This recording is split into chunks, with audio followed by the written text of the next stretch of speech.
Alright, and now the fun of trying to remember, is Ace Attorney minus 15 on the audio or minus 20? How does that sound compared to me? Is it drowned out or what?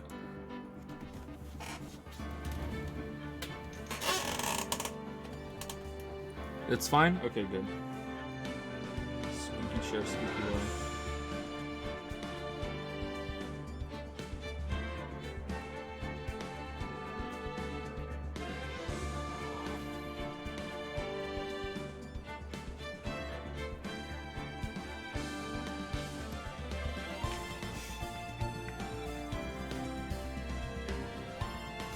Could you turn on spoiler chat again? Yeah, that's probably for the best.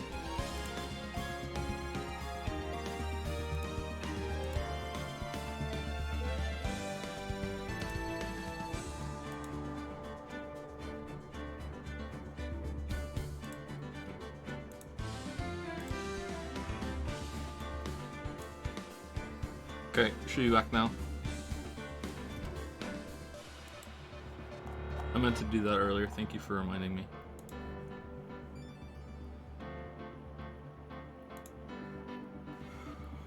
Alright, couple of things before we start. First of all, it is like windy as fuck here in Monkey Town, New Brunswick.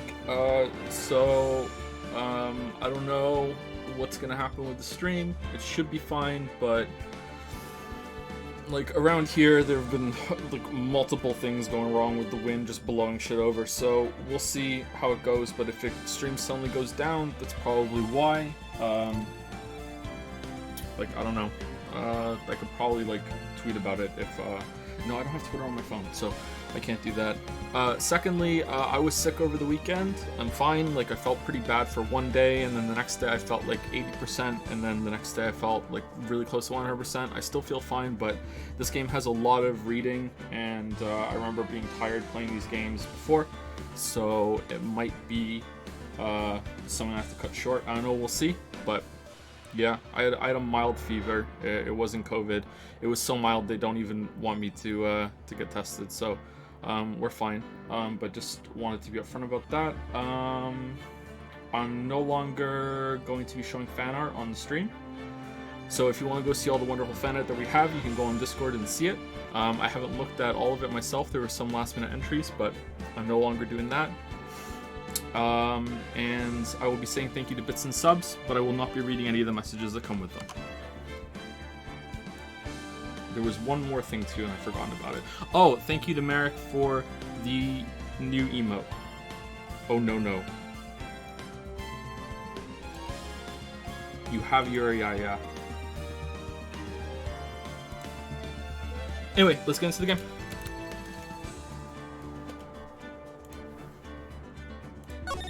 So let me see if I can remember what this game, the story is, because it's been a while. So the first one is Ace Attorney, and then the second one is Justice for All, and then the third one is Trials and Tribulations. TNA. So we played the first two a while ago. If you're just tuning in, the main character is Phoenix Wright. He is a lawyer because when he was in school, his friend Miles Edgeworth, that's his real name, right? To me, in my head, it's Chadworth. Miles Edgeworth was, like, they held a clash trial, like, as kids. Like, he looked like young Sheldon, if you know that from Big Bang Theory. That when they were kids, like, they did that, and since then, like, Phoenix, like shaped his whole identity around this person. Like, they should definitely be a couple, but that's only in the headcanon, unfortunately. So we became a defense attorney, whereas Edgeworth became a prosecutor, and we're going through court battles and procedures and investigations and stuff. And the tone is pretty wacky. The tone is, you know what? It's not fair to say it's wacky. It's kind of all over the place. Sometimes the game is quite serious, and other times it's very like bananas off the wall. Like they put an animal on the stand. Like, I don't want to specifically say the animal just in case you haven't seen it, but it was a pretty fucked up moment. It was entertaining too. So there is some supernatural elements with oh shit. Mia is the boobs, and Maya is the little sister, right? So Mia is the one that was like Phoenix Wright's mentor, and she died. It's really early on that she died. It's not even a spoiler. The Mia is the one that died, and now that because they're like a family of mediums, they can channel into each other. So Mia can channel into Maya, and when she does, like Maya's like physically transforms into looking like Mia, so she gets taller and her boobs get bigger. Her hair changes, I think, but it's like a morph between the two of them. And so I think that's the only supernatural thing that they've ever had in the games. Like, that establishes enough supernatural stuff that they could introduce more. I don't know if that ever comes up or anything. There's a lot of these games, so I'm just trying to like get into like the headspace of remembering what they're all about. So you go through investigations and you collect evidence, kind of like Danganronpa, and then you go into the courtroom battle and you press evidence and everything, and it's not like really a real court. It's like Kangaroo Court. And I don't think anything really that important has happened in the continuing story that we need to go over again. But maybe that just shows that I've forgotten it. Like there was Von Karma and Von Karma's daughter, or was it Von Karma's niece? I think it was his daughter, right? And then like her and Chadworth have a thing, and they left at the end of Ace Attorney 2, and Phoenix is with Maya and Pearl, and I think it's like implied that they're like something of like lawyer family now or something like that. So that's where we left off. Can I see the cases? Okay, here. So that was the first one with Mia. Then there was that one with the Cogniferous guy. That was when Mia died. This was a tutorial case. Then Mia died, and then we went Turnabout Samurai, which I introduced some characters that came back a lot. Then there was Turnabout Goodbyes. That was the best case, I think, by far. That was really good. And then this one was pretty good, but it just went on for too long. This was a DLC case that they added to the Wii release of the game, I think. It just went on too long. I think that's the best one of the ones that we saw so far. And then we go to Ace Attorney 2. That was the tutorial case. It went on with the bird person. That was pretty fast. Then that was the one that with the murder that happened at Maya's family estate village kind of thing.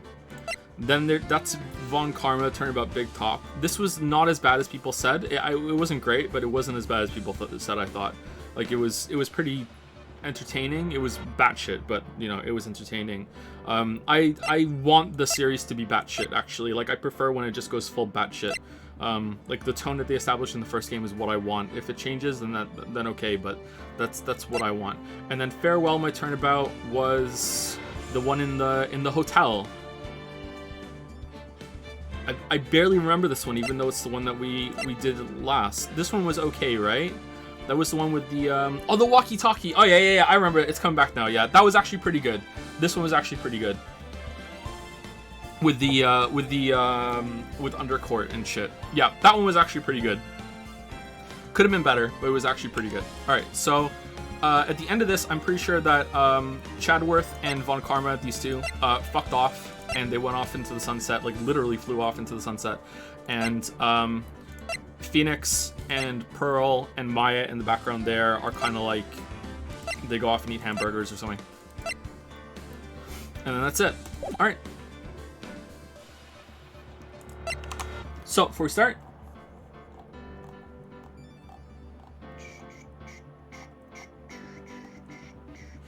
thank you for the subs from Pompous Python, Isolated Spaceman, Dak Jew, Boundrix for gifting us a sub to Alish Owl, Bedazzling Dazzler, Varoriak, Wuggy Wug 188, Sea Breezy, Gabo Passion, Ontos Fire, Meryl, Red Yellow, Talisman G1, E-Tap 8, Talking Head 00, Dick Zammy, Fool's Gold, and Duel 0000. Thank you for the subs. Thank you Sharlock93 for like a shit ton of bits. Thank you so much. Thank you Houston Moose for the sub as well. Dark Flashes, Ball Pitterino. I got it eventually. I'm sorry. Varnus Trat, D Nick 1776, Not Very Clever, love that name. Bot Commander M08XRD, Shivabra 188, K Roniverse, Port Exel for some bits, Bruce Killfist for a resub, Black Dolphin, Zero Draken, or some say Draken, and Niagus and Alex6 for coming in right now. Thank you so much for this for the subs and the bits. Let's go. Turnabout Memories. All right, so if I remember correctly, this was like there was like Young Phoenix. We looked at this at the beginning of the last stream. We were like, we just did a quick preview thing of this, I think.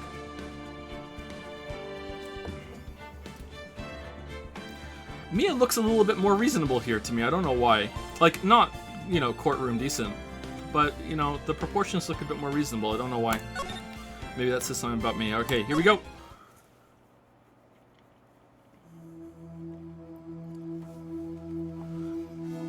Huff, huff. Arg, how did I get into this pickle? Why? Why did I do that?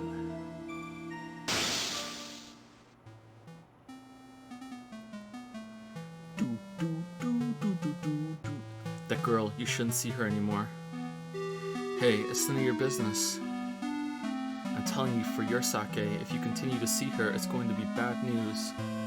You're lying. Just listen to me. There's something you need to know about that girl. She celebrates Christmas. Stop it. Don't talk about her like that.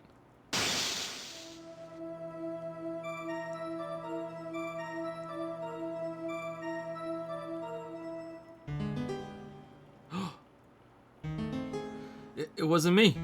It wasn't me. I didn't do it.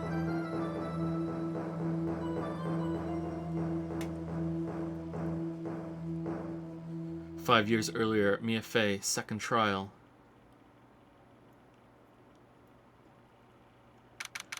Same courtroom. April 11, 9:40 a.m. District Court, Defendant Lobby number 3. Same judge? Phew, it's finally time. I'm kind of nervous. Ahem. Oh, Mr. Grossberg, good morning. Ah, Mia, please calm yourself down. You're going to get yourself arrested for suspicious behavior, you know. Ho, ho, ho, ho. What are you talking about? I am relaxed, Mr. Grossberg. Look at me, I'm relaxed. Yes, but I have handcuffs right here. Let go of my lapples. Humph, you obviously haven't got the temperament to be a lawyer. I mean, I'm so sorry, it's just that I'm so nervous today. Oh, that's right. This is your first time in the big leagues, isn't it? Well, never you fear, my dear. I, Marvin Grossberg, am at your service. Did we know his name was Marvin before? Mia and Marvin and Maya? Actually, this is my second time in court. Yes, but it's your first time as a lawyer. Still, you surprised me. What, with your earnest request last night? Let me handle this case, you suddenly said, and quite forcefully, too.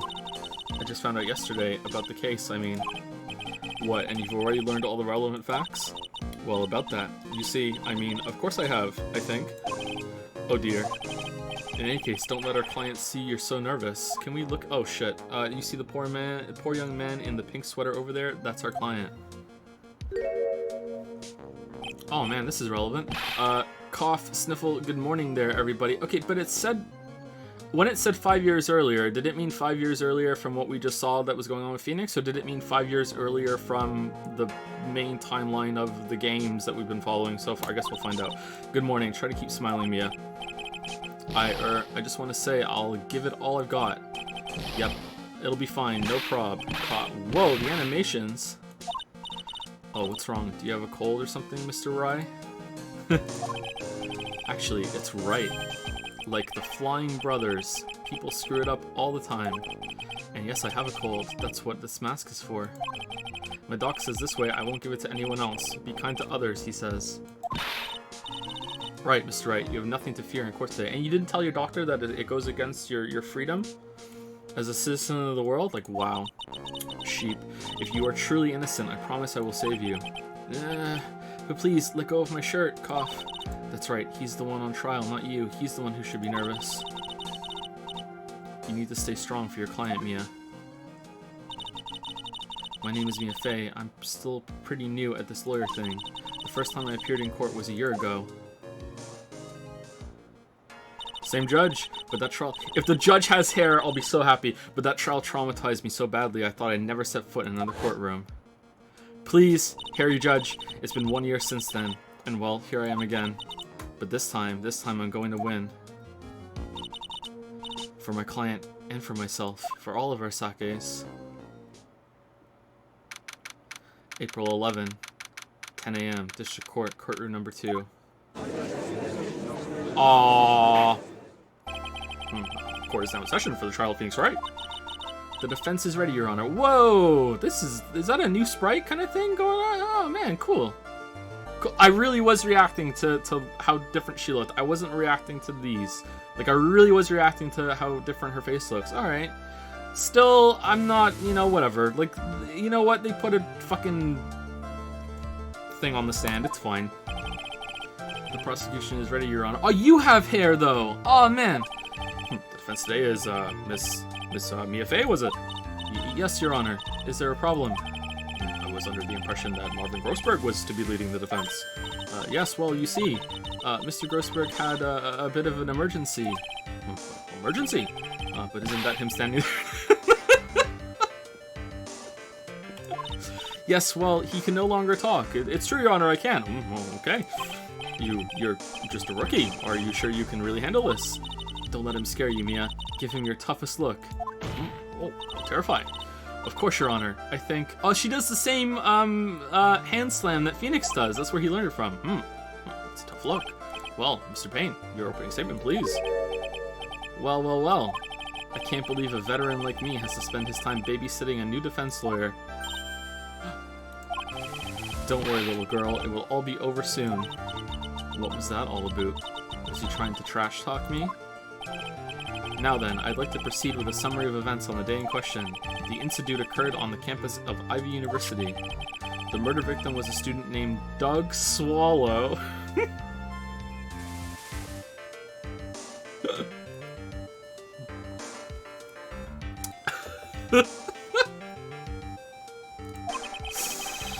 He was a fourth-year student studying pharmacology. Oh, because swallow pill? Sounds like he was a very bright young man. Yes, well, next we have a photo taken at the scene of the crime. Students discovered the scene shortly after the murder. They found the victim's body. And the defendant, who had obviously bungled his getaway, they then called the police. That certainly makes the defendant look very suspicious indeed. What was that, like the torn wire up top? Very well. The court accepts this photo into the record as evidence. Slam fucking dunk. The crime took place behind an IVU building. If I right click, I can see it, right? Nope. Tab? That's it. Alright, tab. What's going on with the torn electrical cable? Were they just standing having a conversation and it like came down and like tased him and Phoenix was like, oh man, I hope he's okay. Oh man, he's fucking dead. And like, did it hit the umbrella? Looks pretty bent. Yeah, fatal electric shock. Alright, there we go. I'm a lawyer! Can't quite tell the cause of death from this photo. Hee. Your reputation for sagacity is well earned, Your Honor. The truth is that this victim died a rather unusual death. An unusual death? What do you mean, Mr. Payne? Well, perhaps the defense would like to take this question. Huh? A simple question. I thought I might loosen you up a bit. I'm a genteel man, if you will. A what? Stand up to him, Mia. Show him what you're made of. Ah, perfect opportunity. Well, what was it? Oh, I'm also the judge. The cause. Go on. Yes, let's go for lunch. Please say you know at least this much. I'm sorry, I didn't get a chance to read through the whole file. Groan. My hemorrhoids are beginning to act up. What the fuck, dude? And now see here. Wait, didn't you mention your hemorrhoids before? The details of the case are filed under the court record. But you've had hemorrhoids for 5 years? But if you knew that already, didn't you? The court record. I think I can see that by pressing tab. All the weapons we need can be found in the court record. Take a good hard look at the data there and think carefully before you answer, my dear. Yes, sir. I'll do just that. I've got to stay calm. I can't let that prosecutor get the better of me. The court record. Okay, let's just take a look. I just pressed tab here. Alright, I'm pressing tab. Do I have to hit the button first? Okay. Now then, would the attorney for the defense please answer the question? What was the cause of death? Electrocution.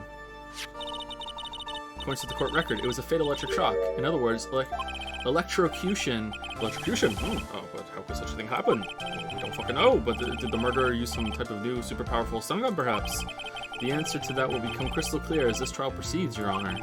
But before that, there is one more vital issue. What's that? Why, motive, of course. Apparently, there was some bad blood between the victim and the defendant. Bad blood? What do you mean?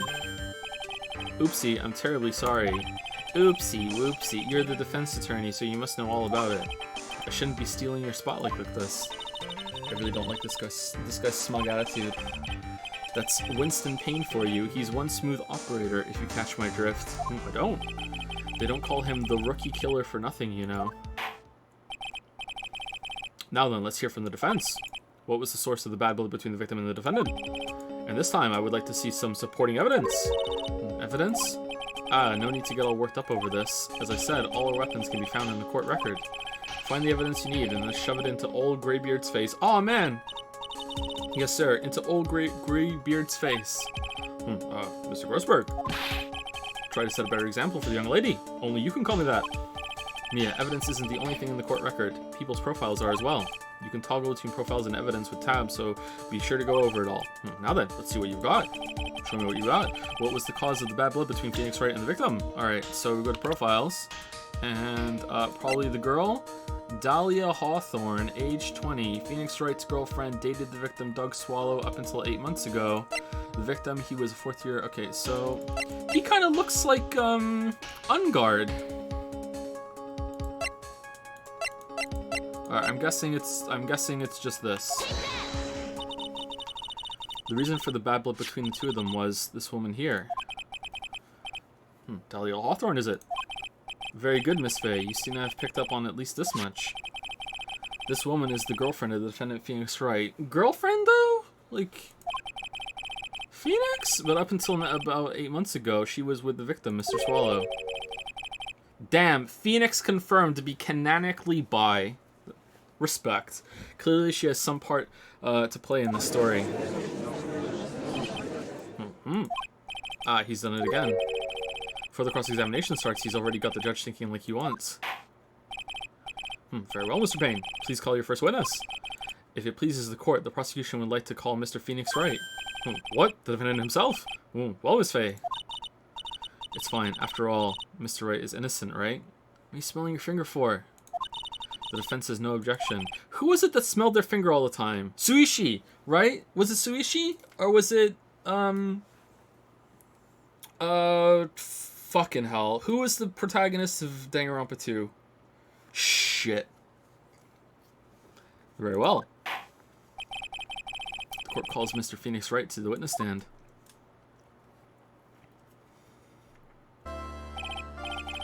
Witness, please state your name and occupation.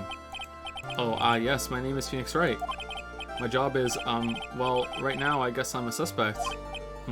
No, he means what did you do before you were arrested? I was in jail. Oh, it shows you Mr. Wright, you understand that you were suspected? Shit, but I didn't do it. I'm innocent, I tell you. I'm telling you, I was achoo cough. Would the defendant please refrain from passing on his cold to the rest of us? It seems the witness has something he wants to say. Well then, Mr. Wright. Please tell us about your relation to the victim. Right away, Your Honor. I love how they're never gonna have to explain why it is that the judge didn't recognize Phoenix before, because it's the judge. He's just in one eye out the other, the victim and I. I admit I was there, but I'm not a killer. All I did was find his body. I hardly knew the guy to begin with. I never even talked to that stuck-up British wannabe. Okay, I think you're lying, Phoenix. You're going too hard. I see. So you hardly knew the victim. Right, like I said, I'm not a killer. Phew, it looks like the judge understands. Oof, you're being naive, you know. Too naive. Huh? It seems that you've forgotten one small thing, young lady. And that would be evident. This witness still has to undergo something called cross-examination. Cross-examination? Oh man, I heard of this in the lawyer books. He's right, and it's the defense's duty to carry out the cross-examination. The purpose is to determine if a witness's testimony contains any contradictions. Contradictions? If a witness is lying, their statements will conflict with the court record. But Mr. Wright is my client. Even if he is your client, in court, all lies must be struck down. Sure, as a lawyer, that is your duty, you see. What does he mean by that? Is he saying that testimony just now, that there was a lie, a contradiction? Now then, your cross-examination, if you please, Miss Faye. Please, Mr. Wright, tell me you haven't been lying. Oh, I have. My name's not even Phoenix. You wouldn't do that to me, would you?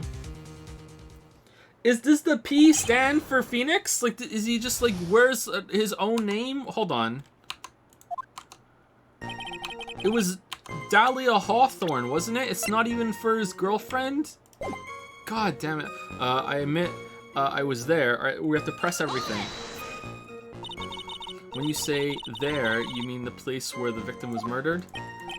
Yeah, sort of. The place where something happened anyway.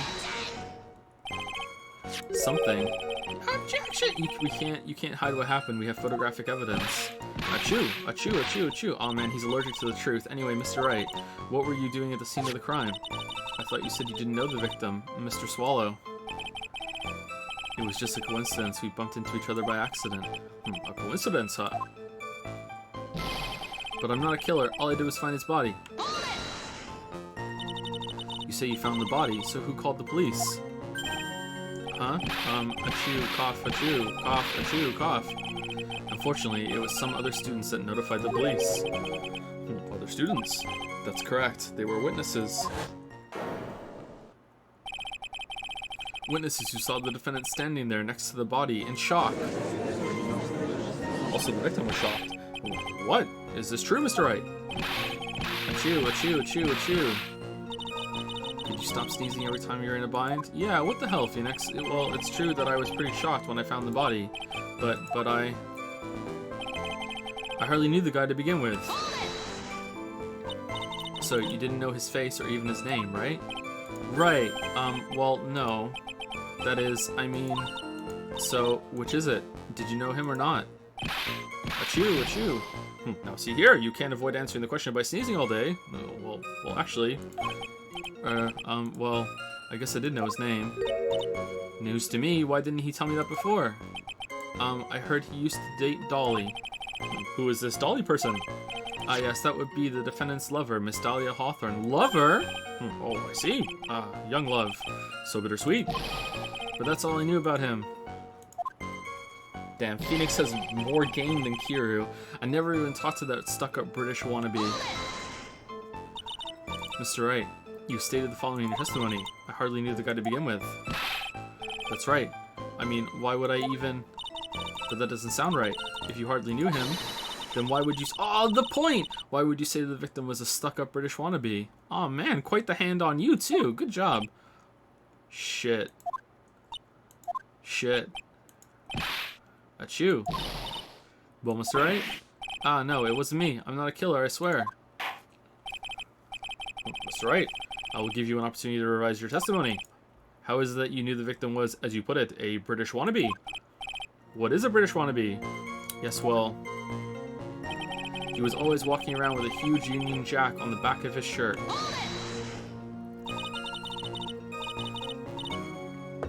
Did you see it at the crime scene, the Union Jack, I mean?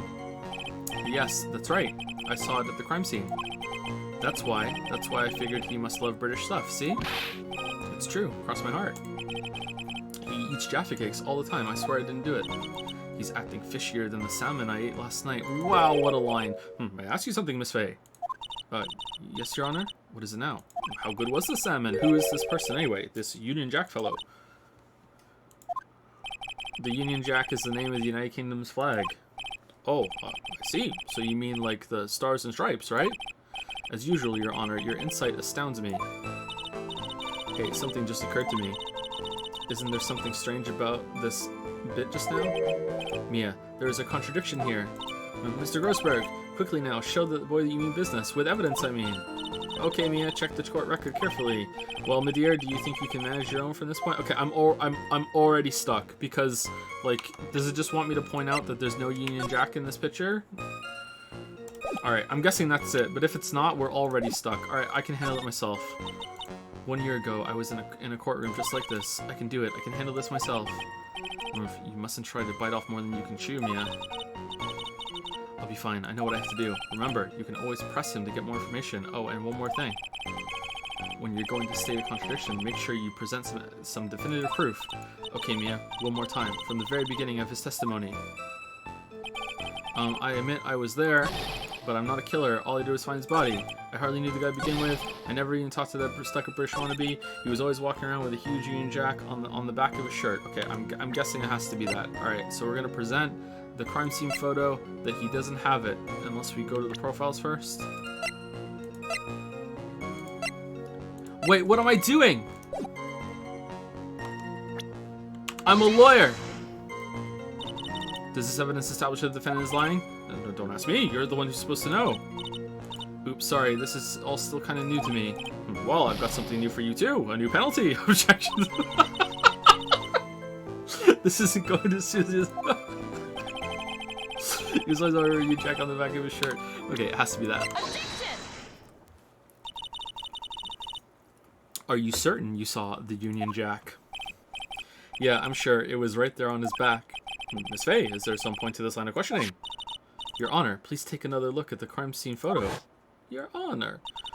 As you can see, there's absolutely nothing on the victim's back. Hey, wait a minute. He's wearing a leather jacket. The Union Jack was on the back of the t-shirt he was wearing. I was under the impression that you accidentally came across the body.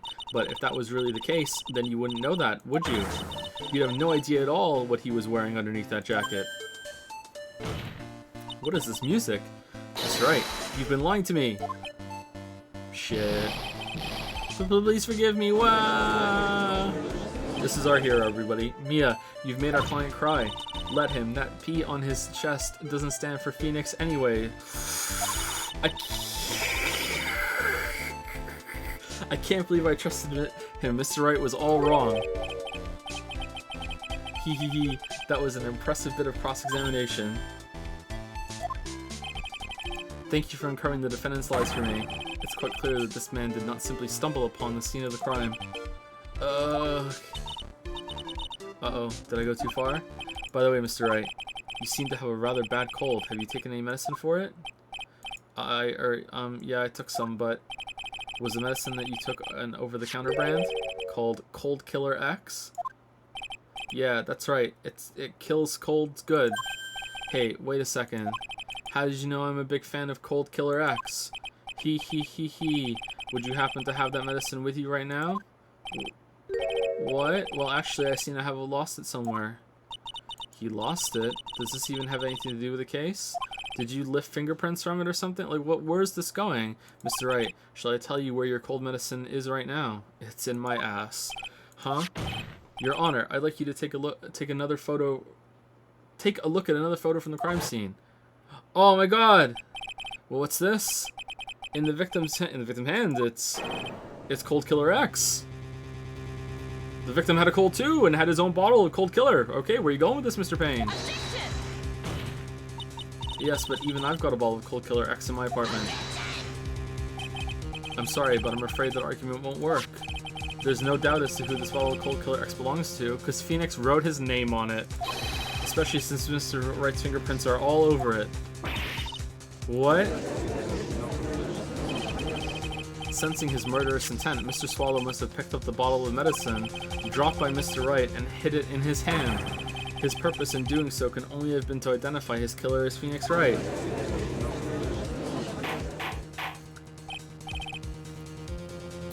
Order in the court.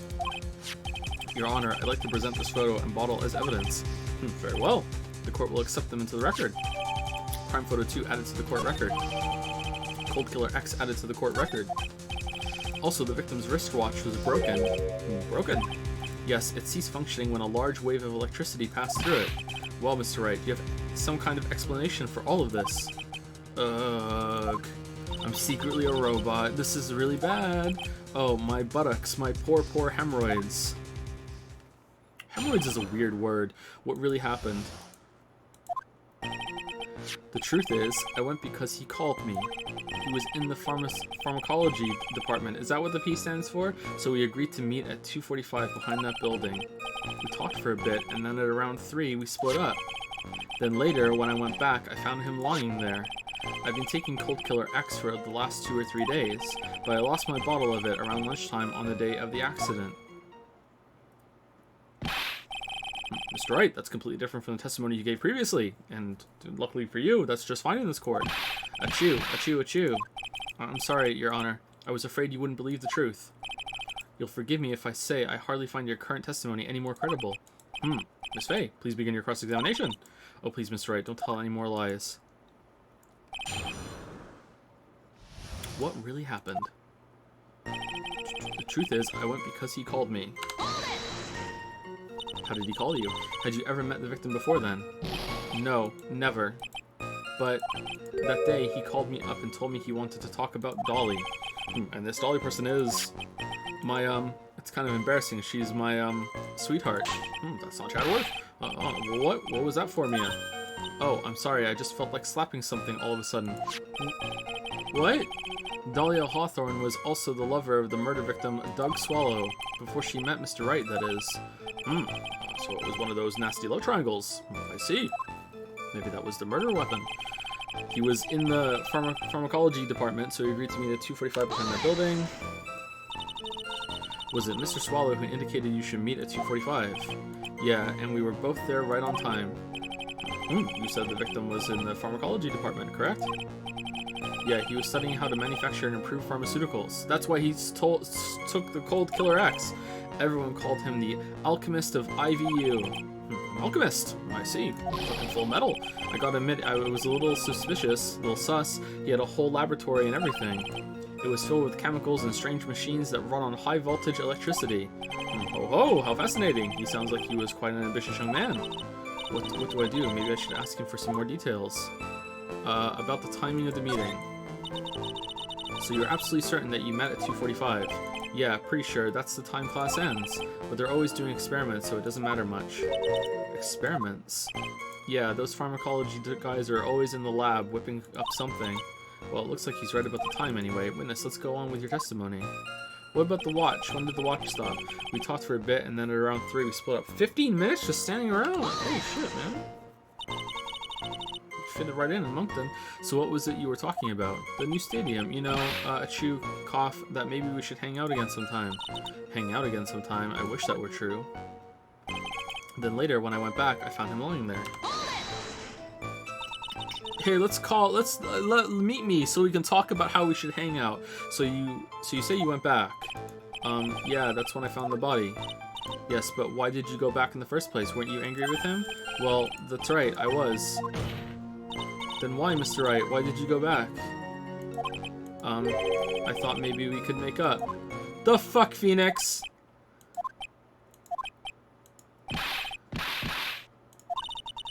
Judging by the atmosphere, I'm pretty sure no one is buying this. I've been taking Cold Killer X for the last 2 or 3 days. It's rather unusual to catch a cold this time of year, isn't it? Yeah, I always get a little careless when the weather starts to warm up. I guess I shouldn't sleep with the window open this early in spring, huh? I suppose common sense is not always common. So, did anyone else know that you were taking cold medicine? Well, I always took one after meals, so I'm pretty sure all my friends knew about it. But I lost my bottle of it around lunchtime on the day of the accident. On the day of the incident, what did you do for lunch? Huh? What does that have to do with anything? You can never be too sure. I always eat with Dolly, just the two of us. And also Doug.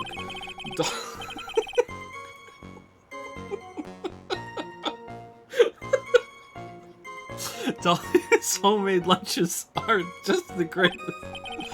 Her mini omelets are magically delicious.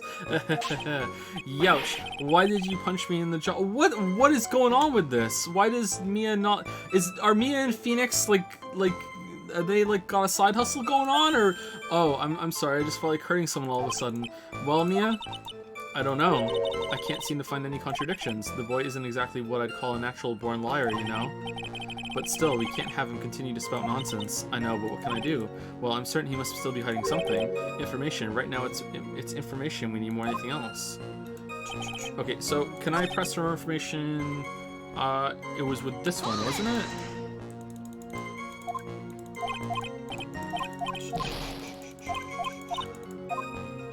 About pharmacology department. I was wondering if you could tell us a bit more about the pharmacology department. Well, okay, sure. I don't know all that much, though. A little bit earlier in your testimony, you said something interesting. You said the department uses strange machines that run on high-voltage electricity. That's right, and they sure look dangerous. They use non-standard voltages, so there are high-voltage cables everywhere. High-voltage cables? Yeah, there were electrical poles set up all around the building. The high-voltage cables run overhead around the roof. Finally, I think we're getting somewhere. I think that's enough for now. So the defendant and the victim met at approximately the time of his death. And then the defendant returned to the scene for some unknown reason. I'm not entirely convinced by his explanation about the medicine bottle either. Did he give one? Let me be frank here, Mr. Wright. Your testimony cannot be trusted. What do you mean? It was foolproof. Hee. I knew it was too much work for a little girl. Humph. However, there is one mystery that still remains. How the fuck did he kill him? There is, Your Honor. How the murder was carried out, of course. Just how was the victim electrocuted?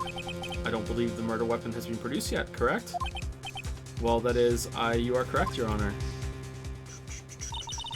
So how exactly was Mr. Swallow killed? If I could somehow establish how it was done, maybe I could still come out of this mess smelling like a rose. Establish murder method. Can't right now. Okay, well, I mean, I can point something on it by pointing to this right here. But is that what it wants? I'm gonna guess yes. Okay, so it stopped a little after 3. Alright.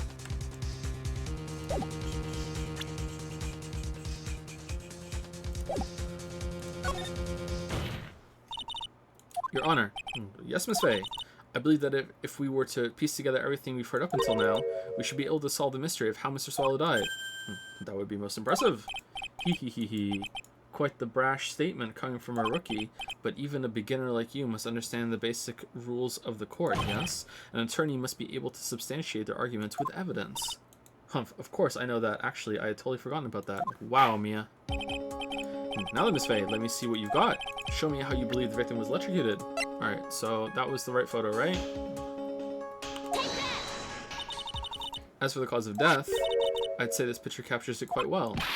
What? But there is nothing that even remotely resembles a murder weapon here. I'm afraid the defense is going to have to explain this in a bit more detail. Miss Faye, where exactly in the photo is the murder? Really, Judge? Well, naturally, it's right here. That's what is that? Some sort of snake? A severed electrical cable, I believe, Your Honor. Remember the testimony we've heard? The machines the pharmacology students use in their experiments require high voltage, and because of that, there are special high voltage cables strung up everywhere. So then, the high voltage cable? Yes, that is the most likely explanation. That certainly sounds plausible. Wouldn't any cable that's running electricity around a place be able to kill you? Like, you know what? I don't know enough about that. Anything that's powering a street or anything like that would certainly, but whatever. Well, Mr. Payne, what do you have to say about this? I believe some praise is in order. Don't toy with me, old man. Now, the victim's cause of death may indeed have been a high-voltage cable. However, I want you to think about what that really implies. The only one who had the opportunity to use the cable as a murder weapon was the defendant. Achoo. It was Dahlia. She cut the cable, trying to kill both of them because she's sick of both of their shit. That much is certainly true. Yes, and that's not all. We have proof. Irrefutable proof that will establish that Mr. Wright was the murderer. You do? Well, what is it? His fingerprints. Fingerprints? You mean that the defendant's fingerprints were on something besides the medicine bottle? Let's take another look at the crime scene photo. As you can see, the victim is wearing a leather jacket. As you may know, leather holds fingerprints quite well. Ah, you mean... Yes, it was quite clearly imprinted on the chest area of the victim's jacket, the palm print of the defendant's very own hand. What? I can only think of one way Mr. Wright could have left a print like that. He touched him. Intent on murder, he squarely pushed the victim toward the severed electrical cable that he severed earlier and let it hang there, and Doug was like, oh shit, I wonder what that's behind me. Doesn't matter, let's just carry on this conversation. Order, that's enough. I think we can conclude that there is no reason to continue with this cross-examination. Really? Stick a fork in us, we're done. Mr. Grossberg, my hemorrhoids never lie. The show's so... That's a weird Shakira parody. I knew that boy was guilty the first time I saw him. No, you're wrong. Mr. Wright is innocent. No further evidence is required to convince me of this man's guilt. Your Honor, at this time, I prepared to render a verdict in this case. Damn.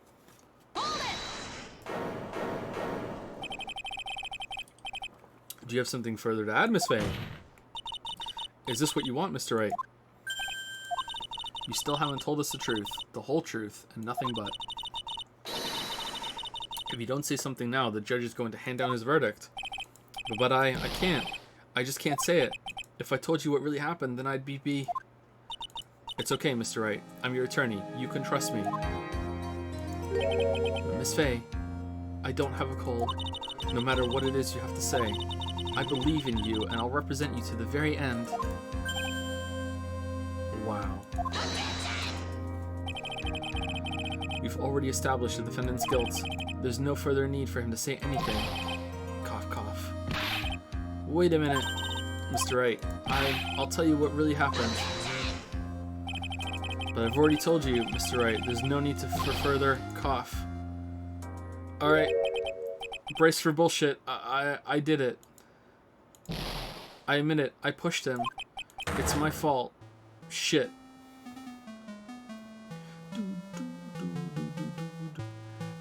That girl, you shouldn't see her anymore. Hey, it's none of your business. I'm telling you for your sake, if you continue to see her, it's going to be bad news.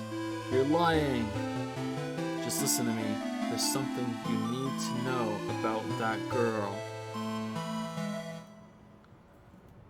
Stop it. Don't talk about her like that. Aw, man, Phoenix.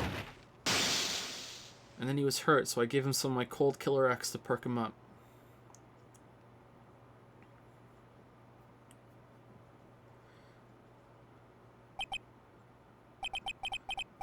What you said? Was that the truth? Yes, I was afraid that if I told the truth, everyone would think I was the murderer for sure. Well, that's what I think. Well, as things currently stand, we're all absolutely convinced you are. Please give me one more chance to explain. This time I swear I'll tell the whole truth. It'll be okay, won't it, Miss Faye? I believe in you. You're pretty fucked, Phoenix. Oh, thank you. I still can't believe it. He really did push the victim. It feels like my hemorrhoids are doing the Harlem shh.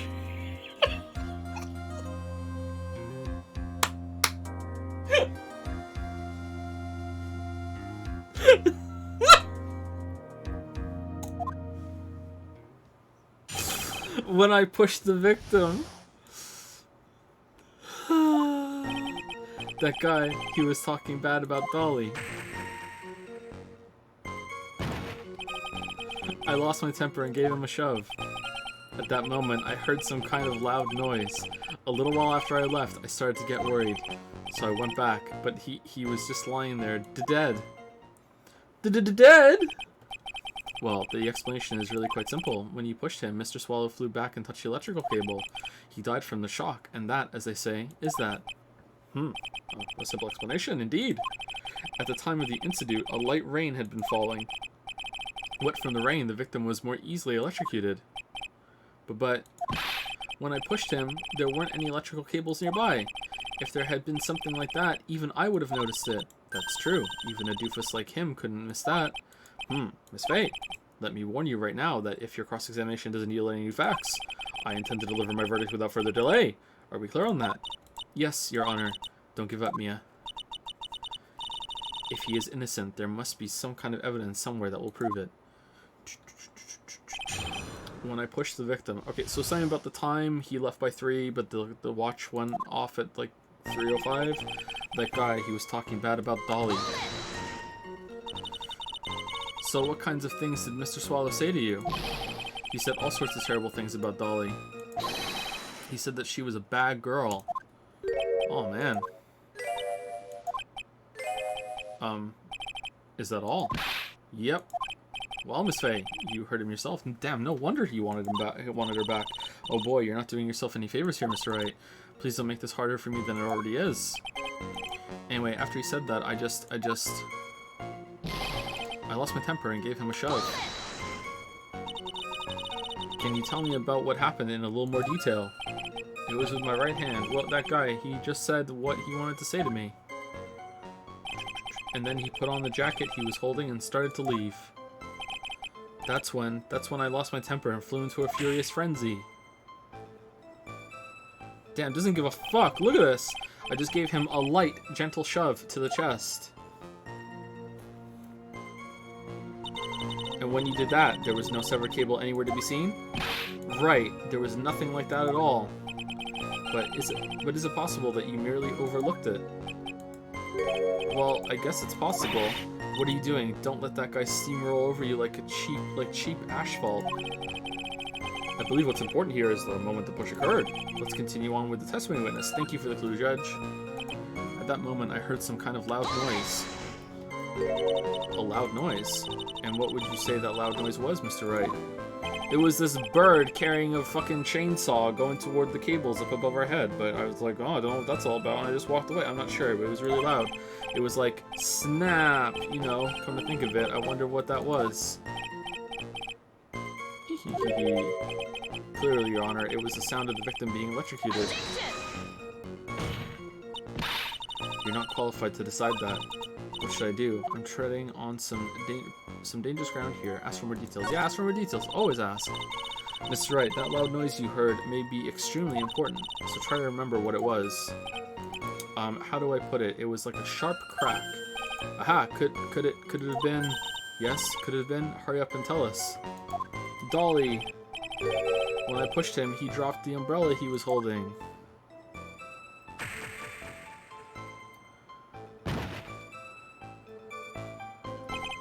He fell right on top of it, and it broke. That was probably the noise I heard. An umbrella, huh? And did that umbrella belong to the victim? No, the umbrella actually went really high up in the air, went on the cable, and that was just enough to snap it. Yeah, it was a plastic umbrella, cheap and frail, kind of like the owner. Dude, you're on trial for killing him. Again, I wish I had any kind of umbrella. I was totally soaked to the bone. Miss Faye, what do you think? Is there something important in that testimony just now? Well, of course it's important. Of course it's not important. I mean, like, it wasn't underneath him broken in the picture, so, like, let's just press it and find out. This is it, Nia. The new information you've been waiting for. Of course it's important. No, this cheap umbrella is more than important. It's vital. I want to officially have it entered into the testimony. Ha! How perfectly fitting. Flimsy information for a flimsy lawyer. Whoa. The court agrees to the defense's request. Witness, please add the bit about the cheap umbrella to your testimony. Okay, I hate it when the games do that, because I thought I was gonna have to present evidence through that chain, but instead it gets added to the testimony on the line, and I don't think there's any drawback in doing that. Man. Alright, so cheap umbrella, a little bit afterwards. Okay, so I think we press that again, right? So Mr. Swallow fell on top of his umbrella, and you are certain of this? Yeah, it was right there under him. Actually, if it hadn't been under him, I was planning on borrowing it for myself. The umbrella, you mean? Well, yeah, you see, I was wearing this sweater here.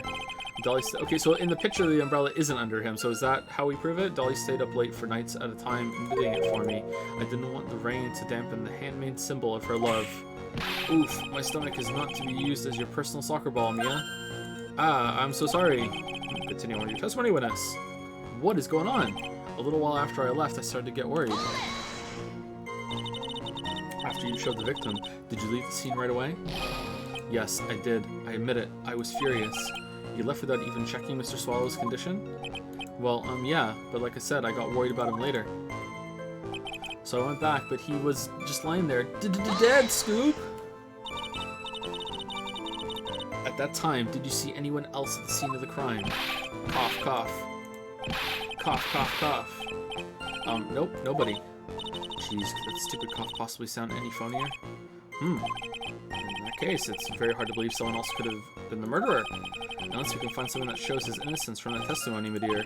I'm afraid the judge will make his final decision with no remorse whatsoever. Yes, sir.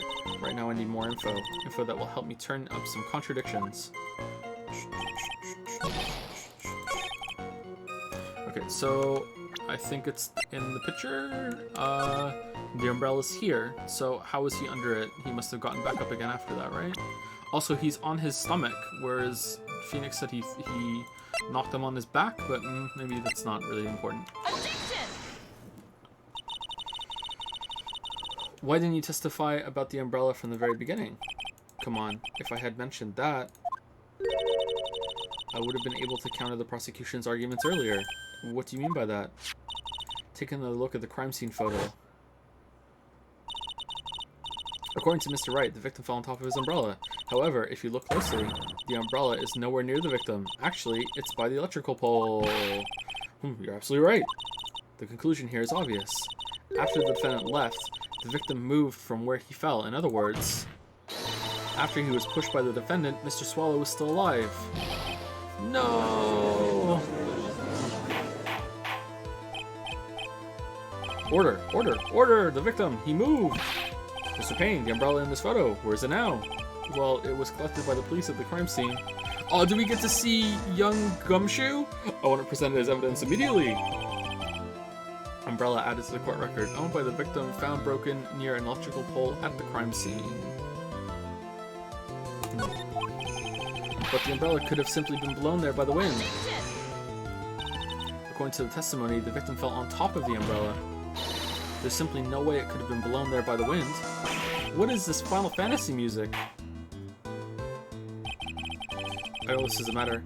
I know this matter of the umbrella seems relatively trivial, but as long as the smallest doubt remains, I cannot render final judgment. Sure. No. Time for a recess? I must say, I still find it hard to believe that a huge hole has been blown in the prosecution's case by the defendant's testimony. Phoenix testimony adds to the court record. The victim fell on top of his umbrella. There was a loud sound when this happened. Well done, Mia. Hee hee hee hee hee hee hee. Mr. Payne, what are you chuckling about? Pardon me, Your Honor. It seems I was expecting too much of a free ride. It was foolish to think I could establish guilt through cross-examination alone. I'm afraid I don't follow what you're saying. Let me guess. You have another witness. Exactly, and this witness's testimony will be incontrovertible. Incontrovertible. Well, who is this witness? Miss Dahlia Hawthorne. Dahlia Hawthorne? You don't mean Dolly? I do, Your Honor. The defendant's very own lover is a witness to the whole thing. Oh man, she's gonna throw us under the bus! Oh, she tried to kill us both. That's right. She was the scene of the crime when the murder took place. Was she trying to kill Phoenix because she wanted to go back with Doug Swallow? Oh man. Look at your sweater, Phoenix. It conducts electricity. She set this up. She just hit the wrong person. I'm sorry to break the bad news to you, my dear. Damn, why are there all these wires in my shirt that you made for me, Dolly? Bad news. You couldn't be more wrong. Actually, I've been waiting for this. You can't be serious. Mia, what do you mean by that? I think this is a good point for us to stop at. Court will now enter a 20-minute recess. Afterwards, we will listen to the testimony of Miss Dahlia Hawthorne. April 11, 11:52 a.m. District Court, Defendant Lobby Number 3.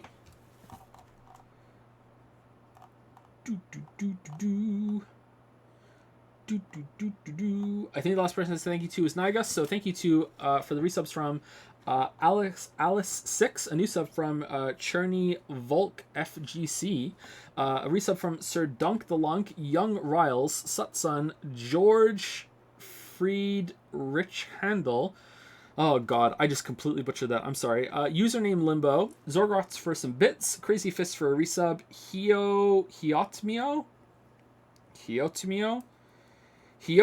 there we go. Mr. Silverstrike, Dumpster Lads, Key Plays, Lindelof, Jam Car 547 for the new sub, Dark Sleeve for a resub, Booty 2 Fruity as well, Bouncy Bob for 100 bits, Cheap Nesty for the resub, Kareem AZ for the new sub, and Anders Josephson, nice, for the resub. Thank you.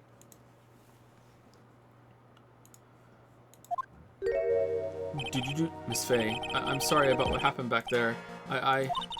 It's alright. At least you told us the truth in the end, Mr. Wright. Oh. Sorry, I have to move. My neck hurts from looking at the screen at this angle. Oh. So I guess I can start to relax then, huh? Relax, my boy. You can't be serious after hiding such important facts. But the next witness is my dolly, right? She'll clear me. Nope.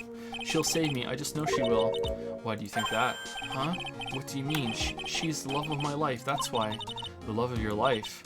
Huh. Would you mind telling me more about you and Miss Dahlia Hawthorne? Sure, no problem. Dolly and I, we first met about 8 months ago right here in this very courthouse. Actually, I'm studying to be a lawyer on the side. Anyway, what is this? Is this the Kingdom Hearts crossover? One day, she and I just bumped into each other in the reading room downstairs. That's why I really think it was fate that brought us together. Sure, as soon as I first set eyes on her, I knew she was the one for me. Oh, here, take a look at this. She gave this to me the day we met as a symbol of our love. Okay, what the fuck is going on? She had been wearing it around her neck that day, but then she took it off. But before she gave it to me, she said, I want you to carry this. So she gave it to you as a present, I see. This darling little bottle is filled with memories of my darling little dolly. Is it her gamer bathwater? It certainly is a little bottle, alright. It makes me so happy. I show it to everyone I meet. It's lightning in a bottle. I want to share my happiness with the whole world. Dahlia's present, borrowed from Phoenix Wright. A small bottle necklace given to Wright on the day they met. He shows it to everyone. Anyway, so after that, you and Miss Hawthorne started dating? Yeah, but she's so shy. Every time I see her, she always says the same thing to me. Please give it back now.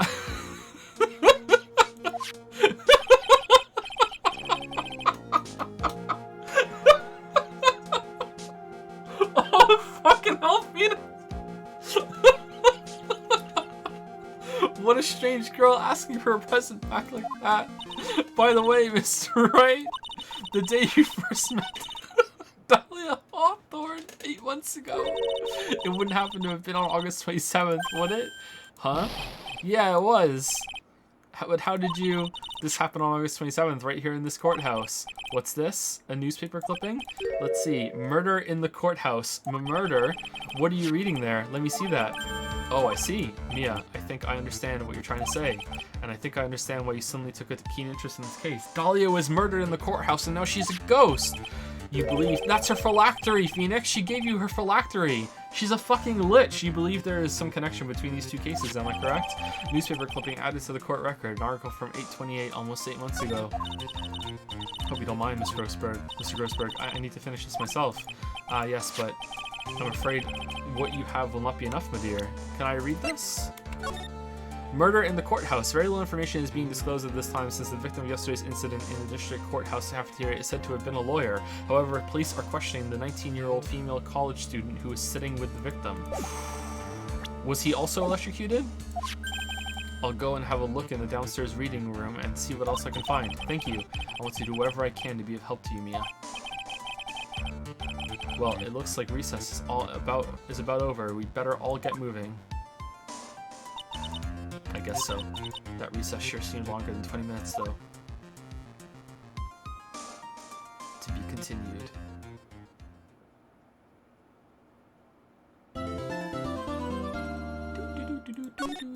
This music's okay, but it's just like you get so used to the other music that it's just kind of...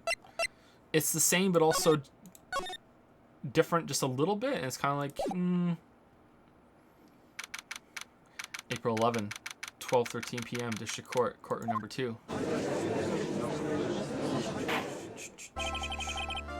Court will now reconvene. Mr. Payne, please call your witness.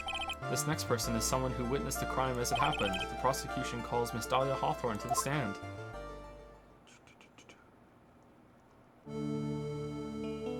Alright, not creepy at all. What the fuck? What's with this stiff silence? In my long career as a judge, I have been deceived by many witnesses. It's my job to doubt, to take no one at their word. But in your case, I must admit that you radiate a glow of complete sincerity. evil for sure. I can't believe he actually said that. Oh, now then, witness. Could you please state your full name?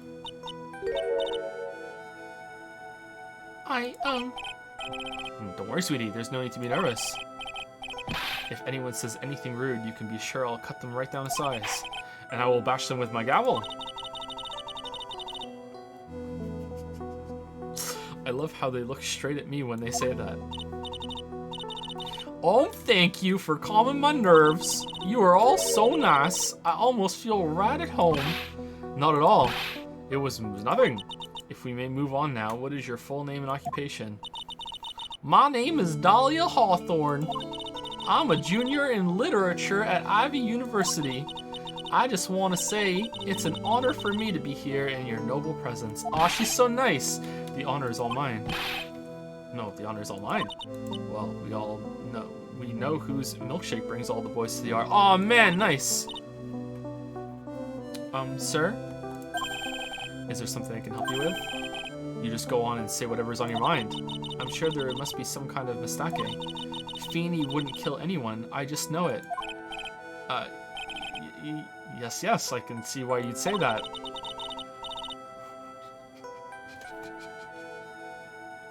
Alright, you know what? I'm interested. I have no idea what the fuck is going on. Like, this is way better than the other two introduction cases from game 1 and 2. Like, I mean, like, they were really simple because they're introducing some shit, but, like, this is simple so far, straightforward so far for the most part. You know, I'm predicting bullshit, but it seems fine. But, like, I'm really interested. I have no idea where this is going.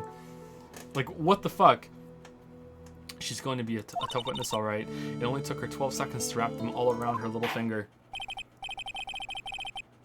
Now then, please proceed with your testimony. Let's hear what you witnessed on the day of the incident, if you please. What I witnessed. Oh, I had been planning to go back to Feeny's place after class was over. God damn it, Feeny. Feeny and Dougie, they were talking behind the building.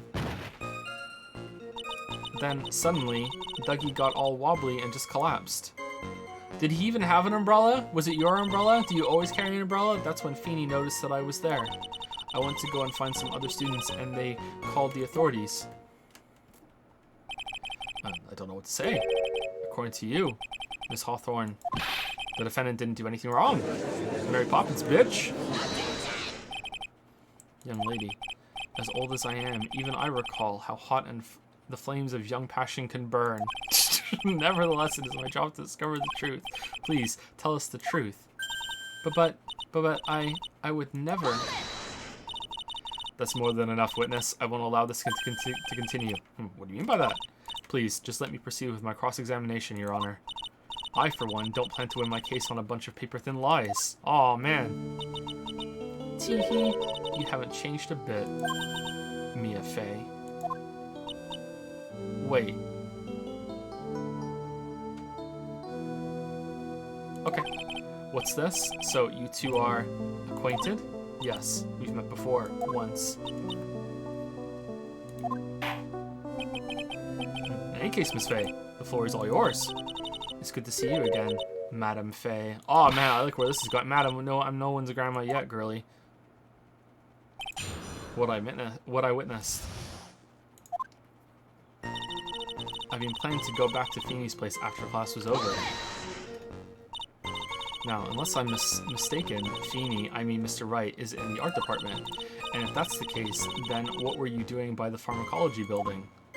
Well, I'm in the literature department. I'm studying Japanese Senryu poetry. Oh ho ho, how wonderful. It's that humorous yet satirical style of haiku, yes? Nothing left to do.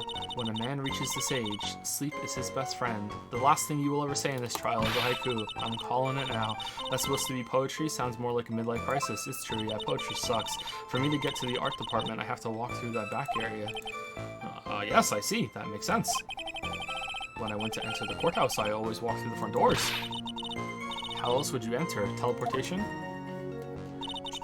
Feeny and Dougie, they were talking behind the building. So who is this Dougie person? Can we teach him? Oh, sorry, Doug Swallow. We were dating until about 8 months ago. So what were Dougie, Mr. Swallow, and Mr. Wright talking about anyway? My phylactery. How can you be so mean? I would never eavesdrop. Oh no, she's crying! I wasn't raised to be so rude and unrefined. That's right, Miss Faye.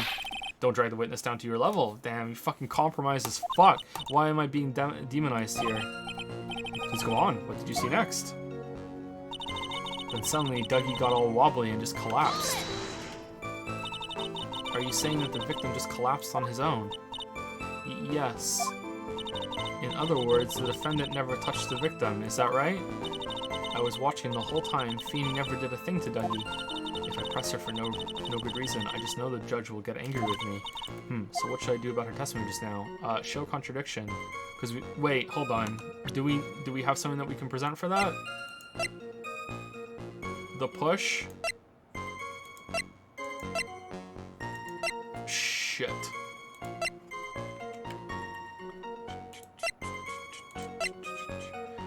Fingerprints is here with the hands. God damn it. Feeble lies are not very becoming, Miss Hawthorne, so let's drop them, shall we? What? I would never. Miss Faye, I will not allow you to badger this witness. I believe the defense is engaged in a fishing expedition. That is, she has no supporting... Please don't glare at me like that. I'm just doing my job. Now then, Miss Hawthorne. The defense's palm print. Oh, okay, it just does it for you. Okay, the defendant's palm print was found on Mr. Swallow's leather jacket. It has already been shown that Mr. Wright did, in fact, push the victim. What? There's no need to try to cover for the defendant. It would be much better if you came out and told us the whole truth. I'm starting to doubt Phoenix's testimony. There's nothing to worry about, young lady. Just tell us everything that you saw. Yes, Your Honor. I will. If you don't mind, I'd like to revise my testimony for the first time. Looks like we're finally getting somewhere. Actually, I didn't see the moment he pushed Dougie. You didn't see it? Well, I saw the moment when Dougie fell to the ground, and at that time, there was only the two of them at the scene. The defendant, Phoenix Wright, and the victim, Doug Swallow? Yes, that's right. It didn't look like they were fighting, and I didn't hear anything unusual either. So then, what did it look like they were doing to you? I thought they were having a nice, friendly afternoon conversation. Oh, give me a break. That's why I really wasn't watching them all that closely. Did you notice anything out of the ordinary at all? No, nothing at all, Mr. Judge. Oh, Mr. Judge, I like the sound of that. Mr. Judge. Now then, please proceed with your testimony. Gonna sleep well tonight, Mr. Judge. Getting his Mr. Judge pajamas on, I went to go and find some other students and they called the authorities. When you say students, do you mean students from the pharmacology department? Yes, they're all very fond of their drugs. Please try to stay on topic. So to find some pharmacology students, you went to the labs, correct? That's what I was planning to do, but in the end, I wound up not going. A group of about 10 research students came running out of the building entrance. Somehow, they all seemed to know what was going on. The students knew what was going on. Leave alone, press for more details. But how could the students have known what was going on? Well, I don't know for sure that they knew what had happened. It's just they all seemed kind of excited about something. Doesn't look like I'm going to get any more info about the students. So did the students call the police? Yes, I was so panicked. Yes, well, anyone would have been, my dear. That girl, she's telling a super obvious lie, and she knows it. She's just pretending to protect Mr. Wright. Yes, that's got to be it. Way to go, Mia. Okay, that means I'm going to have to dig deep to find the contradiction on this one. You plan to go back to Feeney's place after class was over? No one would ever do that with Feeney. He has a cold. Mr. Feeney and Dougie, they were talking about in the building. Actually, I didn't see the moment he pushed Dougie. It didn't look like they were fighting, and I didn't hear anything unusual either. I went to go and find some other students, and they called the authorities. Okay, so why would they have to call the authority? What does it want from me? Is it didn't hear the sound of the umbrella, or is it this? Or does it want... I mean, I feel like we jumped from the back one before. Okay, let's try this one and see if that's it.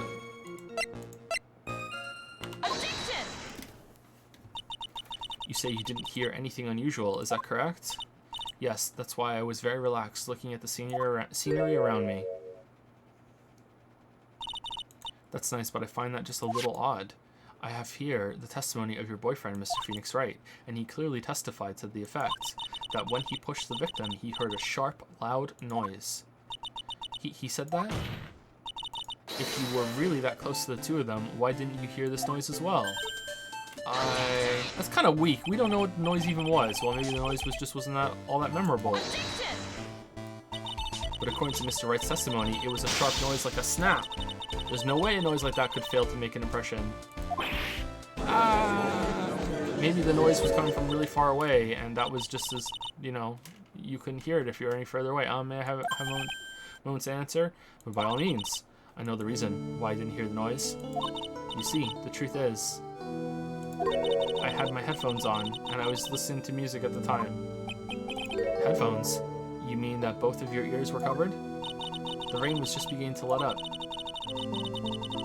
But it seemed as though Thor wasn't ready for his fun to come to an end yet. So the sky continued to flash and rumble. Thunder and lightning, huh? Very, very frightening. Yes, I'm afraid of the sound of thunder. I'm afraid of the sound of thunder, so I put my headphones on to block it out. Well, Your Honor, as you can see, there weren't any contradictions in her testimony after all. Wait a sec, Mia. The testimony just now. She said something that could totally change this whole case. She was listening to music. There was lightning. She didn't hear anything, and she was listening to music. There was lightning. Your Honor, there's a problem with the witness's testimony. What do you mean? Didn't you notice? She said there was lightning, correct? Yes, what about it? Well, lightning is actually a large discharge of electricity in the atmosphere, am I right?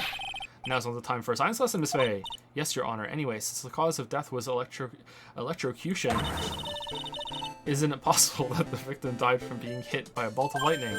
Oh, no! I must admit that the thought had not occurred to me.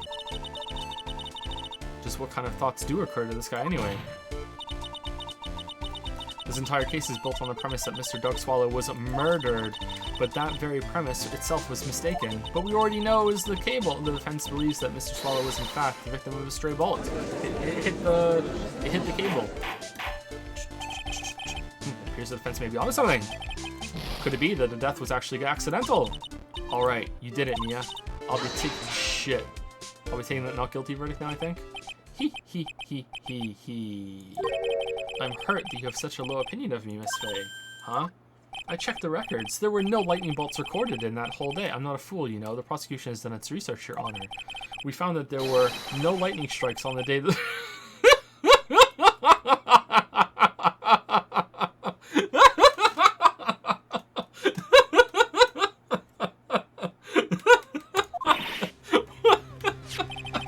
What's more...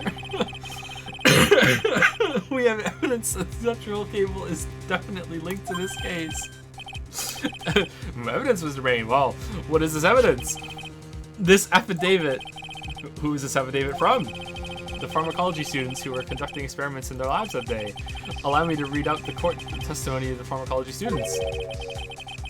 All equipment in the labs lost power all of a sudden at around 3 p.m. that day. Was it a blackout? All of the lab's equipment runs on high voltage, Your Honor. So you're saying the equipment lost power because... Precisely. They lost power because of the severed electrical cable. And who severed it? The thinker. The power outage occurred at approximately 3 p.m., which fits with the time of the death listed in the autopsy report. Exactly. In other words, the victim died as a result of touching the severed electrical cable. At 3 p.m. But the watch says, it's a little past 3. His watch just ran a little fast. According to the students, the cables were very old. They were planning on having them replaced in the near future. I see. Apparently the cables had become so brittle that even the smallest bump would have caused them to break. Like from an umbrella. Student's testimony added to the court record. Yep. Seems legit. However, there is one thing that troubles me. If the cable could have been broken by any small bump, then it wouldn't have snapped if it hadn't been bumped into, correct? Well, I suppose you could say that. Miss Faye, do you have any thoughts regarding the cause of the severed cable? Well, let's see the fucking bird report. Any birds fucking land on any cables that day when you were checking the fucking lightning strike cameras? Your Honor, I don't like how this is looking one bit. I have to come up with something to try to regain some momentum. If it pleases the court, the defense would like to state its opinion. Well then, let's hear it. Who or what was it that caused the cable to break? The umbrella. The umbrella. It was the umbrella. This is it. This is why the cable snapped. Well, Your Honor, I believe that the only thing that has snapped is the mind of the defense. Ah, that was one of your best lines yet, Your Honor. Ugh, ouch, that was harsh. Please, Your Honor, give me more. Oh, no, it wasn't. It wasn't the umbrella. Well, let's hear it. Who or what was it that caused the cable to break? Shit, I don't know. Who? The cold killer? Dahlia's present. I'm a lawyer. Huh, I thought it was the umbrella for sure. I thought it was like the umbrella gets thrown up and does it. Okay.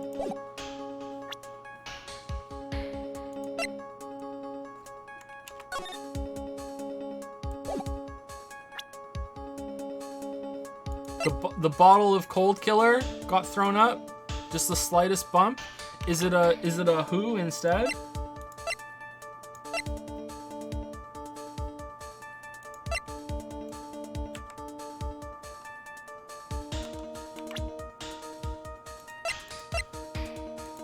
I straight up don't know.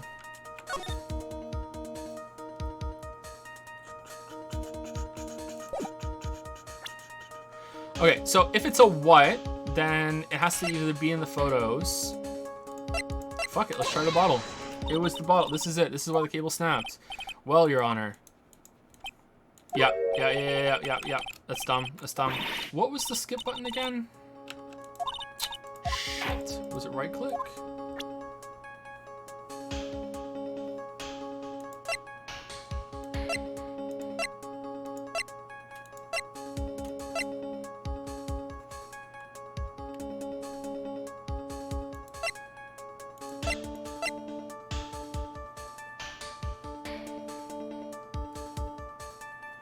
Okay, so it wasn't these objects, so it's either something in these pictures, or it's a who.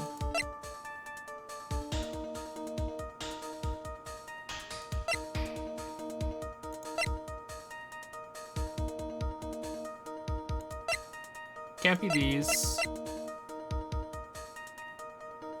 Can't be that, because it's just the umbrella again. Alright, let's just go through the list. Let's say it was Dahlia. Nope.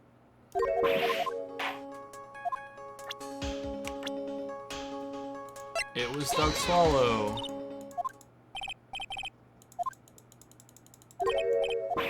Nope. It was Phoenix. Please think back to Mr. Wright's testimony. The defendant's testimony. He said that after he pushed the victim, he heard a loud, sharp noise. Okay. Now, this happened at around 3 p.m., correct? Yes, that sounds right. Wait, are you saying that the lab equipment lost power at 2:55 p.m., which fits right in Mr. Phoenix's timeline? In other words, it was Mr. Wright's shove that caused the power outage. Okay. Yes, the prosecution also came to that same conclusion. It was the very shove that caused Mr. Swallow to be electrocuted. No, I'm afraid I can't agree with you there, Mr. Payne. What's that supposed to mean? Take a good look at where the victim landed after being shoved. See the umbrella? It's by the electrical pole. That's right, the victim banged into that pole as a result of being pushed. It was that impact that caused the cable to break. Okay. Well, that makes sense. And then the victim was electrocuted. I'm sorry, Your Honor, but no, it doesn't make sense at all. Getting shoved into the pole made it break in the middle? Like, if the victim was shoved into the far pole, then it couldn't have been electrocuted by the severed cable in the foreground here. In other words, someone other than my client must have electrocuted the victim. Order. Order in the court. Ah, the lamentations of my enemy. How I've longed to hear them. Damn, that was pretty good. It's true. The defense is absolutely correct. There doesn't seem to be any something. Dahlia, Mr. Judge, sir? May I say something? The Madame Attorney's explanation. She said some things that are a little different than I remember them. What the? Please, just once more. May I please testify one last time? Please, Mr. Judge? Of course, as many times as you want. Of course, it's all right. Just go right ahead and give your new testimony. This is it. She's finally starting to show her true colors. Alright, so I think that last round was kind of dumb, but let's keep going. What I witnessed, part 2. The truth is, Feeney pushed him twice. The first time was into the electrical pole. That's when the cable broke. Then Dougie tried his best to run away from him, but Feeney caught up and crashed into him from behind. The cable snapping and Dougie being electrocuted, it all occurred in less than a minute. Thought you were listening to your music. So after being shoved, the victim got up and tried to run away. And that was when the defendant pushed him for the second time. I'm so sorry, Feeney, but I just have to tell the truth. Am I doing the right thing? Am I, Mr. Judge? Of course you are, my dear. As painful as it may seem, you are. Now then, Miss Faye, you may proceed with your cross-examination. What I witnessed, part 2. Ba-da-ba-da-bum-ba-dum-ba-dum. Truth is, Feeney pushed him twice. Miss Hawthorne, previously in your testimony, you said the following. Actually, I didn't see the moment he pushed Dougie. I know. I'm sorry. I wanted to protect Feeney. So that's why you basically lied to the court? I was a bad girl. I know. Mr. Judge? Yes? Would you please forgive little old me? Of course you won't. What you did is just called perjury. Oh, come now. It was just a little old white lie. We'll forget it this time, but please be more careful from now on, alright? Oh, thank you so much, Mr. Judge. Not at all. Ho, ho, ho. The judge had better be more careful himself. A dark alley is friendlier than that girl. First time it was into the electrical pole, that's when the cable broke. You're saying you actually saw the victim get pushed into the electrical pole. I know he doesn't look it, but Feeney can be a bit of an imp when he wants to be. Oh, really? But I never imagined that he would cause an electrical cable to break. Feeney really is scary when he gets mad. Yes, he sounds like a very dangerous individual indeed. Then Dougie tried his best to run away from him, but Feeney... Oh, shit! Wait, go back. So let me get this straight. You were happily listening to the music on your headphones while you watched the scene unfold. Wow! Now, she's already established she was lying before. Mia, Miss Faye, I'll have to ask you to stop badgering the witness. I wasn't happy. I was so scared that I couldn't even move. All I could do was stand there and cheer them on. Cheer them on? What do you mean by that? Well, I wish the best for them both, and that they would each give the fight their all. Very reasonable. That's very sweet of you to be so supportive. What happened after that? Go banana! But Feeney caught up and crashed into him from behind. That doesn't sound quite right. There were handprints found on the chest of the victim's leather jacket. Mr. Payne, were there also prints found on the back of his leather jacket? No, there weren't. Madame Faye, may I suggest that you listen a little more carefully? I said that he crashed into him from behind, right? My Feeney wouldn't leave any prints behind in that case, would he? She's got you there. The cable snapping and Dougie being electrocuted, it all occurred in less than a minute. Did you actually witness the moment the victim was electrocuted? I'm sorry, I didn't actually see it. I turned my eyes away. Alright, so this is where we're going to use the watch. That's understandable. Yes, indeed. It would have been a horrific sight for anyone to behold. If I don't figure out the contradiction here, it's all over. Shouldn't have much time to come up with her lie, so this is my best chance. There must be a hole in her testimony somewhere. Think, Mia. Find the hole. Okay, so it's that around 3 p.m.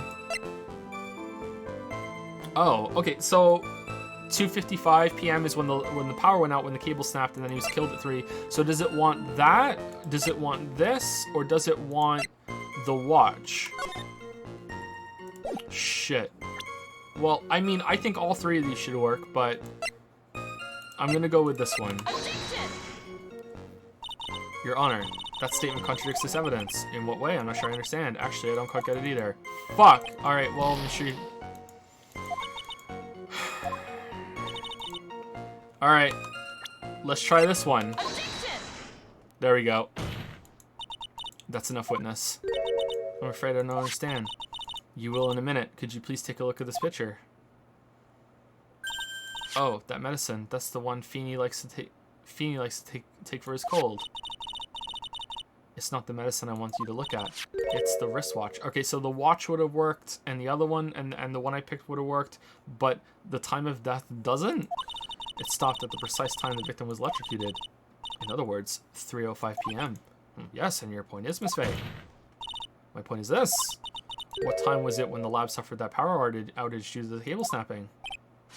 Well, according to the student's testimony, the answer is clear. It was 2:55 p.m. Ah! Would you care to explain to the court, Miss Dahlia Hawthorne, what exactly happened during this 10-minute interval? I was listening to my favorite song. It was a really long death metal song. The defense proposes that it was during this interval that the real murderer killed Mr. Doug Swallow. Order. Order in the court. This is nonsense. The real murderer... Even you can't deny that the time between the cable breaking and the electrocution are completely unaccounted for. Then who was it? Who else are you saying could have done it? Me. There's only one person who could have murdered Mr. Swallow. Only after my client had left the scene was there a window of opportunity for the real killer. Miss Faye, is the defense ready to indict someone as this real killer? It's finally time. This is the moment I've been waiting for. The time has come. Yes, Your Honor, we are ready. Very well, but remember, if you accuse the wrong person, you will be penalized. Think very carefully before you speak, Miss Faye. Now then, Miss Faye, let's have it. Who is this real killer? It's Dahlia. It could only have been you, Dahlia Hawthorne. Wow! How can you? The defense is grasping at straws. 10 minutes passed between the time the cable broke and the time of the electrocution. What exactly were you doing that whole time, Miss Hawthorne?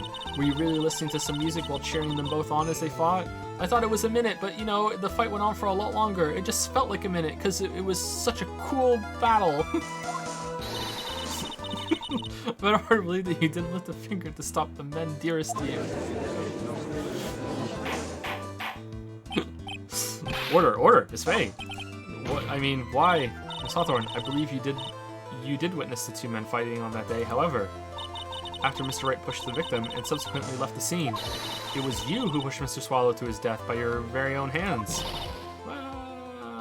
Well, were there handprints on the back of hers? How could you say something so mean, Madame Faye? I didn't do anything. Miss Faye, this shit. This is happening a lot. Your Honor, please, I have something I want to say. It was me, it wasn't Dahlia. Achoo. You? What is it? Please strike everything the defense said just now from the record. What the? Are you daft? You're totally wrong, Miss Faye. Dolly, she couldn't do something like that. Mr. Wright, get back in your seat. Bailiff, grab that man. Arg. Achoo. Leave my Dolly alone. Sigh, that boy. He's gotten himself in way over his head, like I am with my hemorrhoids. Oh, Mr. Grossberg, you're back. If you just tuned in, that's something he says. That's not me. It seems I arrived just in the nick of time. I found the police report on that incident in your newspaper clipping. Police report adds to the court record. Thank you so much. This is exactly what I was hoping for. You better take a good look at it. It details how you came to lose your boyfriend. Whoa! Now then, the defense has made a very serious accusation. Mr. Payne, what do you have to say about this? I wasn't listening, Your Honor. Oh, very well. I guess we're done. Well, really, Your Honor, I... May I interrupt you for just a moment, Mr. Prosecutor? Don't you worry, my dear. I have the situation well in hand. Sniffle. Go right ahead. Madame Faye, are you seriously accusing me of killing my sweet Dougie? Yes, I am. Not only am I saying you murdered Doug Swallow, but you also tried to pin the whole thing on your current lover, Phoenix Wright. This is something that you do. I told you that you should let me handle this. Weep. Sorry, but please go ahead. How can you say that? I'm absolutely devoted to my dear Feeny. The notion that I would try to frame him is ludicrous. This is all just too much for my poor little me to bear. I believe the girl is trying to ask what on earth her motive would be. You just like to kill people. The answer to that lies somewhere in this police report. It must. Updated police report. 8 months ago, an incident occurred in the basement cafeteria of this building. How many people have been murdered in this courthouse? And then the same day, the two of them accidentally meet. Your Honor, the defense requests further testimony from Miss Dahlia Hawthorne. For testimony? What about? About the events of the day when she first met the defendant, Mr. Phoenix Wright. What could that possibly have to do with this case? The witness claims that she has no reason to frame the defendant. Am I correct? Well, I have evidence to suggest that she, in fact, had a very good reason. Oh, okay, go ahead. Very well then. The court grants the defense's request. Young lady, would you mind staying on for just a bit longer? Of course not, Mr. Judge. Get ready for the battle of your life, Dahlia Hawthorne. Ba-da-ba-da-bum-ba-dum-ba-dum-bum. How I Met My Feeny. Alright, this is gonna take like 10 seasons. Alright, what's this police report all about? Location, District Courthouse Cafeteria. Date time, August 27th, 4 p.m. Victim, Diego Armando, age 28. Occupation, lawyer. Suspect, Dahlia Hawthorne, age 19. Armando ingested poison while interviewing the suspect regarding another case. The traces of poison were found in the victim's coffee cup. No poison was found in the vicinity or on the suspect's person. It is unclear how the poison entered the victim's coffee cup. Alright, so she just carried poison in her necklace and she gave that to Phoenix and she just let him walk around with that for the whole time? I hope that she like took it away from him and changed it out for just normal water in the time. I hope it's still not poison. I first met my darling Feeny 8 months ago. It's like we were destined to meet in this very courthouse's basement reading room. The moment our eyes met, my heart skipped a beat. We've been going out ever since that fateful day. We're so lovey-wovey, we literally make people sick. It's just jealousy, I think. Damn, does he even have a cold, or does he just keep putting the necklace in his mouth the whole time, and he's getting trace amounts of the poison seeping through as he puts his fucking Dahlia necklace in his mouth, and he's like, I love her so much. And oh my god, Phoenix, Mr. Wright, do that again and you will be held in contempt of court. And now we enter the final act of our little drama. As we used to say in the days of my youth, go get her. How I Met My Feeny.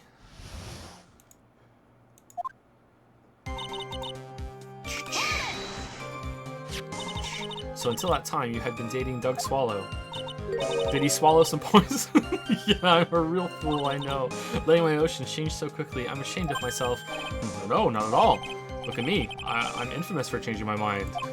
My critics have even taken to calling me Judge Fickle. Hey, it's me, Judge Fickle. Ho ho ho. Maybe you should look for a different line of work. Despite that, however, he always hands down the correct verdict.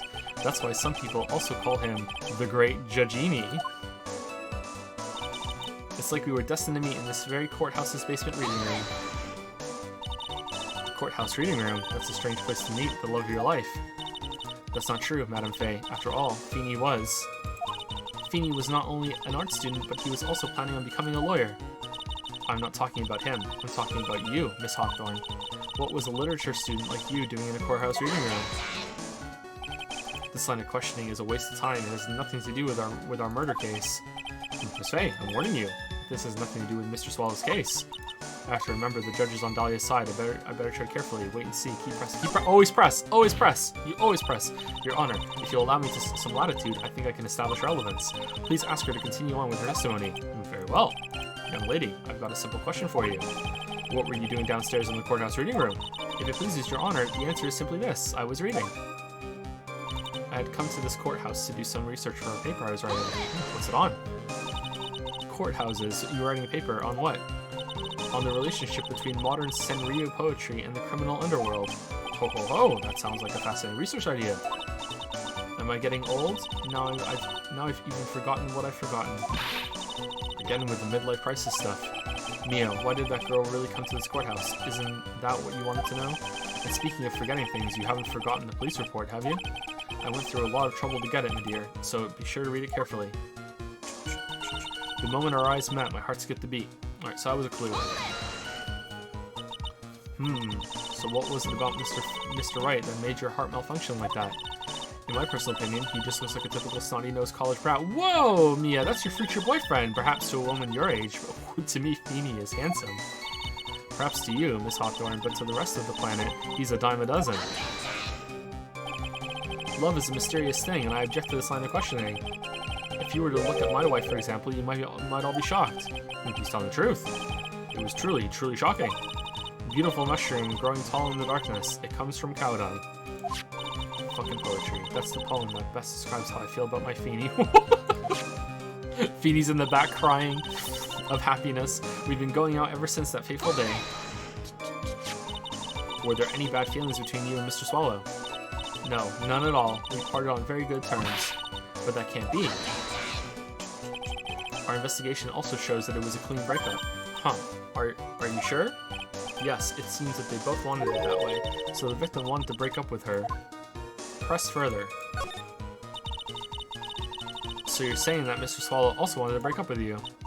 Well, you see... What a cruel thing to ask a lovely young lady like this. By the way, I have never once considered leaving my wife. No one cares, Mr. Payne. She didn't deny it, that must mean Doug Swallow must have seen through her little act. He must have gotten a glimpse of her true nature. Listen to me, Mia, that woman has the judge in the palm of her hand, you see? So the only way to discredit her is to find a contradiction in her testimony. Okay, so the contradiction is going to be in this police report. Let's see. So 4 p.m.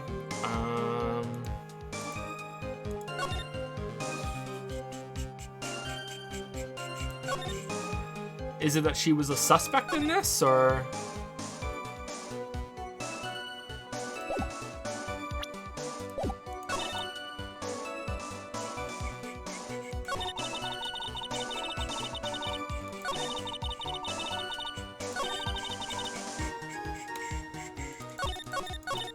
Oh, was it not a clue? I first met my darling Feeny 8 months ago.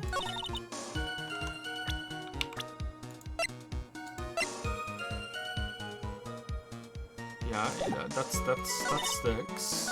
So we're destined to meet in this very courthouse's basement reading room. Alright, is that where they met?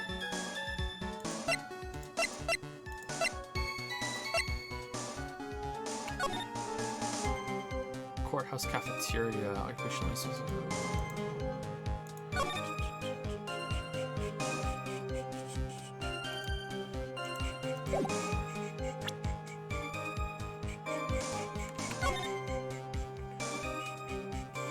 Okay, let's read it again. Location, District Courthouse Cafeteria, date time, August 27th. Diego Armando, suspect, Armando ingested poison while interviewing the suspect regarding another case. Oh, okay, so that is this suspect, not like a suspect. Okay, I didn't understand that. All right, traces of poison were found in the victim's coffee cup. Okay, cool. All right, so that must be it. Unless I read it right the first time, and now I'm reading it wrong, but we'll see. Okay, so that one.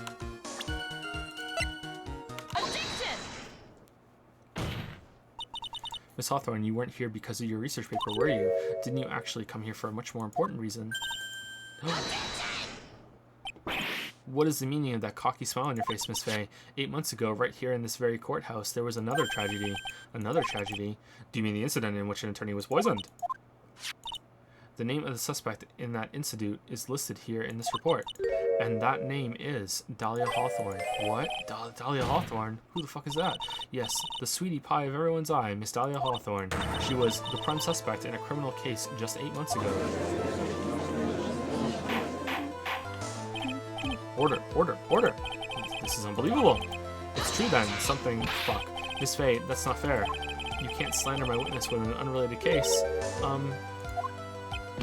I, Winston Payne, will not allow it. Mr. Prosecutor, I believe I was speaking. Pardon me. Go right ahead. It's true that about 8 months ago, the police expressed some interest in me. Expressed some interest, huh? Mr. Judge, sir, I know I'm under oath, so I'll tell the absolute truth. I did not commit the crime that occurred during that incident 8 months ago. Okay, good enough for me. You heard it all. She's under oath. She wouldn't lie. That'd be illegal. I see. Okay, I tried. Okay, all right. I tied the two crimes together. Now I've just got to stay on the offensive. Well done, Mia. Oh, you've really lit a fire in my heart and my buttocks.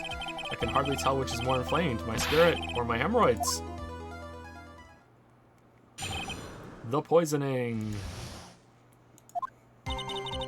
I met the lawyer who was poisoned to discuss something in the cafeteria that day.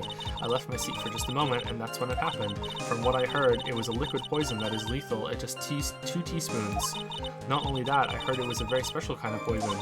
Poison for Cusco, so you see, I'm innocent. I wouldn't even know where to get a poison like that. That's true. Yep, that seems pretty airtight. No wonder she got away with it. So that's what happened here 8 months ago. However, as you've heard from the witness's testimony, she had nothing to do with it. I think the defense is just about out of tricks. I'm terribly sorry, Mr. Payne. Can't let you do that. Same kind of look that Phoenix has, man. Like, Phoenix just based his whole lawyer persona off of her. But I'm afraid the defense has many more tricks up its sleeve today, and I'll be sure to show them to you before the end of this cross-examination. What the? Why does the defense suddenly feel stronger? Aha, Mia. You're glowing with a true lawyer's aura, my dear. That proud posture and self-confidence, absolutely smashing. The poisoning. The poison for Cusco. The poison designed specifically to kill Cusco. Cusco's poison. I met the lawyer who was poisoned to discuss something in the cafeteria that day. What were you talking about with the defense attorney? Well, I'm sorry, but that's confidential. According to the report, you were being interviewed regarding another case. The lawyer that was killed. He said he wanted to talk about an incident I was caught up in when I was younger. Why don't you tell us all what that incident was? That has absolutely nothing at all to do with this case. Well, it was another incident where she thought she was going to be killed, that she was going to be a murderer, but then the person that was doing that case also got killed, and while they were talking about it with her. And why was she there? Well, she was called in because of another incident where she was involved with someone being murdered, and while they were talking to the lawyer, he was also killed. And why were they called in there? Objection sustained. The defense's question is stricken from the record. You get involved in a lot of incidents, don't you, Miss Hawthorne? Well, I guess I was just born under a bad sign. Don't worry, Dolly. I'll protect you. You heard the man. Now that is true love, young lady. You're lucky. I find you both not guilty. I can't break you up. Oh, Feeny, please. Eeny, meeny, Feeny. Gag, those two really are making me ill, albeit for decidedly different reasons. I left my seat for just a moment, and that's when it happened. The Thinker, how long were you gone? I've already answered all these questions for the police, but if you must know, maybe 10 or 20 minutes. And where were you during that stretch of time? Using the toilet? What are you saying, Miss Faye? Toilet? My perfect little dolly doesn't poo. You heard the defendant, Miss Faye. She doesn't poop. Better like this. Oh, Feeny, please. The police have already looked into this whole matter. This line of questioning is nothing but a waste of the court's time. Objection sustained. Miss Hawthorne, please continue with your testimony. From what I heard, it was a liquid poison that is lethal at just 2 teaspoons. About how much liquid is 2 teaspoons? Well, let me see. My bottle of eye drops says 1/2 fluid ounce, which is equal to 3 teaspoons. So it's about 2/3 of that amount, huh? The poison was found in the lawyer's mug of coffee. It must have been after I left the table. Someone must have quietly slipped it in there. What a shame. Not only that, I heard it was a very special kind of poison. Special kind of poison? How so? Well, I heard that it's almost impossible to detect. Oh, and where would something like that come from? I'm sorry, all I know is what I overheard the policeman saying. They said something about using advanced chemical processes to purify it. Chemical processes? Well, that's quite impressive. Maybe you would need a pharmaceutical student. Most impressive. The better question is, how did the criminal get something like that? I asked my Dougie to make me some poison, and he said, what is it for? And she was like, I just want to have some. And he's like, okay, I'll make it for you. And then 8 months later, he was like, wait, I gave her that poison. So you'd see, I'm innocent. I wouldn't even know where to get poison like that. I saw Phoenix walking around with that chain because he shows it to everyone. I was like, wait, that's the poison I gave to her. Oh my God, I put it together. So you see, I'm innocent. That's the reason they didn't arrest you? Because no one could show you how you could have gotten the poison? I think that's a good enough reason, Madam Faye. She's right. And I think we've all had enough of Miss Faye's questions. I mean, she's right. Yeah. So in essence, the main reason Miss Hawthorne was never arrested for this crime was because no one could have shown how she could have obtained the poison.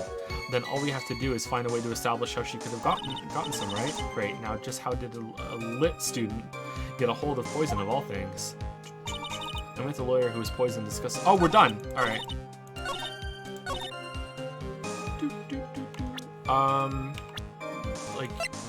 Yeah, there we go. You wouldn't know how to get that kind of poison? I don't believe you. What? In fact, you had easy access to that kind of poison, didn't you? At your boyfriend's lab. Boyfriend's lab? But boyfriend, you mean the victim, Doug Swallow? That's right. Up until 8 months ago, Miss Hawthorne was dating Mr. Swallow. And if you'll recall, Mr. Swallow was a pharmacology student at Ivy University. For pharmacology? How unreasonable! His laboratory contained highly advanced chemistry equipment. In fact, without such equipment, the culprit could never have obtained such a rare and special poison. Well, Miss Hawthorne, it seems you had access to such a poison after all. And then, it was a matter of slipping it into the victim's coffee when he wasn't looking. The only person who could have done that was the one sitting at his very table. You! No! Order. Could it be? That's nothing but a baseless accusation. May I say something, Madam Faye? What is it, Miss Hawthorne? The amount of poison in the coffee is 2 teaspoons, correct? In order to carry that much liquid, you would need some kind of container. Well, yes, that's true. I was searched immediately after the incident took place. Quite true. In fact, the entire courthouse was turned upside down. But they didn't find a suspicious container anywhere, did they? Maybe you just put it in like a little plastic thing and then flush it down the toilet while you were gone for 10 minutes. This is dumb. She's right. They even mentioned that in the report. Well, you could have easily gotten rid of someone that small. That's true. Excuse me, madam, but this is a court of law. If you're saying that I threw the poison container away, I think you need to show some kind of proof.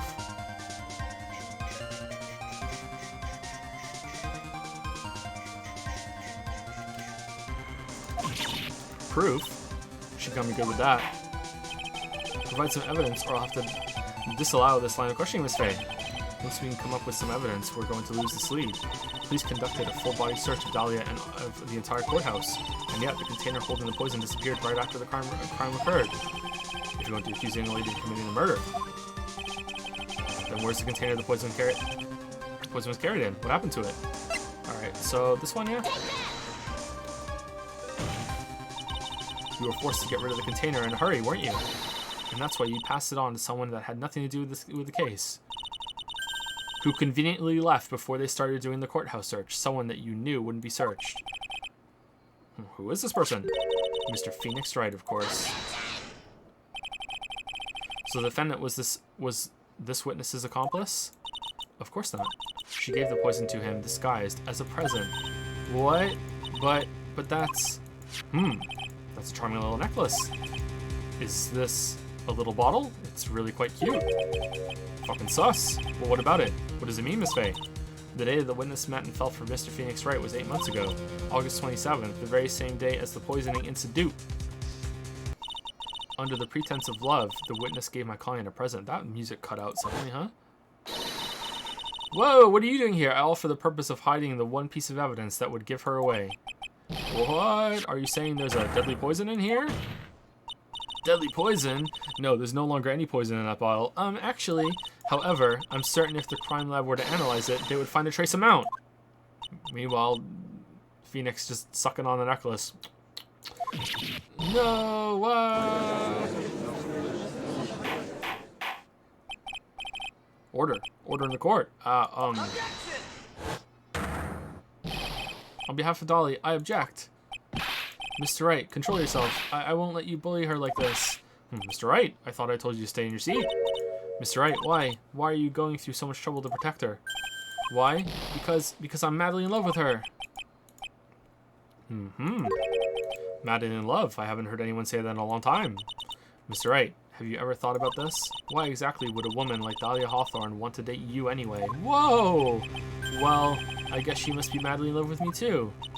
Mr. Wright, please open your eyes. At this point in the trial, I think it should be obvious to everyone. The real reason that Dahlia Hawthorne is dating you is she's madly in love with you because of that necklace, to keep you quiet. Well, I mean, 2 or 3 both work here. I'm going necklace. Dahlia Hawthorne was not and is not madly in love with you. The only thing she's after is that bottle necklace you'd love to wear around your neck. My necklace? Back there in the waiting room, you said it yourself. Yeah, she's so shy. Every time I see her, she always says the same thing. Please give it back now. So why don't you? What a strange girl asking for us back like that. How do those conversations go? For Dahlia Hawthorne, that necklace is irrefutable evidence of her crime. That's why she absolutely had to get it back. You're lying. But you never gave it back to her. Why not? To make things worse for her, you insist on showing it to everyone you met. That's... Please, give it back now. And he's like, haha, you're so funny, Dolly. No, please give it back. Haha, you and this classic prank. Haha, where do you want to go on tonight's date? Let's go to the movies, but please give it back now. Haha, maybe after the movie, ask me again. Alright, movie's over. Can I have it back now? Haha, no. And then he just goes to bed. Like, what the how has this been going on for 8 months? 8 months, he just keeps saying no. What? I don't believe. No, that's a lie. Wow.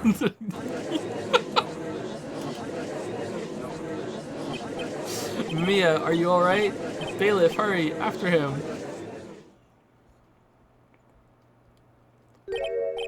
Mia, are you alright? Yes, I think so. That boy, he went completely insane. Where's Mr. Wright? It looks like the bailiff caught him, so he should be back soon enough. Thank goodness. Oh no, my hemorrhoids. What is it? The bottle necklace, Miss Hawthorne's present. It's gone! What? That's terrible. Mr. Wright must have grabbed it when he slammed into me. Foolish boy, that's the only thing that could have saved him. What in blazes are we supposed to do now?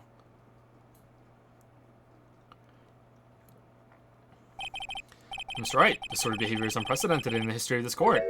I'm sorry. Is it? I'm afraid that your apology is not enough. Mr. Wright. Okay, now it's just kind of dumb that the judge doesn't remember him after he pulls this shit. Yeah, but it's still udgy judgy. What did you do with the bottle necklace? Unless is it like the judge is kind of like fucking like Nurse Joy and policewoman fucking Terry, whatever her fucking name is in Pokemon? Is there like fucking like 200 of him? What do you do with the bottle necklace? Forgive me. I'm sorry. It's okay. Just give back the necklace.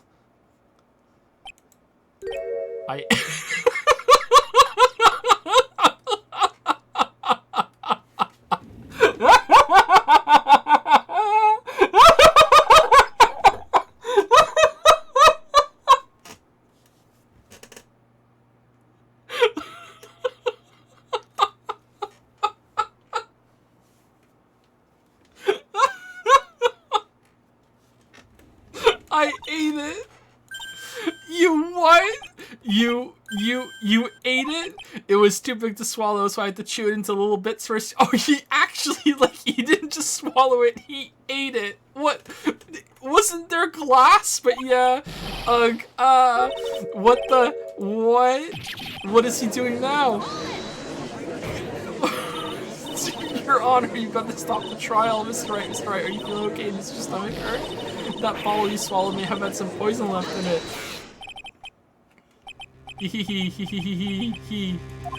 It seems the defendant has proven the prosecution's case for us. Clearly, that bottle did not contain a deadly poison. How can you be so sure? I think that's obvious. As you can see, the defendant is still very much like. Well, it was trace amount. They still have to check. This isn't proof shit. As for the poison, more like a fledgling defense attorney's overactive imagination. So it would seem. No, there must be some mistake. It took 2 teaspoons. The bottle must not have any poison left in it. Either that or the poison must have lost its potency. There. It's alright. Okay, she's saying it. That's good. Alright. Trusting your client is the most noble thing a defense attorney can do, and it's heartwarming to see that you place this much faith in Mr. Wright. But that... Did he just follow... That's it for... But that's how it is for us on the prosecution side, too. For example, I would trust the witness, Miss Hawthorne, with my very life. Which is why I can state that your assessment of her is completely wrong. She gave me tea just earlier. That's enough. Unfortunately, Miss Fay, I cannot accept your explanation of the events. But why? This may be impossible for a beginner like you to understand. But in a court of law, evidence is everything. Ugh. Even after I prove so much, is she going to get away with everything? Well, now that the suspicion surrounding Miss Hawthorne has been cleared up, I would like to proceed with the verdict. Mr. Wright. I'm sorry, Miss Fay. It totally slipped my mind. I'm really, really sorry. I know you believed in me, and I feel like I really let you down. Mr. Wright, what are you trying to say? There's something I forgot to tell you. What is it? That day, the day I met Doug Swallow.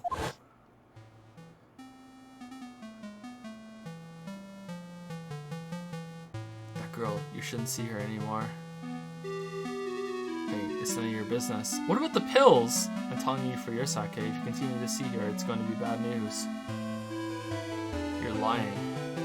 Just listen to me. There's something you need to know about that girl. Last night, someone stole some poison from our lab.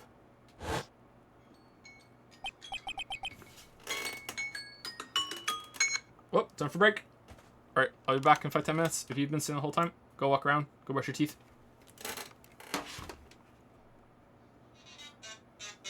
What the fuck? Oh, I need to answer this.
Oh man, was there no music? Sorry. Bad place for that. Shit. Who's the last person to thank you to? Bouncy Bob for sure. Anders Josephson, that was the last person. Thank you, Tamir the Fat, for the resub. Dark Frog Lover 69 for the new sub. Instaboner for the resub. Trini Midio for the resub. Kappa Blanca for the resub. Automata, Zargi, Axe Flyer, or Fleer. A lot of dinosaurs, nice. Taruvan Bonsai. Dastag and Earthborn92 for the resubs. Thank you so much, everybody.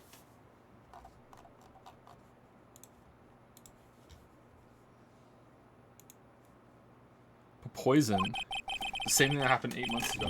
Okay, so in terms of like a tutorial kind of trial, like I find that some of this has been just a little tricky. Like there's hasn't been anything that's like super taxing, and admittedly I have to wonder if some of it is because it wants something very specific and another answer would fit, but it wants like this one and no other. But yeah, it's been it's been a little trickier than I expected for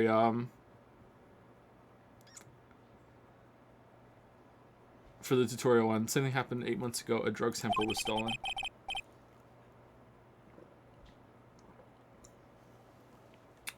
She came to the lab that day, at that time too. Could only have been her. That girl is a thief. Stop it. Don't talk about her like that.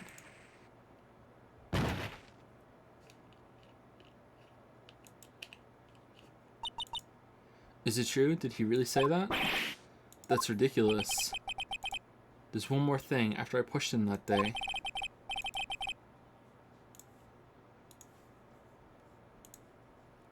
I got worried and came back to have a look. And she was there. Dolly was right there. She was crouched down next to him. What? Oh, she's wearing gloves! She told me not to ever tell anyone about it, but I'm sorry, Dolly. Your Honor, that is, the defendant is... Miss Faye, you tell them. Dolly didn't do it. She's innocent. So Dahlia stole poison 8 months ago too, huh? If you put that together with Mr. Wright's testimony, then there's only one possible conclusion. She's a poison thief! The defense believes that Miss Dahlia Hawthorne stole some poison on the night before she killed Doug Swallow.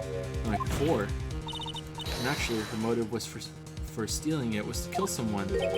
Miss Faye, if you're so certain of your theory, then let me ask you this. Mia, this is your last chance. Think carefully now. There's something that she desperately wanted to get back. Therefore, exactly who was Miss Dahlia Hawthorne planning to kill? Well, I mean, like, really? She was planning to kill Phoenix?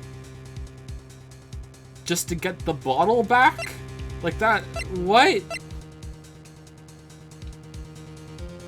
He wouldn't listen to the point that she was gonna kill him to get the bottle back? Had she been like dosing him slowly over the time, but the fucking cough medicine was counteracting it? Okay, let's go for it. There was one person that was standing squarely in Miss Dahlia Hawthorne's way, and that one person was Mr. Phoenix Wright.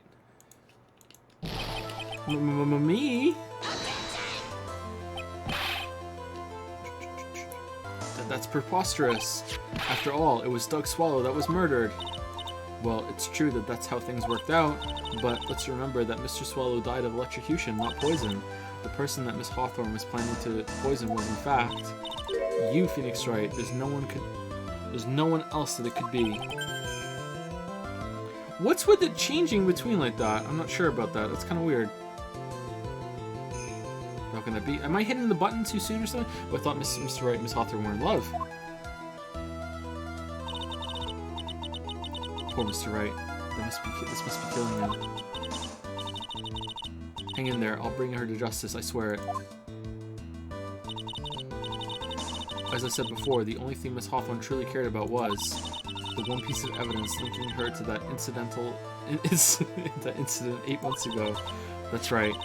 The bottle necklace. That's all she cared about. And now Phoenix has eaten it. But even so, why? Why would she go as far as to murder him? 8 months ago, just after the fall of that attorney in the basement cafeteria, Dahlia Hawthorne could think of only one thing. Had to get rid of the bottle necklace as quickly as possible. She should have eaten it. No, it can't be. It was a pretty good move she made too. The evidence was missing for a long time. But there was just one big problem. Although she got him to hide the evidence, Mr. Wright refused to return it to her. This is so dumb. This is so dumb. Did she make him the sweater as a look? I made you the sweater. Now can I have the bottle back? And he's like, thanks for the sweater. No.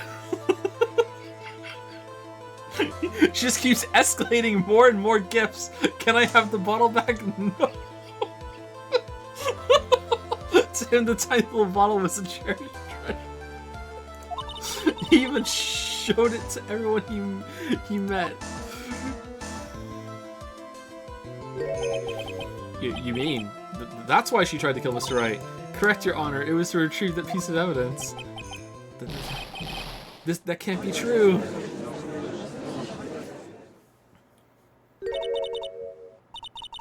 Feeny, what a joke you are. Uh-oh, true form Dahlia coming up. Damn. Honestly, how can any woman ever count on you for anything?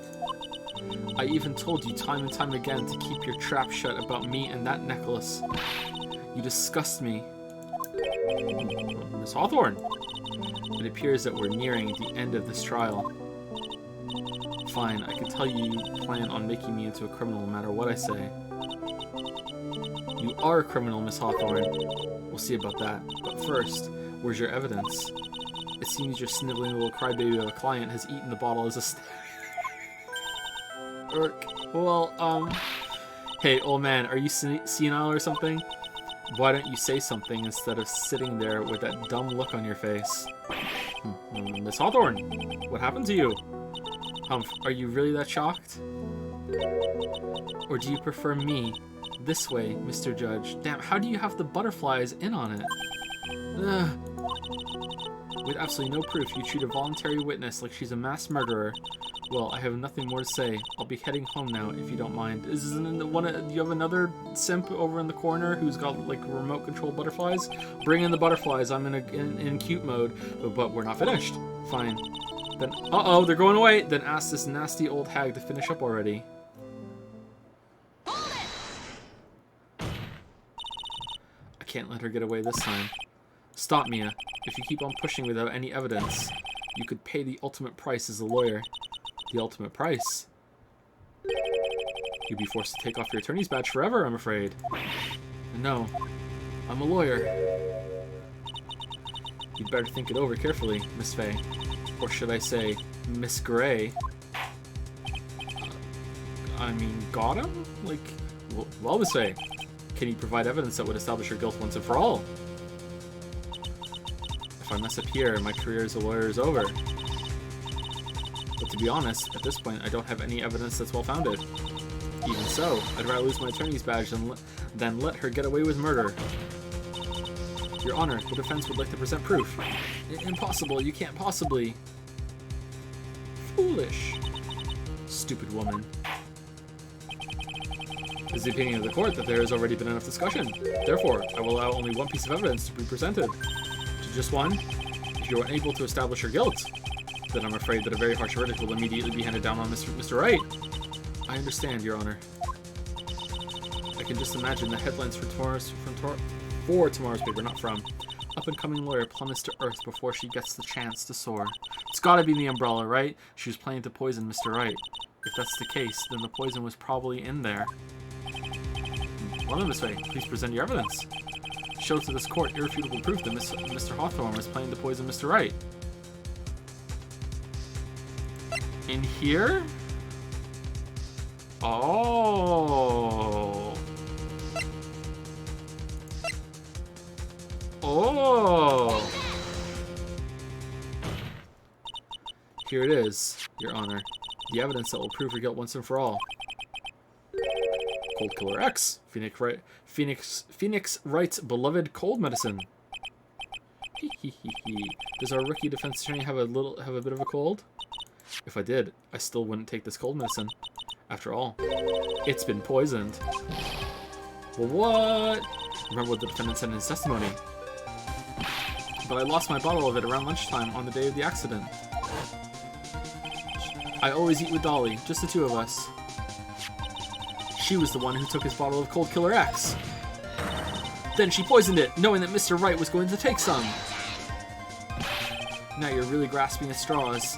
After all, it was the victim, Doug Swallow, that was holding the medicine. I would like the court to recall the crime that happened here 8 months ago. Where did Miss Hawthorne hide the evidence? Huh? What are you talking about? 8 months ago, the poison was hidden in her bottle necklace, which she then gave to someone else for safekeeping. Oh, she did the same! Someone she had accidentally run into the reading room. In the reading room, sorry. My client, Mr. Phoenix Wright. Yes, that's right. She did the same thing this time as well. After shoving the victim, Mr. Phoenix Wright left the scene of the crime. That is when the murderer, Dahlia Hawthorne, appeared, but what she couldn't count on is the brittle power lines of IVU.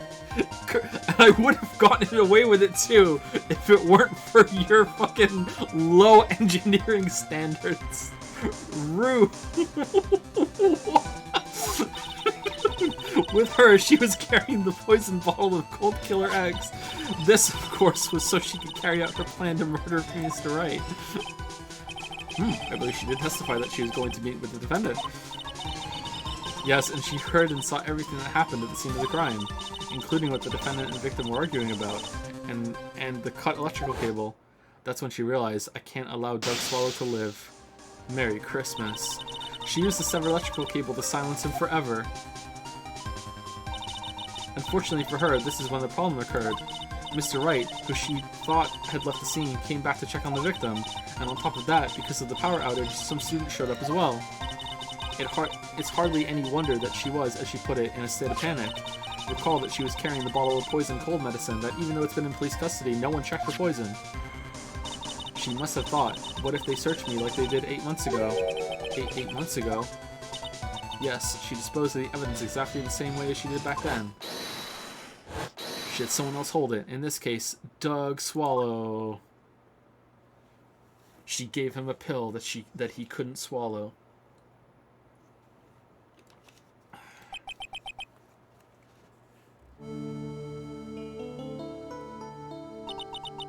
Oh, come on now, everyone. Surely you aren't fooled, are you? This stupid woman, she's nothing but a filthy, stinking liar. Right, Mr. Prosecutor? Huh? That's exactly right. It's just pure desperation. I wonder which one of us is the desperate one. So, Miss Hawthorne, this cold medicine, I wonder if you wouldn't mind taking some. Huh? Well, Mr. Wright ate that necklace of yours, right? Now it's your turn to prove your innocence. What do you say? If I'm just a filthy, stinking liar, then there's no need to worry. So come on, show us. I dare you to take some of this medicine right now. Oh, she dared you! Oh, pounding the gavel. Oh, can't go back on the dare. Come on, do it. Do it. Kurt, Mia Fey. Do you think you've won? Well, do you, Mia Fey? This was a very big improvement. That's just fine. For the time being. Victory is yours. For the time being? Well, I have a very long memory, you know. You and I will meet again. I'm certain of it. Huh?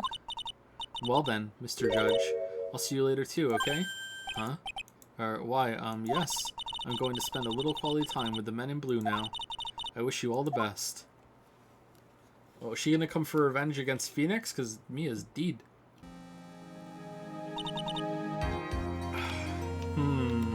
Okay. Phew. It's finally all over. She's gonna force someone to channel Mia to get her revenge. Even from beyond the grave, you can't get away from me. I refuse to accept this. The defense hasn't shown a scrap of evidence to support their outrageous claim. But even so, your witness seems to have accepted it. I don't care. I'm Winston Payne. And I don't believe one word that this rookie lawyer has said. Well then, Mr. Payne, let me ask you this. Yes? Would you care to try this cold medicine? What? Just a little earlier, I could have sworn you said. There, it's alright, rookie.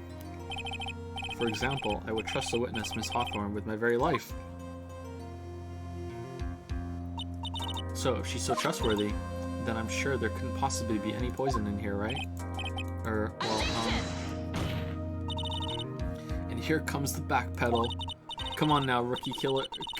Show this rookie how it's done. Aw, man, she's feisty. How much trust do you really have for this woman? Are you willing to bet your life?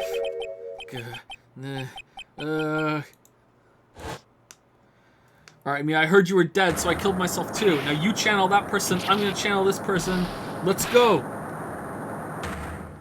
Afterlife duke out in the courtroom. Aw, man, he lost some hair.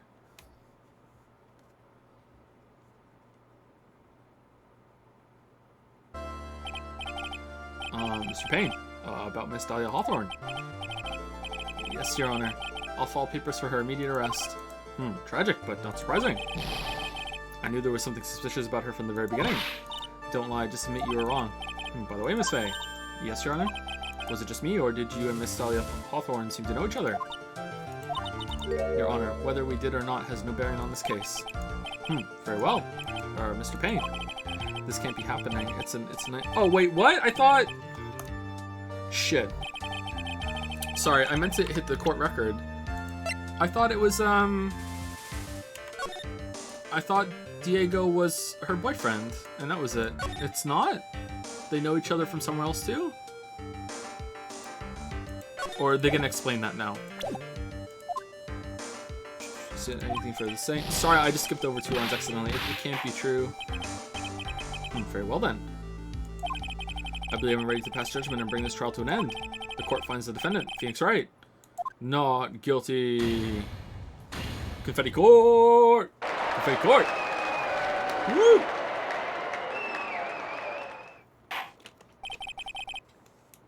This court is adjourned. April 11th, 3:16 p.m. District Court, Defendant Lobby Number 3. Mia, you were wonderful in there. Thank you for everything, Mr. Grossberg. During the verdict, I thought my hemorrhoids were going to explode like Mount Vesuvius. Seriously, you need to stop going around telling everyone about your hemorrhoids, bro. Mr. Grossberg, do you, maybe you could stop talking about that? That's rather rude. Anyway, this case really made me think. What does it really mean to have a relationship for mutual trust with the client? Perhaps it is we, veteran lawyers, who have lost sight of this. Oh, Mr. Wright. Congratulations. Are we never gonna find out about the sweater? Thanks. You know, I was thinking, go on, the dolly that I saw up there on the witness stand. She was super hot. I don't think that was really her. What? Yeah, the dolly I know could never have said those kinds of terrible things. Maybe she was like, I don't know, a fake or something. Boy, this poor kid still hasn't got a clue. You need to forget about her, Mr. Wright, for your own sake. Yeah, you're right. It's probably for the best. Also, you need to relax a bit more. Try to grow up a little. But, out of all of my friends, everyone says I'm the most grown up. Eek, what kind of company does this guy keep? Fucking Zoomers. Right now, I'm studying to become a lawyer myself. That's what you keep saying. But I thought you were in the art department. Well, yeah, I am. But there's a friend that I desperately want to help. And if I hurry, then I should still be able to save him in time. I see. Same as Faye. A lawyer is someone who can help people when they're in trouble, right? Mr. Wright, I'm still new at this myself. But I think that's exactly what a lawyer is. Okay, I'm going to do it. I'll study my butt off. I'll become a lawyer for sure. I hope we see each other again someday. Maybe even in court.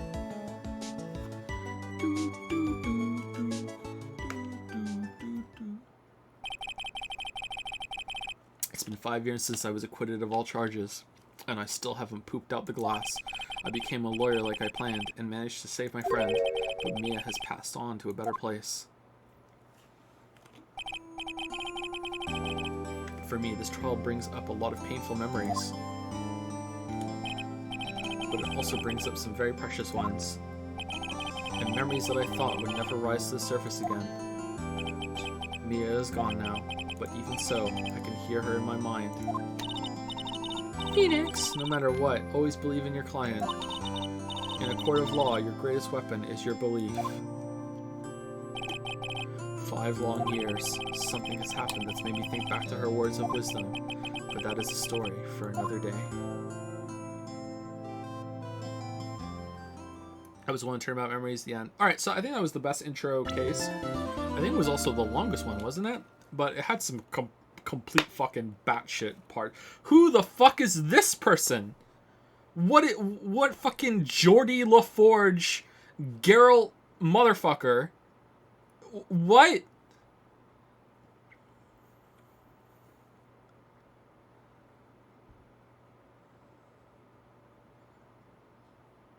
Alright. A brand new episode has been added. Anyway, there was some bullshit in that, but let's just move on. Like, what is going on in the background here? The moon. Is this a prosthetic or like this looks like a show to me? Like, there's Mia and Pearl, or Maya and Pearl, sorry.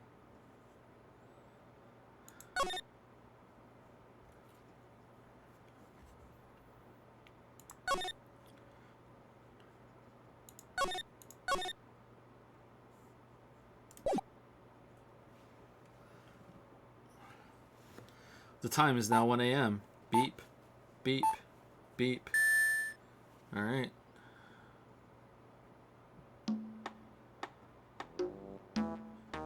Detective, we made it. Phew, what a relief. Glad the jewel is still safe. Oh, you said it, pal. It must have been our rock-solid security that scared him off. Would you mind opening the safe just to double-check? And inside, there's a dead body. Oh my god. 1-1.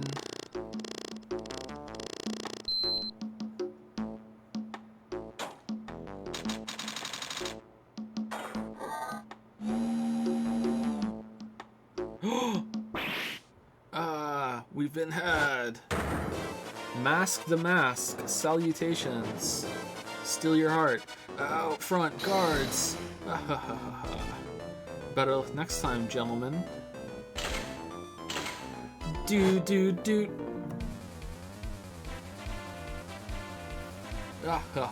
Excuse me, but I'm afraid I must be leaving now. Does he live on the moon? We shall meet again when the next moon is full. The full moon thief.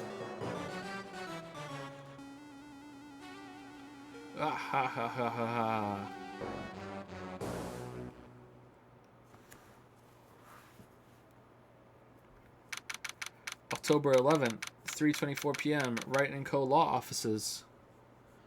Hey Nick, get a load of this. Hey, are you listening to me? You can clean the toilet later. This is important. Did not miss you, Maya. What are you freaking out about now? Hee. Like a million times better than Paimon, though. Today will be the last time you talk to me that way. Huh? Are you leaving? We're about to hit the big time. Big time? And what do you mean by we? You don't mean you and me are... Ha! Don't be silly. I'm talking about me and... Pearly, of course. Hello, it's a pleasure to see you again, Mr. Nick. Pearls, you haven't changed a bit. Wait, what are you doing here anyway? Hee, haven't you heard, Mr. Nick? Here, take a look at this. What's this? Some kind of poster? Treasure Exposition, the Sacred Urn, Curian Village. Isn't Curian Village where they're from? Oh, that's the urn! Okay, Curian Village, isn't that... Fucking me and Nick, man. That's right, it's our hometown, Pearly and mine, that is. What's this about treasures from the boonies? Ha, very funny. You can laugh all you want. But you'll be singing another tune tonight. Tonight? What about tonight? The Treasures of Curain exhibit doesn't actually start until next week, but the promoter sent us some special VIP entry passes. That's why I dressed up extra special today. What do you think, Nick? You look exactly the same as you always do. Same Maya, different day. This young lady here is Maya Fey, the younger sister of Mia Fey, my friend and mentor. I first met her 2 years ago. I was working on the case surrounding Mia's death, and ever since then, I've been the one who's been keeping this law office afloat from behind the scenes. Actually, that's just a cover for her true identity. In reality, she's a spirit medium and a bit of a shady character. Hey, who are you calling shady? And this little girl is Pearl Fey, but I usually call her Pearls. She's Maya's cousin and a spirit medium in training herself. I know I'm a bit young, but I want to help in any way I can, Mr. Nick. Curian Village is the home of the mysterious Curian channeling technique, and Maya here is the daughter of the Curian School of Channeling's master. I know it sounds ridiculous, but it's no joke. I've seen her power with my own eyes. It's the real thing, alright. Earth to Nick, how long are you going to make two gorgeous women like us wait? Yes, Mr. Nick, I can't wait any longer. I want to see the exhibit. Besides, looks like I don't get a choice here. Might as well head on out. Treasure exhibit poster added to the court record. Why is that important? Alright, something gonna get stolen while we're there? Are we gonna be involved in it again? October 11, 7:18 p.m. Lordly Taylor, main exhibit hall. Lordly Taylor? Lordly Taylor, the city's fanciest and most expensive department store. Treasure exhibit, huh? I have to admit, I'm pretty impressed. Oh no. Wow, this is awesome. Yeah, you can make even the cheapest junk look great. It all depends on how you display it. Oh, they even have the dusty old hanging scroll that was in the Fame Manor storeroom. Oh yeah, I remember scribbling on it when I was a little girl. On a family heirloom? Say, Nick, the person in charge of this exhibition is waiting for us in the basement warehouse. Alright, I guess we should go and say hello.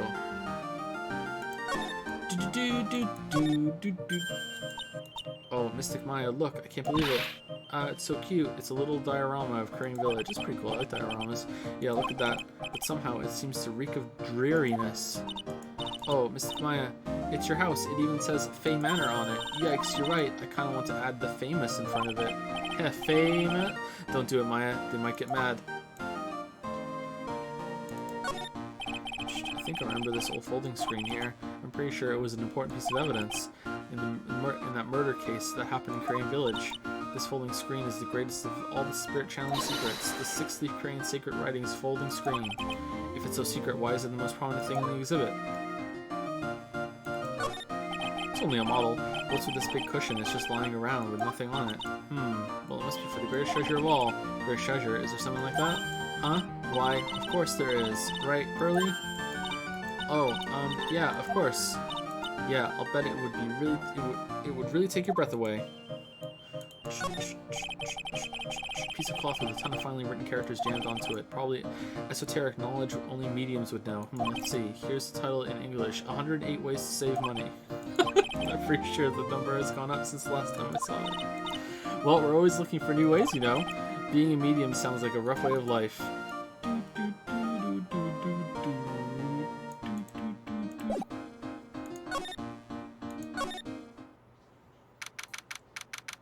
October 11th, Lordly Taylor, basement warehouse.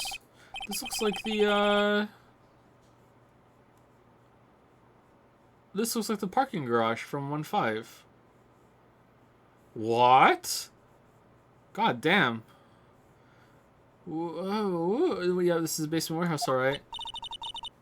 This place is scary. I feel like a monster could jump out at any time. Don't be scared, Pearly. I'll protect you. Oh, that's right. Eek! Eek, a monster, you were right. Huh? A monster? Cha-cha, real smooth. Good evening. It's good to see you again. From the last one in case 2, right? She was wearing blue. She kind of looked like Samus. I know you. Haha, nice to see you again too, little miss. Ah, hello. Is she a friend of yours, Nick? And how do you know her, Pearly? Nice to meet you. I'm Adrian Andrews. I'm in charge of the promotion and planning for this treasure exhibit. I'm also responsible for the security arrangements. Oh, nice to meet you. Adrian sure has changed since we last met. So this is the warehouse. The really valuable exhibit items are still stored away in here. Okay. Cha-cha, real smooth. Slide to the right. Yeah, this is very similar. I don't think it's exactly the same though. Like maybe they like I don't know enough about like art, digital art to know how they would have done that, but like same kind of template or something? I don't know. Maybe it's just this. Maybe it's just this. Maybe it's nothing.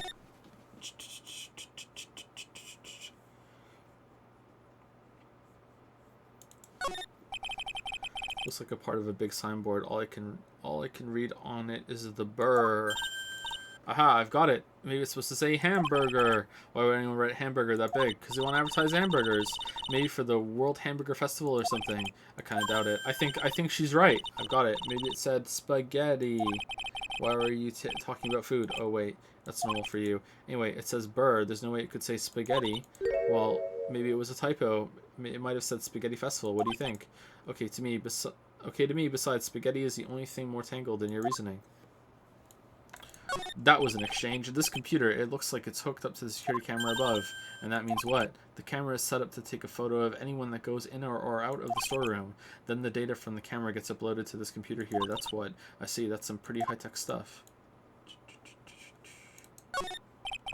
It's a security camera. It's trained on the warehouse door. It's set up to take a picture of anyone that enters or exits the door. As long as it's turned on by fucking Wendy Oldbag. An ounce of prevention is worth a pound of cure, they say.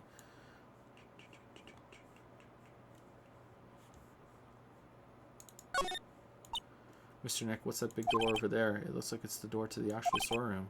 I can see lots of big boxes and stuff back there. Really? Let's go in. I want to take a look. Oh, I'm sorry. Unauthorized personnel aren't allowed in there. Did you hear that, Nick? We're unauthorized personnel. Ooh, why are you telling me that? Unauthorized. Look, a ladder. That's a step ladder. So, what's the difference? You need to stop judging things based on narrow-minded cultural assumptions, Nick. Excuse me? Right. What? Why do I feel like we've had this exact same conversation before somewhere? Yeah, okay.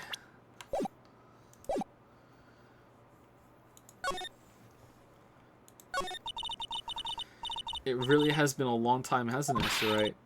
Nick, what's going on? Who is this one? How long has it been? Why are you freaking out on me? It couldn't have been that long. What? I just thought it'd be more dramatic if I got all worked up, that's all. Mystic Maya, you should let... Actually, we can find out. She's 19. Wasn't she 18 before? So it's been at least a year since the beginning of whatchamacallit, of Ace Attorney 2. So it's been a year since the end of the second one, maybe? Or 6 months? Mystic Maya, you shouldn't let him off the hook so easily. Please, Maya, don't say anything that'll needle pearls further. She could be almost 20, though. It could be, like, just because she's 19, she could be, much closer to 20. So it could have been even longer. Mr. Wright was there for me when I really needed help. It was something that happened 7 months ago. Oh, there we go! Fucking waste of time. You remember, don't you? The Nickel Samurai case. Not really. I was stuck in a dark wine cellar. Did that escape your memory, Nick? Yeah, it was the best case. After that, I quit being a manager and started this job. Wow, that's tough. I'm sorry, Miss Andrews, if it wasn't for us. No, don't say that. I'm glad the whole thing happened, and I was pretty much almost forced into suicide, badgered by your prosecutor, who just lay into me for my mental issues on the stand, and everyone was like, yeah, this is fine. Thanks to you and everyone else that was involved, I was able to change my whole life. I just needed a stern talking to. That's what you do with mentally ill people. I really am grateful. Phew, that's a relief.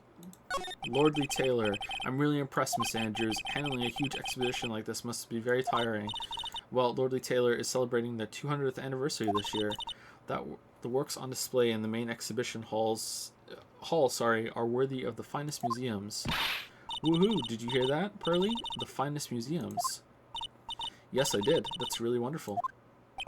So this basement warehouse is pretty well protected, huh? Of course it is. After all, there are some priceless treasures here. The security guards are all very highly trained as well. That sounds good. So what is with that face she's making? Okay. I'm a lawyer. I owe a great deal of thanks to that badge. It's the only reason that I'm still here today. Oh, come on now, that's not true. I think what Nick means to say is, it wasn't thanks to the badge, it was thanks to me. Tell the truth, Nick. I know that's what you were thinking. No way, Maya. When does Maya die? Alright, poster. I wanted to do something nice for you and your friends, Mr. Wright. So that's why you arranged this exhibit? I knew that Korean Village was the hometown of your assistant, Maya. I thought it would be great to let the rest of the world know about it too. But that's not exactly thanking me, per se, is it? Maybe, who'd want to see an exhibit on the treasures of Phoenix Wright? I guess I can't argue with that one. Sorry, can be no.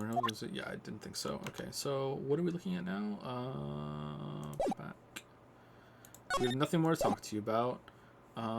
Let's cha-cha real smooth. And I guess we're supposed to inspect the statue. Organi? It says organi. No, it doesn't, Nick. It says organize. You just can't see the last two letters. Yeah, well, I guess no one else could read it either, because this place is a mess. Yeah, you must feel right at home, huh? That's why the order is there to organize. Why is the A off to the side there? Mystic Maya, take a look. Is that some fucking Danganronpa blood behind it? Mystic Maya, take a look next to the door. That's Mystic Ami, right? Amy? Ami? Yes, that's the statue of the woman who invented the Korean channeling technique, Amy Faye. This statue is on loan from one of the training halls of the Faye family branch. In fact, it just arrived this morning. Amy Faye's... Ami or Amy? I'm gonna go with Amy. That's where I naturally go, but it might be Ami. Amy Faye's golden statue added to the court record. A statue of the founder of the Korean channeling technique is holding the Suishishido? Shido? Suishishido? I'm sorry. What's that creepy looking thing she's holding? Don't ask me. How should I know?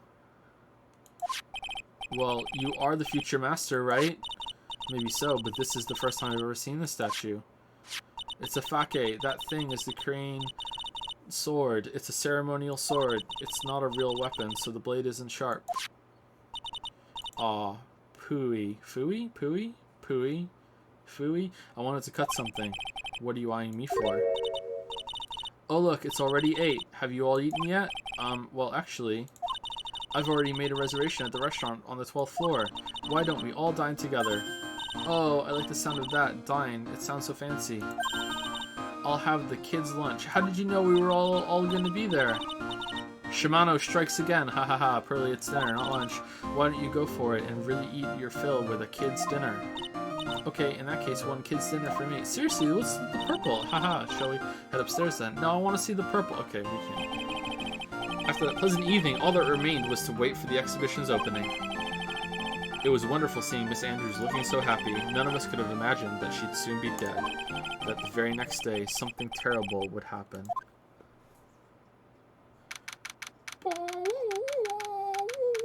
October 12, 10:09. Nick, this is terrible. What the? You're cleaning the toilet again. I never knew you were such a toilet freak. Give me a break, would you? My brain just hit the snooze button for the 5th time. I'm going to turn on the TV. We've got an update on the recent treasure heist. Based on clues found at the scene of the crime, authorities have announced that they believe it was the work of the renowned phantom thief. Whoa! Mask to mask. Alright, best trial. Good job, Waffles. Mask the mask. According to the spokesperson, Lord D. Taylor received a threat letter some days ago. This is the 5th heist by this phantom thief who only targets rare treasures. Lordly Taylor? Metal Gear? Well, Nick, what are you going to do? Don't you dare go back to scrubbing the toilet. Treasure, Lordly Taylor, you don't think.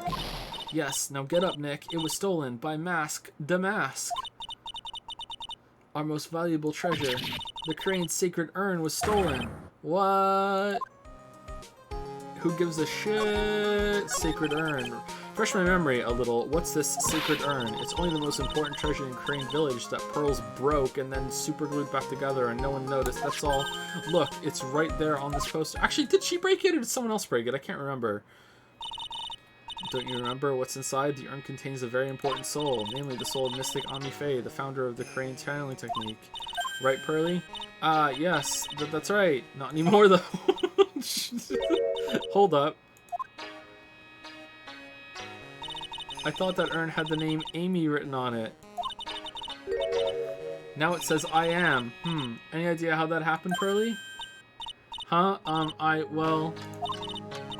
Teehee, there are some things best left unsolved, wouldn't you say, Mr. Nick? Yeah.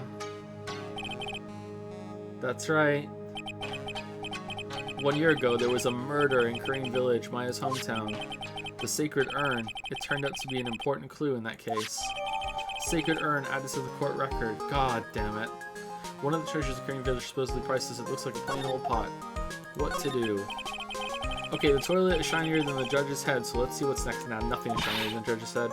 What's wrong with you, Nick? What do you mean? What do you mean, what do I mean? Mr. Nick? Your beloved Mystic Maya's treasure has been stolen. Doesn't that even bother you? Nope, but I thought the urn was the village's treasure, so I don't see how. The village is Mystic Maya. She's the future master of the Crane School of Channeling.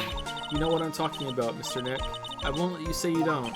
Okay, I do. So what am I supposed to do about it? Isn't it obvious? Go and find the bad guy who did this. Yeah. And get the sacred urn back. But I'm a lawyer. I'm not a detective. I'm a lawyer. to do with this. If you're a real gentleman, you would find it for your beloved Mystic Maya. Man, oh man, there's no winning against Pearls' fairy tale image of love. So what's the name of this bad guy again? Mask the Mask, Nick. Make a note of it. Mask the Mask. Last year's incident. Ah, it was terrible. I was arrested and everything.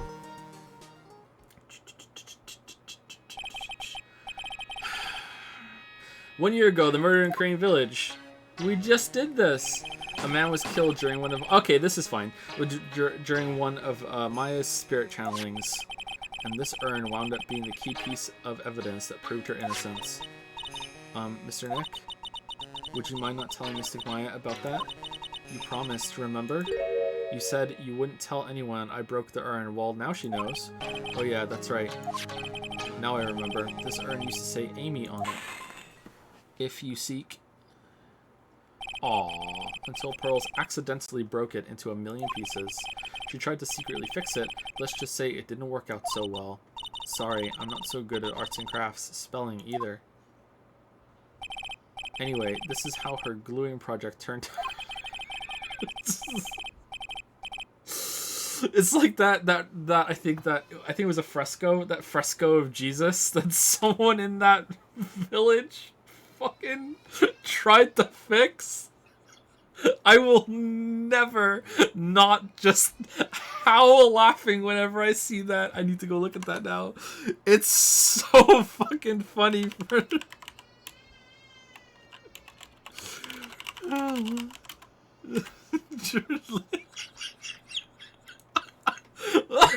Oh my god. Apparently the story, it isn't that bad. Like what the story that was originally released was that she was just some like, they tried to paint it that she was just like a churchgoer and she just like took it upon herself to fix it. Like, that's not what happened at all. It's not that that bad, but like, god damn. Oh, it's so funny. Anyway, she put the pieces together wrong and now instead of Amy it says I am. I can't believe no one's noticed this until now, a whole year later. I can't believe it myself. Alright, can we go now? Where are we going? Main exhibition hall. October 12th. Sorry, baby's upset. Lordly Taylor, main exhibition hall. Right, let's see if we can find some clues that might lead us to the bad guy. But it doesn't look like anything has been disturbed. Yeah, it looks pretty much the same as it did last night. Bad guy, huh? Hey, you can't poke around here, pal. Wait a minute, that voice. Oh no, not him again. It's you, and I'm the one who should be saying not again. Why is it that every time something bad happens, you always show up, pal? I should be asking you that. Aren't there any other detectives? No, I should be asking you that. What are you doing hanging around here? Hey, I asked you first. Why are you here? Alright, we got it. Why don't you two kiss and make up already? Where's Chadworth? Hello. It's been a long time, Mr. Scruffy Detective. Oh, it's you, little missy. Actually, my name is Gumshoe, Detective Dick Gumshoe. Now is a good chance for you to try to remember it right. And if it's too long for you, you can just call him Dick. Okay, it's good to see you again, Mr. Detective Dick. Yeah, good to see you again too, I guess. Awesome. Mr. Detective Dick, can you tell us about what happens? Oh, that's a thing now. Alright, cool.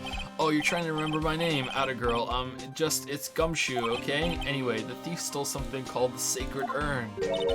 I know about that. Oh, well, the criminal's name is Mask the Mask. I know about that too. Detective, can't you tell us something other than that? No, well, I guess I sorta kinda owe you guys in a way. The crime occurred last night at around 1:30 in the morning.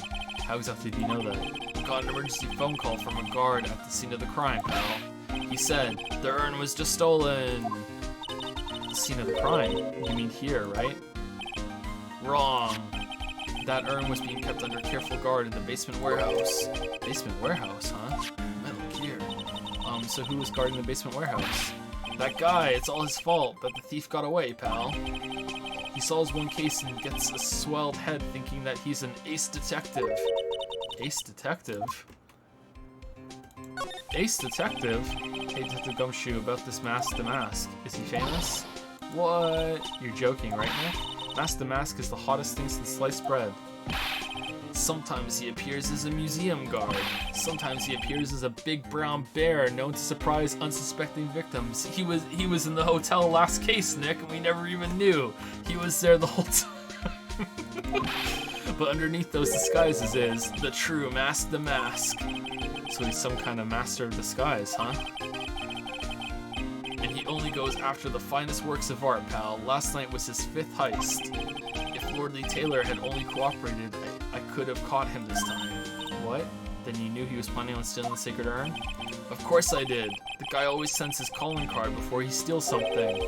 Calling card, huh? They mentioned that on TV. So this is, like, where did, like, what? Like, calling card, Phantom Thief again? Like, so this is drawing on, like, the shared inspiration that I just don't know about, I'm guessing? Because I'm an ignorant fuck? Alright, so what do you call him? So, why do you call him an ace detective anyway? That's what he calls himself, pal. I didn't make it up. So what's he like? Well, like I told you, Mask the Mask has made 5 heists so far. On the 4th heist, Mr. Ace Detective managed to get the stolen treasure back. Wow, that is impressive. All by himself? Yeah, I gotta admit it, pal. Maybe he really is as good as he says. Every time the thief sends one of his calling cards, we send our men on a stake out. But none of us has ever gotten so much as a glimpse of the guy. But Mr. Ace Detective was able to receive the stolen treasure from the street. Was it Chadworth? Anyway, he's at the scene of the crime right now. Chadworth's here looking for clues. So he's down in the basement warehouse, huh? Now, you would say if it was Chadworth. So what's this calling card? Here it is. But don't show it to anyone. It's top secret, okay, pal? What's this mark on the front? I hope it plays music. That's Mask the Mask's signature emblem, pal. You could say it's mark. It kind of looks like the masks that follow you around in Super Mario Bros. 2. And something else as well. All of his calling cards have got it on them. They didn't mention that on the newsflash. We're withholding that detail from the public for operational reasons. The only way we can tell if a calling card is real or not is by this emblem. Calling card added to the court record. That makes sense. Excuse me, when you get famous, there are always imitators. Mr. Nick, if you work a little harder, maybe you can have your own copycat someday. Thanks, I guess. I'm a lawyer. Here, take a look at my attorney's badge. Are you still showing that cheap little thing off? A real man keeps his mouth shut and carries a suave police badge, pal. Alright, What about the urn? To be honest, pal, there's something that bugs me. What's that? All the other items that were stolen by Master Mask were ones even I had heard of. They were all world-famous treasures. The Tear of Emanon, or Crown of Bongora. The secret urn of Crane is famous too, right, Curly? Of course, everyone in Crane Village knows about it. It sounds like we've got an unpredictable thief on our hands.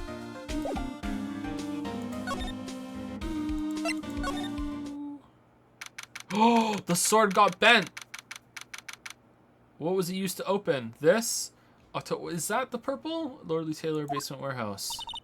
No matter how many times we come here, this place always gives me the chills. It's our second time! That's probably because it's air conditioned to protect the art pieces, you know? Oh, okay. Welcome to my private little banquet of chaos. Huh? What the heck does that mean? Oh. What? I'm afraid I have very little to offer, but please make yourself at home. Who are you anyway? Shh, silence. Hee. Now I see. It's all becoming clear. What do you see? Zavari. The truth has once again been elegantly revealed to me. A lawyer and a spirit medium, neither very advanced to their trade. Am I wrong? Am I wrong? She came down in a bubble, Doug Swallow. Yikes, that's scary. How did you know that? Is this Master Mask? How you say? The universal skeptic would say that how is nothing but a question of why. I'm a traveler of both time and space and a swimmer of dreams. What is he talking about? I can't make heads or tails of it. Without further ado, let me fulfill what it should be the first duty of any gentleman, and introduce myself. The name is At-Me. Look at me. Look at me? Look at me?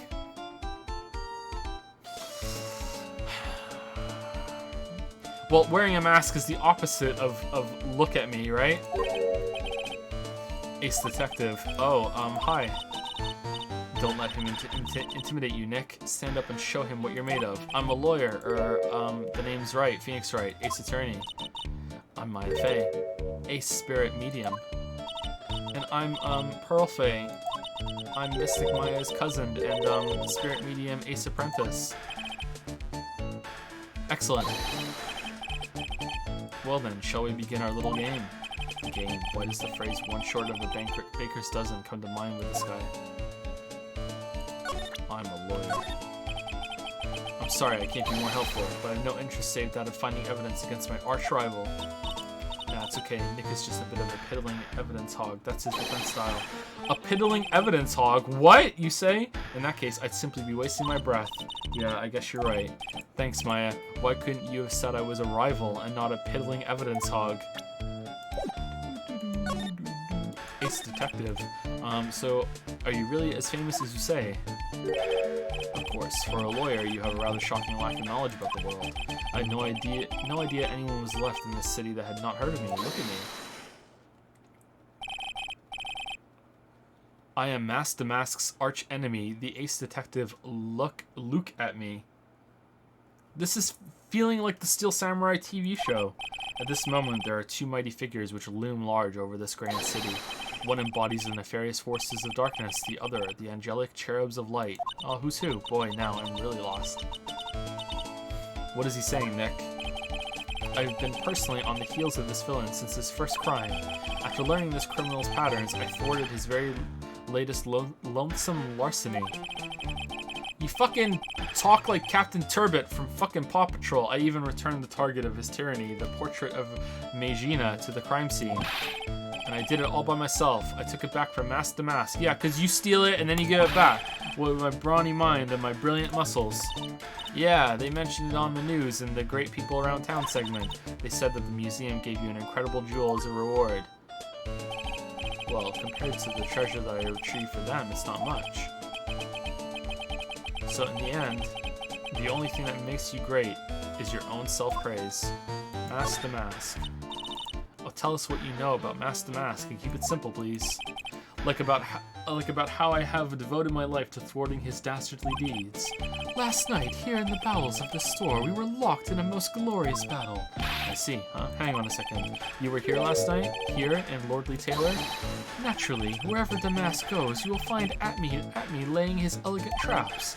Elegant traps? More like the mask out-eleganced you and made a beautiful getaway. But this time I allowed him to escape with the illusion of victory. I wonder if I should ask him about what happened last night in more detail. Let's do that. Can you tell us exactly what happened here last night? But of course, after all, I always say there should be no secrets between aces. Flattery will get you nowhere, Pinocchio. Whoa! I first received a request for my services 20 days ago, and it was 10 days ago that we received the Mask the Mask's calling card. Huh? You were hired before the calling card even arrived? Yes, you see, the person who hired me is quite rigorous and thorough. That's Adrian for you. A mere 10 days after hiring me, her worst premonitions were realized. A calling card arrived, right? Yes, so ace detective that I am, I set a trap for the thief right in the warehouse. And waited for him, alone. And you still fucked it up, alone, but why? Why didn't you go to the police for help? Ridiculous. Why would I seek help from such a singularly useless group of nincompoops? Useless? You've got a lot of nerve, after all. It was you that let the mask get away. I always operate alone and concealed, out of the sight of others. Concealed? Precisely. Even the guards on duty here were unaware of my presence. I even overheard your conversation yesterday. To fool your enemies, first you must fool your friends. It's my own original proverb. Anyway, that's what happened last night. As I was saying, I hid here in the warehouse and waited for the thief to arrive.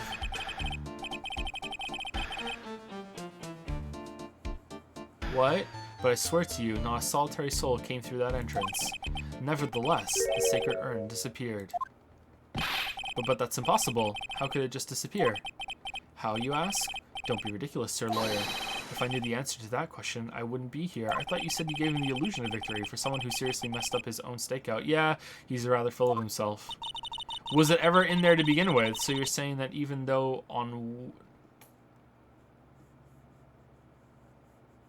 No, it's just a typo. No one came through those doors last night.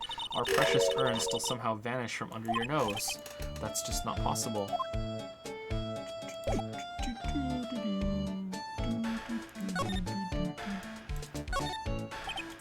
Tisk, Sir Lawyer, please refrain from such...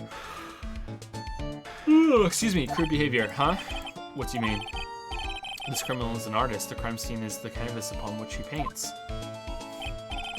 Only I, Ace Detective Atme, have an eye which is educated enough to read the signs. Could you translate that for me, Nick? I think you pretty much said, don't touch anything, amateurs. If there's something you're the amateur you wish to know about, you have but to ask Atme.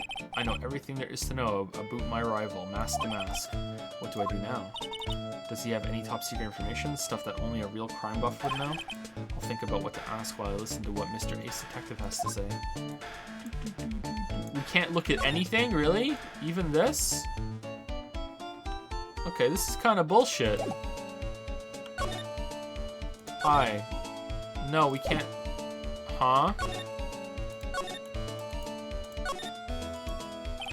Test solar, please refrain from rude behavior. Yeah.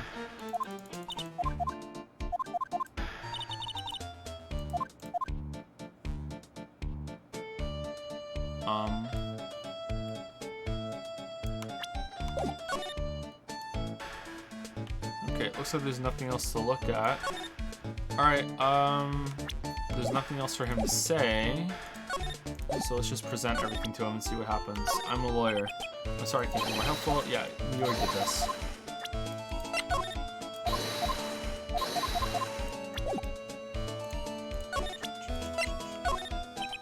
Do not fear, young lady. I promise I shall retrieve your urn. Thank you, Detective Atme. I'm counting on you. The final round between Detective Luke Atme and Mask the Mask is set to begin. Still, there's something funny about this guy. Yeah, but don't forget he managed to retrieve the treasure from the last heist. Yes, even I have a video that details my role in the whole affair. Can we watch it? I recorded it directly from the news on TV. Can I interest you in a copy? Yes. No thanks. I want to see it. I'm sorry, I can't be more helpful. Okay, so that's... Do not fear. Okay, same thing.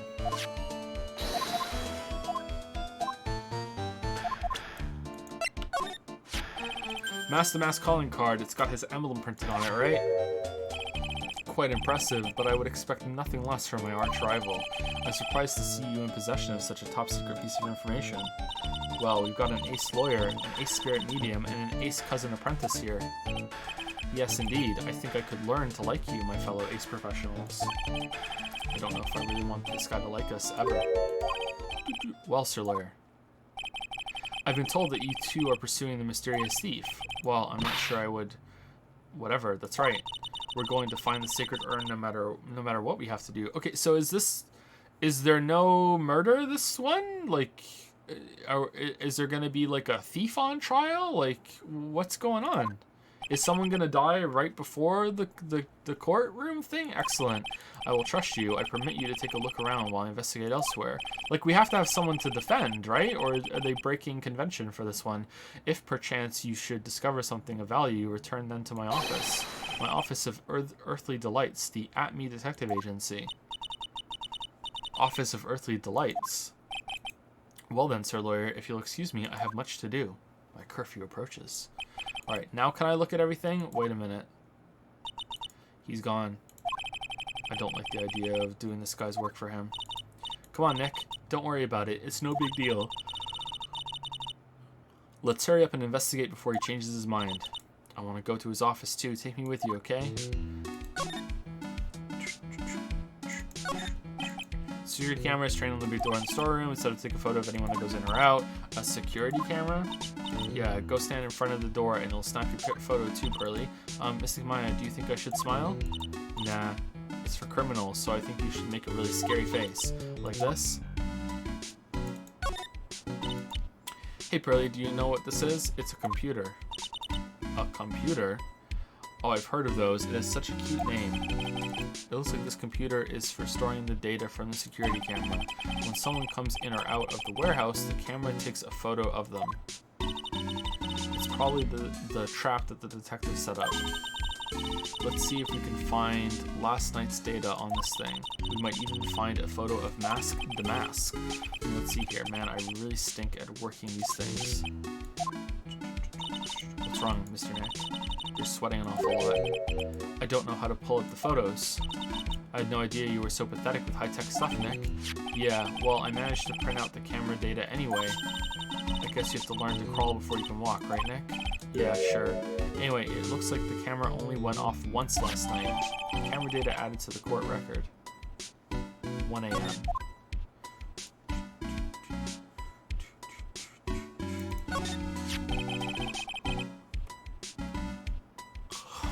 Why purple? The pathetic-looking wooden box. Ah, that's the box that had the sacred urn in it. Don't touch it. There may be clues to the thief's identity on there. Grr, I worked so hard to make that box. Huh? You made that poor excuse for a box, Maya? What's that supposed to mean? That urn has always been on its stand in the winding way of Fey Manor, so there was no box suitable for it, Mr. Nick. And I was so proud of it. Sniffle, sniffle. Poor Maya. Maybe it'd been better if the mask had taken the box too. The box looks fine. What's the... Wow, this is awesome. What did Miss Andrews say it was called again? Shito.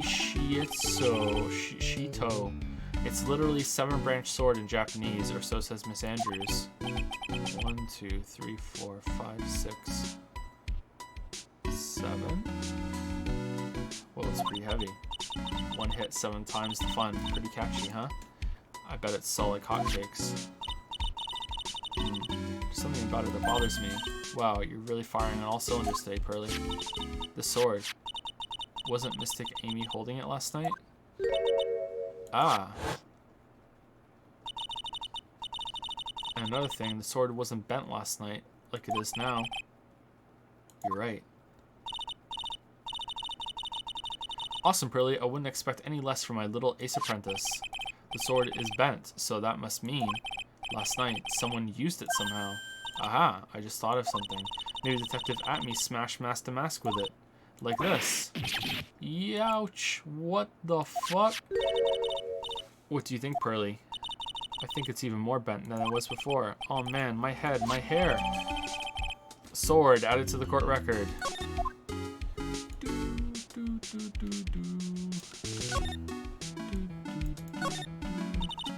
Mr. Nick, what's that big door over there? It looks like it's the door to the actual storeroom. I can see lots of big boxes and stuff back there. I guess that's where they were keeping the sacred urn. Remember, Maya, Miss Andrews said we're not allowed in there. Look what you did, Nick. You spilled paint over here. I didn't do that. Well, it wasn't here last night. I would have noticed the color this outrageous. It actually was, though. It was! But this paint has already dried up. Well then, you should have cleaned it up before it dried, Nick. Alright, so that looks like the box was in it, and that's how it was there. How the paint got on the box. Paint doesn't dry that fast. Besides, I told you it wasn't me. It looks like it's been several days since it was spilled. Hey, look at this. What is it? There's some kind of shape left in the bottom left side of this stain. Huh? You're right. I wonder what it can be. This statue of Mystic Amy is so cool. I want a gold statue of myself. We could put it in the office. Hey, it's Wright & Co. How about a gold statue of me? Mr. Nick, I'm sorry, but I know something strange. Huh? What is it, Pearls? The statue of Mystic Amy, was this where it was last night? Ah, no. I'm pretty sure it was closer to the door. Yeah, I think you're right. Great job, Pearly. I wouldn't expect anything less from my ace cousin. So the statue was moved on the night of the crime. Amy Faye's golden statue updated in the court record.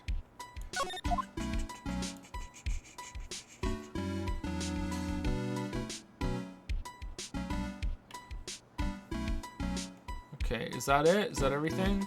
Looks like it. I'm guessing that we have to go and speak to Adrian now.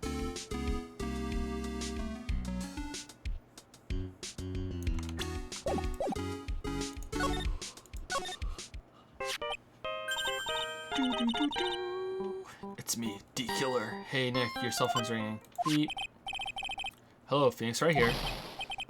Oh ho ho ho ho ho ho. It's me, Gumshoe. Gumshoe? What is it? What's so funny? I'll tell you what's funny, pal. I finally beat him. I beat Mr. Ace Detective. Finally. Why did it move? This underdog is the alpha dog today. That stuck-up detective's met his match. Yep, I finally caught him. Lock, stock, and barrel. There's no escape for him. You caught him? Are you saying? You captured Mask the Mask? Bingo. Well, actually, he surrendered, but I still got him. Mask the Mask surrendered. That's great. So when can we come and pick up the sacred urn? Well, you see, I was gonna tell you. What? Something wrong? Do you think you could swing by the detention center sometime? Has he turned himself in because it wasn't him? It's like, no, it wasn't me. I did the other ones, but I didn't do this one. The detention center. He wants to talk to you. Mask to Mask, that is. What? He wants to talk to Nick. I'll be waiting for you, pal, in my swimsuit. So get over here soon. Beep. The detention center, huh?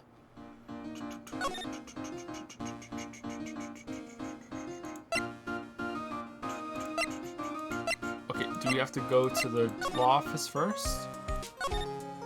Oh, they didn't fix that. That's great. October 12th, detention center, visitor's room. Hey, pal. Look, okay. Pickle Negito voice is hurting my throat, so I'm just gonna speak his lines normally. Sorry. Welcome to the detention center. You're sure in a happy mood, aren't you? Yep. After all, we just caught Mask the Mask, right? But so where's the sacred urn? Oh, sorry about that, pal. I guess I didn't really think about it before. But you're the victim in this case, huh? Well, I guess I should let you guys hear the story straight from the horse's mouth. Or the mask's mouth. Does he still have the mask on? You know, he's right, Nick. He is. My conditions were I wouldn't have to take off the mask. If you think about it real hard, we are the victims. Well, I guess so, in a way. I'm so used to thinking of the victim as a dead person because we're always on murder cases. Excuse me. But anyway, I have to get the sacred urn back. Please, don't just ignore me.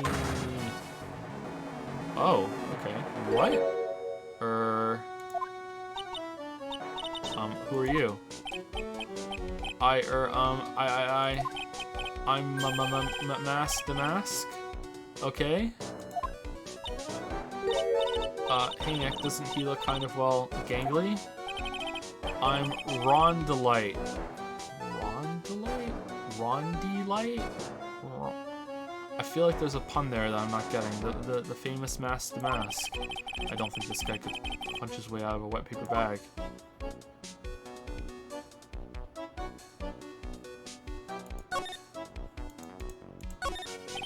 This guard monitors the visitor's room. He looks nervous being this close to an alleged thief.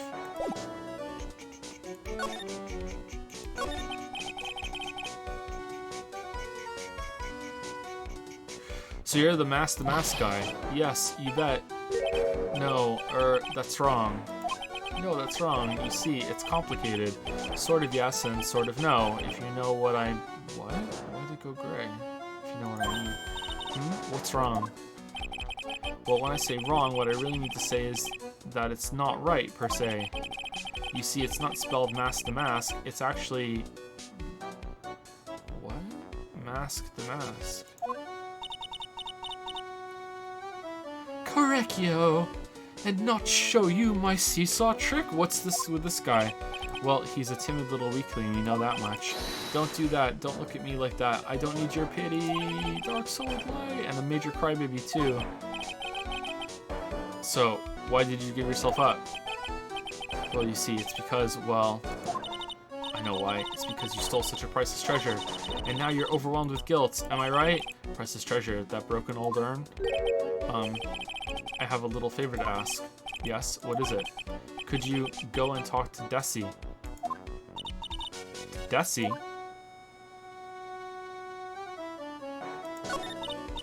Look, we really want our urn back, so where is it? I'm sorry, I'll give it back. I really will.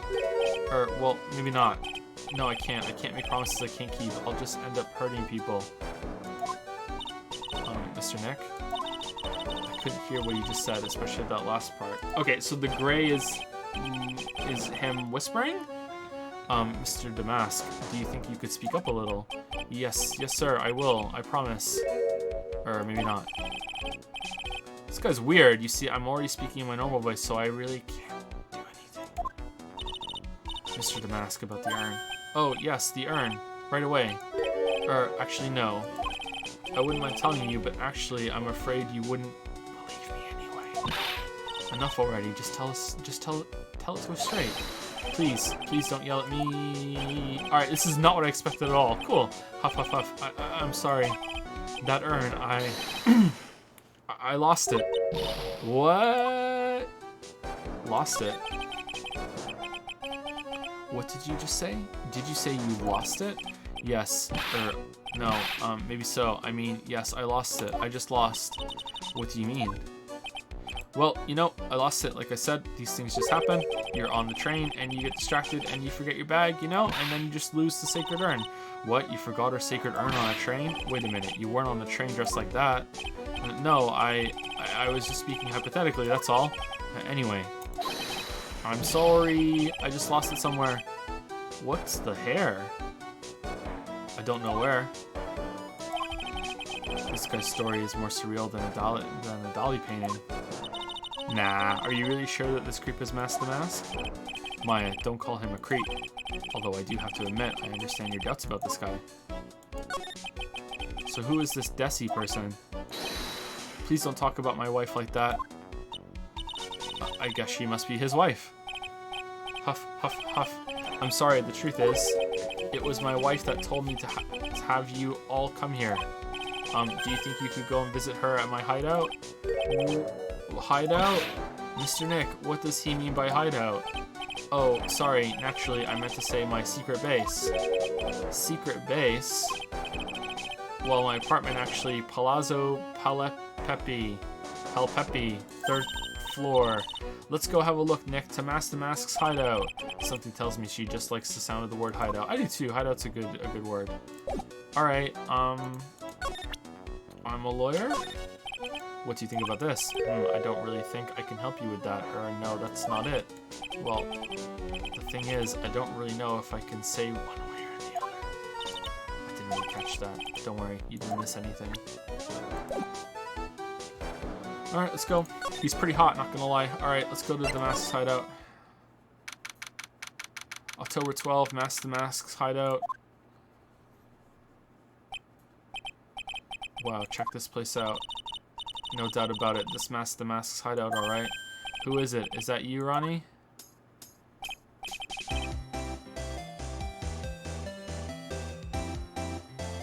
So it's Waffles and On?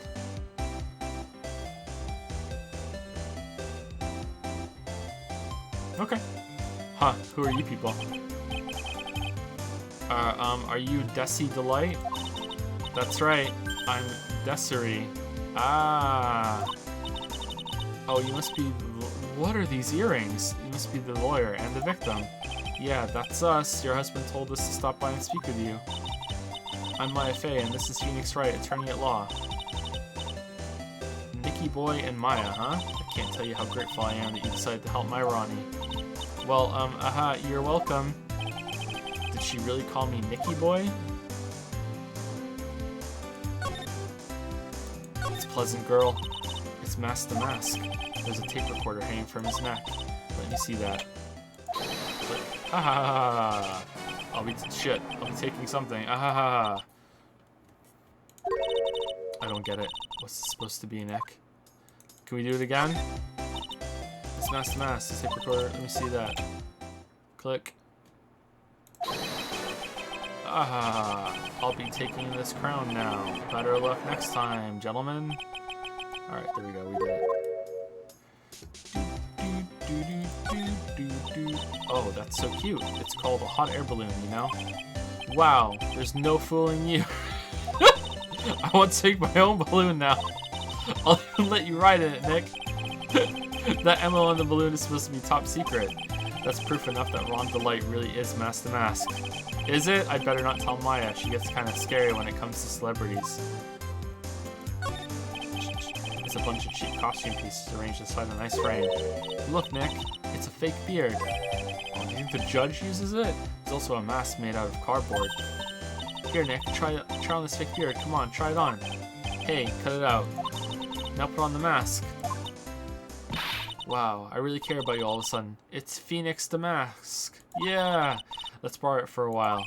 No way. I'm not stealing from a thief. I have enough bad karma as is.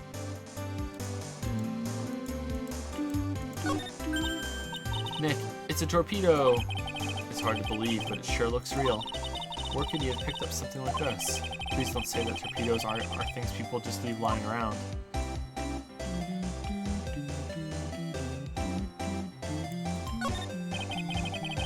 There are a bunch of books lying here. They're all romantic-sounding novels about famous heists and fantastic thieves. Wow, look at all the bookmarks and notes stuck into them. Let's see here. Note, must remember this thief's way of laughing. Very useful. Note, a calling card is an important part of any good thief's modus operandi. Wow, Rock really studies stuff. Hey Nick, look on top of the chair. Looks like an envelope and a letter. Well, don't just stand there. Come on, let's read it. Maya, you know we shouldn't do that. What are you talking about? That letter could be an important clue. No way, you can't just go reading a private letter just because you feel like it. It's not just because I feel like it. It really could be important.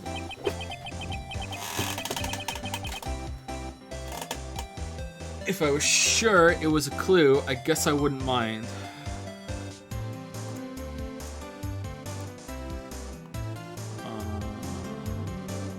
Something just broke. Are we still good? Are we here?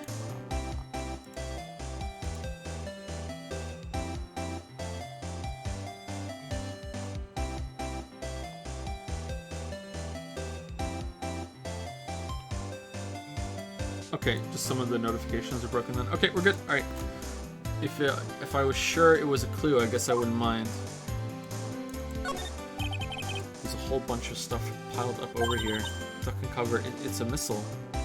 Do you know there's dynamite missiles? I did, but they're not heavy enough to be real. Actually, I didn't. Oh wait, they're just really well-made toys.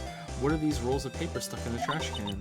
Theft of the Mazarin Stone, the Great Albatross Strategy. Theft of the Immortal Goddess Statue, the Great Knuckle Bomber Strategy. Did the police even investigate this place? This thing looks vaguely familiar. Oh, I know. It's a fishbowl. Well, an upside down one anyway. Is that the spacesuit that Wendy Oldbag used? I think it's a helmet. An alien helmet. And that looks like a tape recorder or something next to it. I think it's a transceiver. An alien transceiver.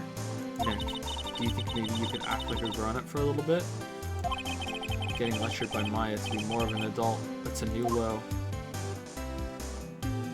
Okay, I think we've searched everything. So now we can talk to fake on.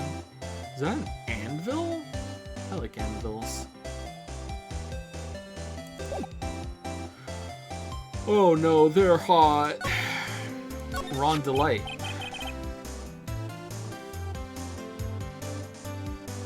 About your husband. Isn't he the cutest? A bit weak sometimes though. A bit? By the way, did you know they mentioned Maya on TV? Huh? Really? They said you own the urn and that you're doing some shady training at the law office now. Remind me not to watch that channel's news program. After I saw that, I thought it might be a good idea to meet the lawyer they mentioned. I see. My Ronnie, he has a powerful imagination and gets deluded easily. He kept insisting he was going to surrender to the police. I didn't know what to do. It was me. I stole that urn, he kept saying, as if it was even possible. Huh? But are you saying he didn't? Ha ha ha, of course he didn't. Why would my Ronnie ever do something like that? Well, you know, it's a priceless treasure, and he's, you know... Is it possible his own wife doesn't know his secret identity?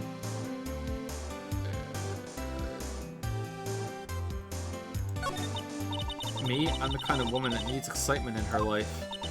Oh, excitement, huh? Yes, I'm at my happiest when I'm racing along with my bike going at full throttle. Riding a motorcycle is like putting your life on the line, you know what I mean? Well, I think that depends on how you ride it. I'm the type that can't stand living a boring, dreary old life with no action. And Ron is your husband? Yeah.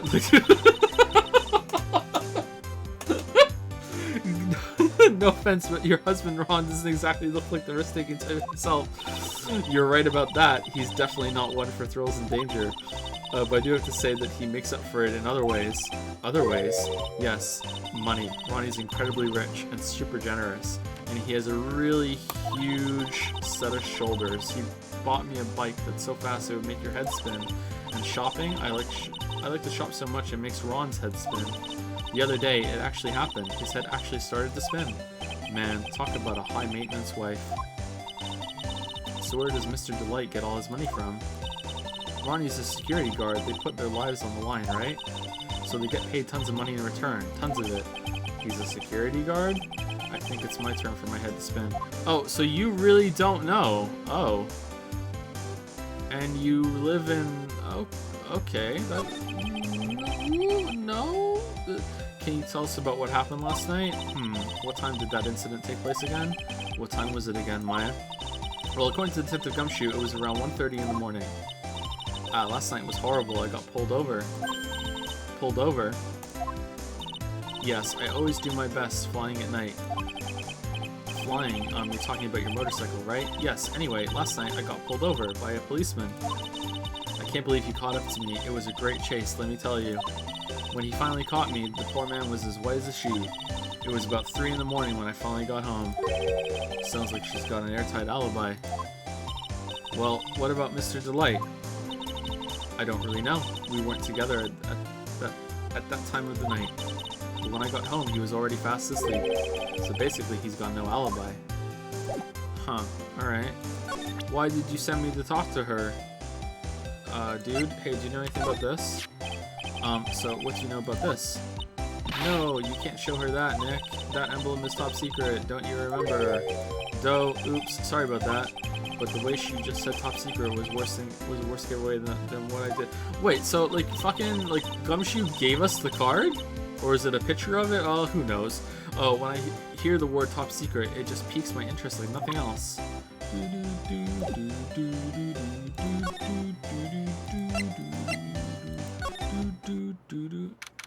Whoa. October 12th. At Me Detective Agency. This is the detective agency? Looks more like a set of some B-grade horror movie. Hello? Is anyone here? It looks like nobody's home. purple pink stuff. Huh, what a waste of time. Hey, I know. Let's take that framed picture back with us as a memento. I agree. Don't you dare, Maya. No, let's do it. Guess we'll have to try back later. Hey, Nick, what's this thing here? It's called a gramophone. In the old days, people used them to listen to music. You can't be serious. I think it's probably for purifying the air or something. I'll bet you 50 cents. Come on, what do you say? Forget it. You never pay up when you lose. Wow, that's mean. Whoa, it's a huge hearth. That's a fireplace. So, what's the difference? You need to stop judging things based on narrow-minded cultural assumptions, Nick. Right. Sorry. Step hearth, I'm stuck. What a creepy painting. It looks like he's looking right at me. Maybe we should put up a big portrait of you in the office, Nick. I can even paint it for you. Maybe you can pose while cleaning the toilet. I think I prefer something a bit more dignified. Oh, ships and bottles. I like ships and bottles. That's one impressive bookshelf filled with some very impressive books. My Life as an Ace Detective, unabridged edition by Luke Atme, Ace Detective. Hey, he's even got one of those ships in a bottle thingies. Ah, would you look at that? There's a little Luke Atme doll at the helm. How cute. There's a microscope here too. I wonder if he was researching something. The glass slides have different names on them. This one says Atme virus. This guy is just dying to make a name for himself, huh? It's getting kind of irritating, actually.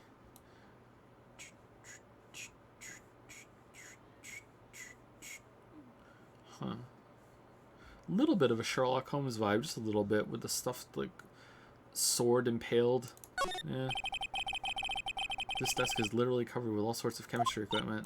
Oh, I just love chemistry. Say, Nick, I bet you didn't know this, but water is made up of carbon and hydrogen. No, not carbon. Oxygen. Oxygen and hydrogen. Oh, well, there are always alternative theories, I guess. If by alternative theories you mean the ones you make up inside that head of yours. Wow.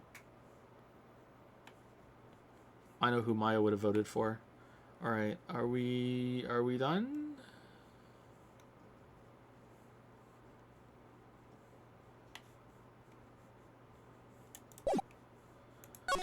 Okay.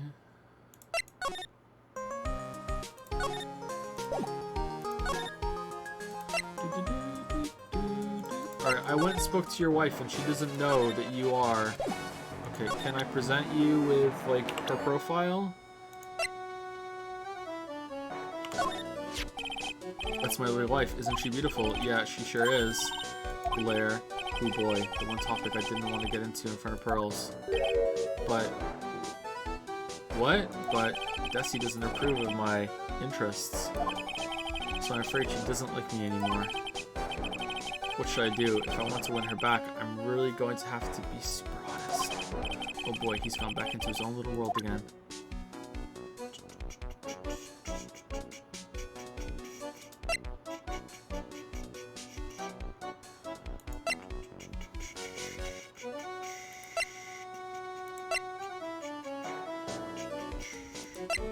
Is it her? It can't just be him. That's too easy. Is it both of them? How does she not know?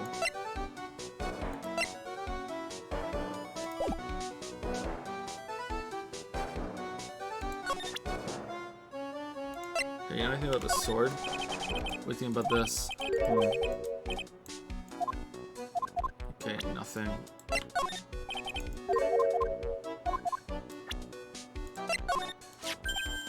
Oh, that's Master Matt's calling card. Pretty nice looking, huh? He looks so happy. I'm not very good at writing, you see, so I bought a book called How to Write Business Letters and studied hard. Well, I guess you could call thievery a type of business. I'm really sorry to cause so much trouble. We did this one already, right? Yeah, we did. Okay. I like his little head nod. That's endearing.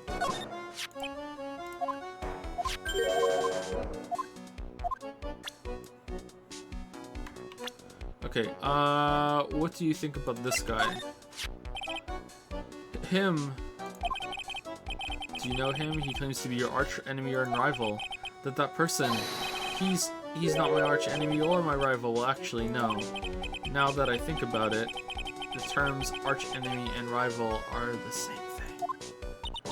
They are rivals. Only people who have it out for each other would disagree like this. Did we do this one? Ever since I was a little boy, I've always been interested in mysterious masked men. So that's what you wanted to be when you grew up. Yes. Or no. Sort of, but not exactly. I never imagined I'd feel as bad as I do now about the treasures being stolen. People sure can be complicated, can't they?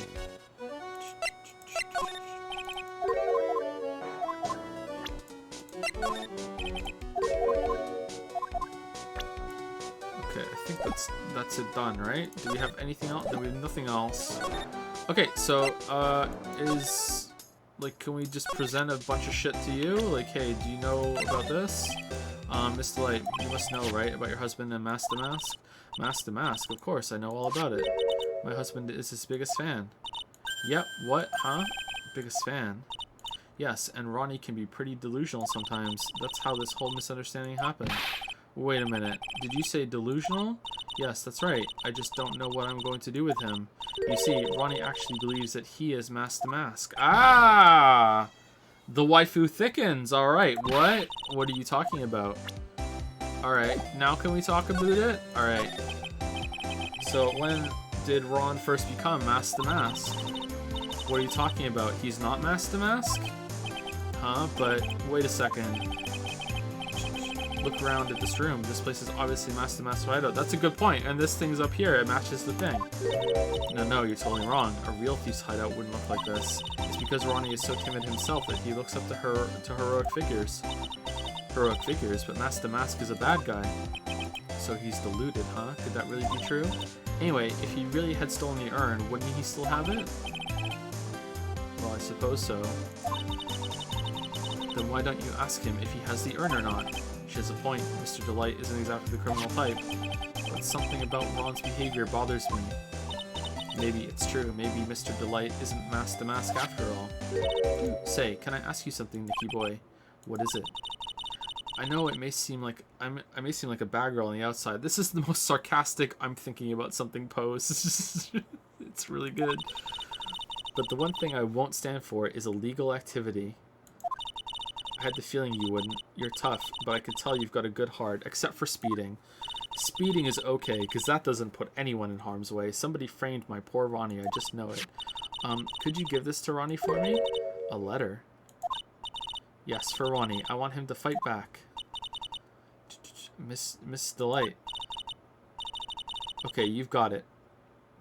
Just relax and leave it all to us. Addressed to her husband, Ron Delight, apparently contains something important. It's a bomb. Can we open it?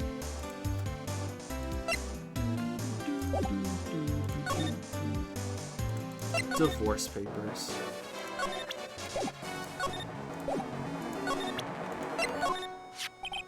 Oh, that's right. Here, this is from your wife. Oh, from Desi? Thank you. Letter given to Mask the Mask. Actually, more like taken. My dear Ronnie, how are you? I'm doing fine. He's clutching onto that letter so hard the ink is going to be squeezed out. He looks so happy. You should write a letter to Mystic Maya too, Mr. Nick.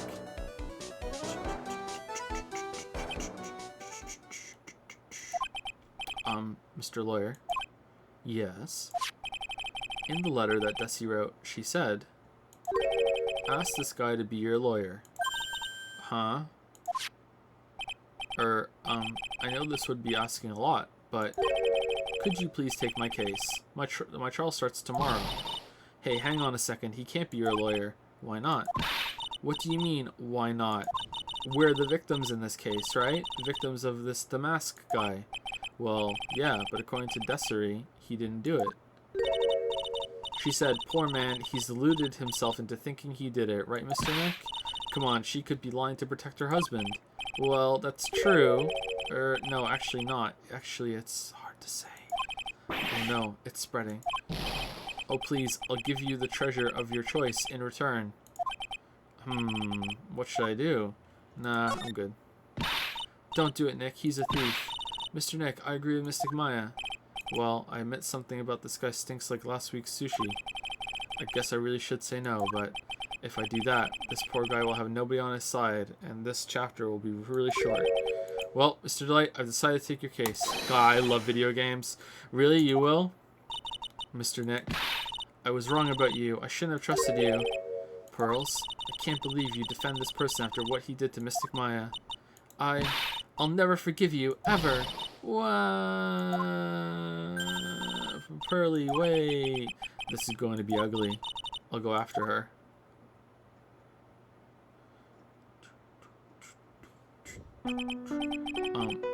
Sorry about that. I didn't mean to cause any trouble.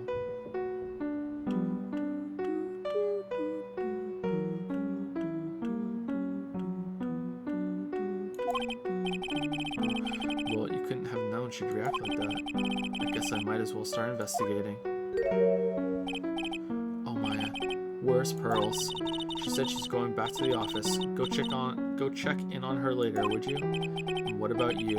Are you okay with me taking Mr. Delight's case? Yeah, I'm fine, Nick. I believe in you. Sniffle. I think I'm going to cry. I know you have a lot of work to do. I really appreciate it. Okay, Nick, let's get the show on the road.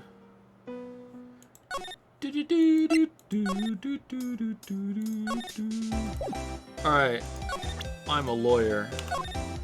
Excuse me, but we take a look at this? Oh, I'm sorry, I haven't finished this idea. Alright.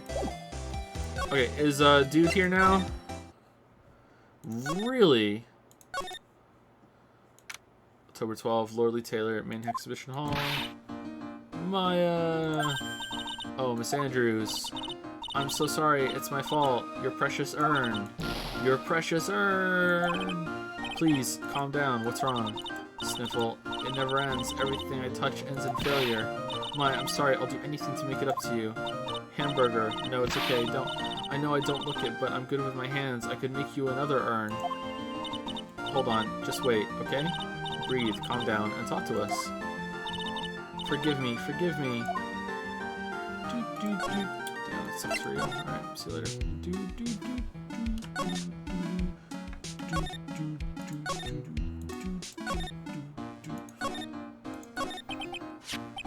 So when did you get the calling card from Mask to Mask?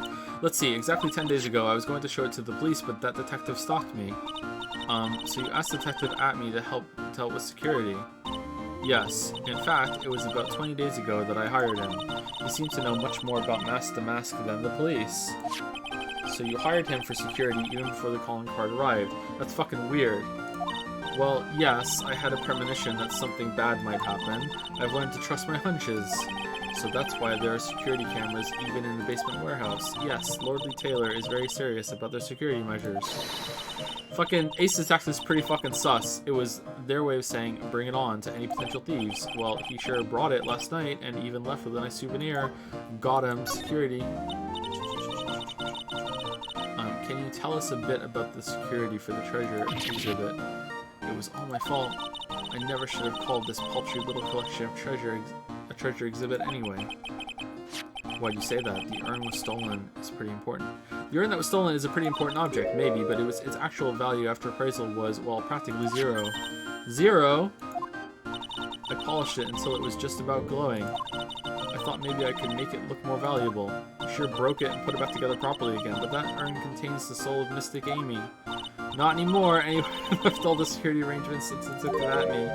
But 5 days ago, I began receiving all sorts of other exhibit items from Purine. Who would want to steal that? For real, though. Lots of people started going in and out of the warehouse down there. So maybe one of them was actually Mask to Mask in disguise.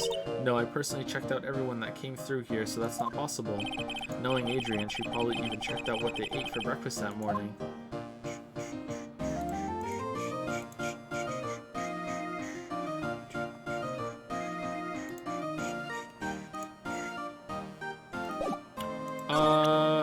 That's it? Or can we show this? Miss Andrews? I know, it's all my fault, but what's done is done. I'll make it up by making a new urn for you. I'm just wasting my time, she's too far gone. Okay, what about the sword? No, okay, what about this? Really? You have no information about any of this shit. Okay, now he's gotta be there. Fucking... Really? October 12th, Wright and Co. Law Offices. Ah, Mr. Nick, welcome back. Oh, hey Pearls, you're back too, I see. I went and bought us a strawberry cake. I'll go make some tea to go with it. That sounds pretty good. Hey, Pearls? It looks like she feels really bad about what happened at the detention center. Mr. Nick, I was wrong about you. I should have trusted you. I'll never forgive you, ever.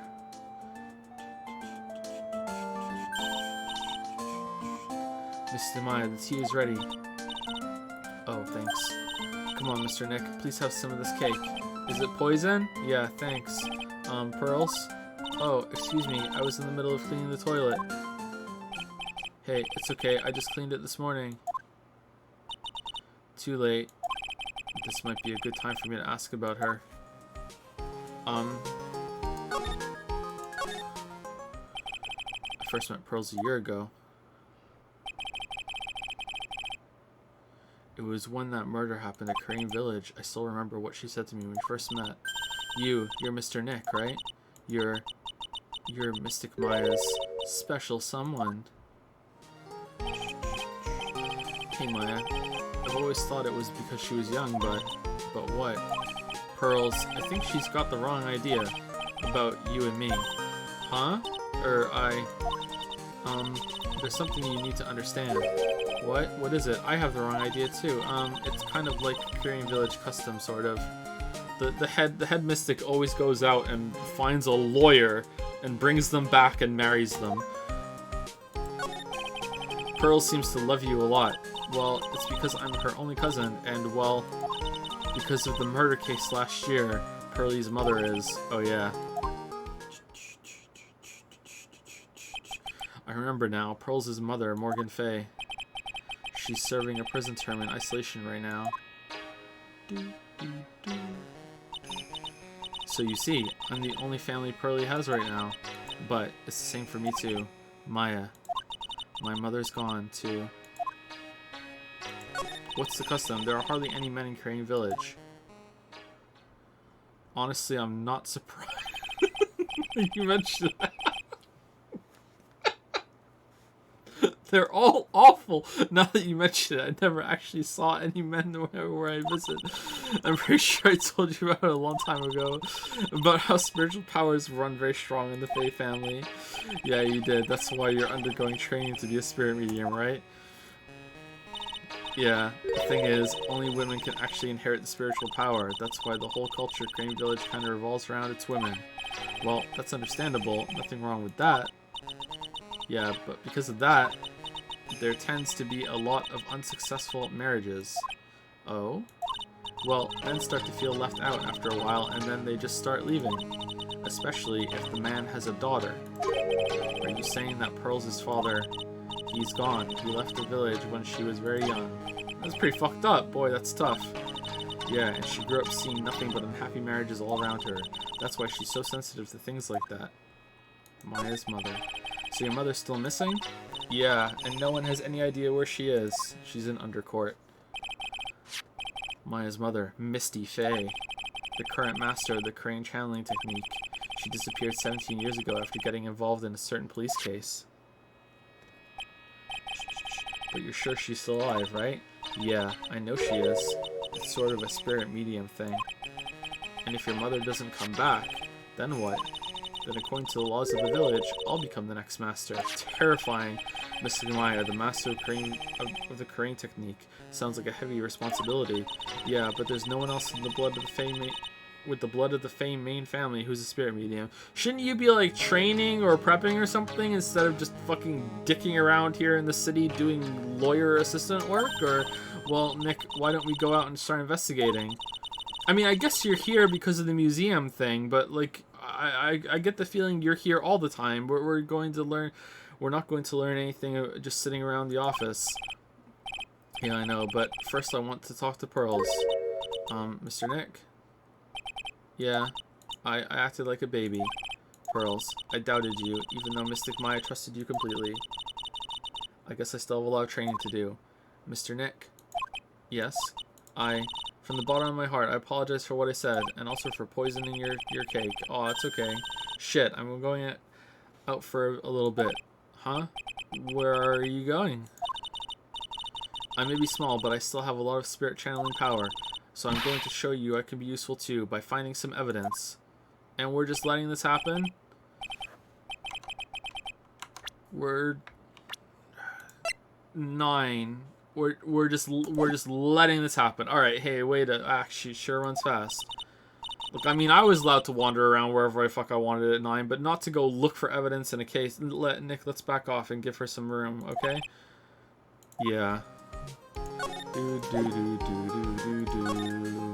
Dude. Oh, the plant! How's the plant doing? It's been so long. Charlie, a quite decorative plant. When she was alive, Mia really loved it. She even went as far as to make it our mascot. No matter how busy I get, I never forget to water this little fella. Okay, now he's got to be back. October 12, at me Detective Agency. Hello? Well, how lovely it is to see you again, my dear. Dun dun dun. Welcome to my abode. Relax and soak up the atmosphere. We're actually kind of... Shh, silence. Hee. Precisely as I expected. What is? Zavari! The truth has once again been elegantly revealed to me. A lawyer and a spirit medium, am I correct? I think we've already been through this. Ha, so my estimation was correct. Zavari, how truly elegant. Now then, what can I do for you? What can I do you for? Night of the crime. You mentioned before that you were on guard duty all alone last night. Precisely, this is my 5th encounter with my archenemy. Do you know he's like turned himself in? I refuse to allow anyone to interfere with the rightful pursuit of my prey. I heard you've been after Master Mask since his very first theft. Yes, my dear, I see you've done your homework. In his very first heist, that vile thief pilfered the famous jewel, the Tear of Emanon. I first encountered him in the museum's Sacred Hall, the crime scene itself. So that's why you were hired as security for the treasure exhibit. I'm pretty sure he said that Adrian Andrews hired him. Yes, I borrowed some equipment from Lordly Taylor and set the perfect trap. You must be in the security camera. But I thought you were watching the area yourself too. So how did the mask manage to steal the urn? That's the million-dollar question. What is the mask's modus operandi? Sacred... Dude, do you not know? Hey, he's turned himself in. This man surrendered to the police, admitting that he was Master Mask. Okay, you do know. Alright. Maybe so, but I'm not convinced that he's really behind the thefts. He is. He sounds pretty sure. Just look at his forehead. It's all in the shape of his mouth and eyes. This is the classic face of a thief. It is unmistakable. Then thieves are pretty hot. Is there anything that isn't unmistakable to you? Alright, what about his wife? What about this person here, Detective At Me? Is something wrong? Did the cat get your tongue or something? The photo leaves me with a distinct feeling. Okay, so he doesn't give a shit about this. Okay, what about this? This will surely be Master Mask's final heist. Last time I came close and managed to retrieve, stolen treasure.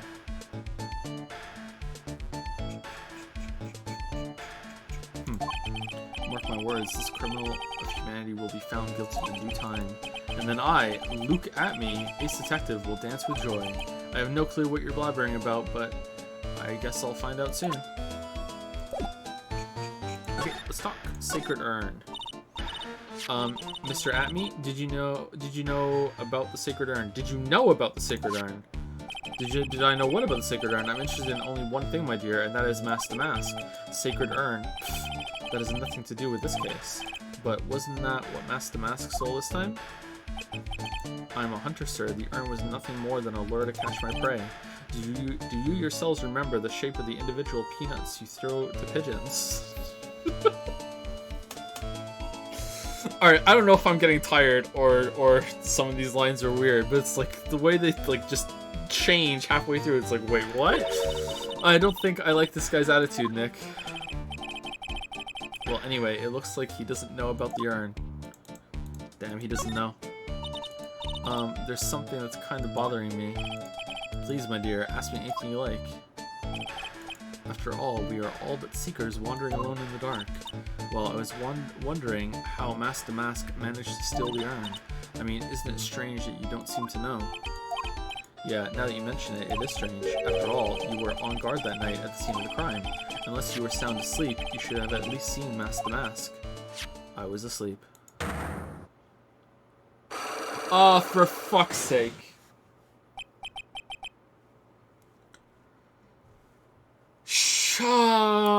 What the? I would have rather seen Goofy. Lot of heart. It's a psyche lock. Psych lock.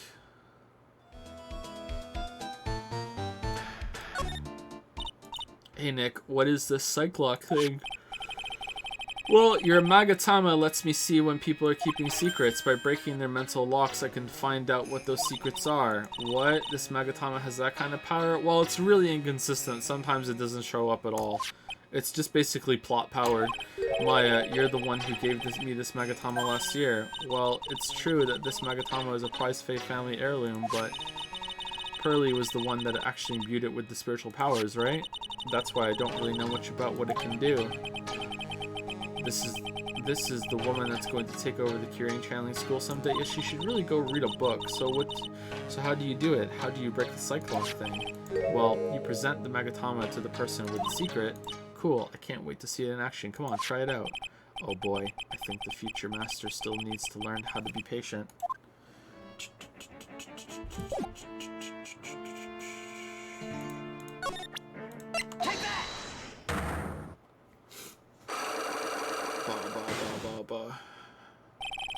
Master Mask's M.O.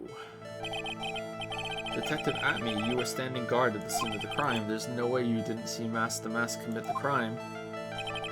Well now, I can hardly see why you're so positive about that. Yes indeed, I was guarding the warehouse, that much is true, but I can tell you for certain that not a single person passed through that door. No, that's wrong. I'm not sure why, but this Atme guy is lying through his teeth. I know, I'll show him some proof. Detective Atme, I have the proof that someone went through the door last night. It's right here. No, that's wrong. There was a security camera set up at the scene of the crime. It should have automatically taken a photo of anyone that went through that door. Precisely. I hope you don't mind, but we've already gotten our hands on the camera data. As you can see, the camera went off at exactly once last night. What? But my monocle didn't catch anyone in its flash. It must be some kind of computer malfunction. It must be. Maybe it was your monocle that malfunctioned. Got him. What? Are you saying that I didn't do my duty properly? Detective Atme, you must have seen the thief last night. The question is, why are you trying to hide it? If he's hiding it, there must be some reason. Some reason that he desperately wants to keep hidden. And I've got just a piece of evidence that should prove it.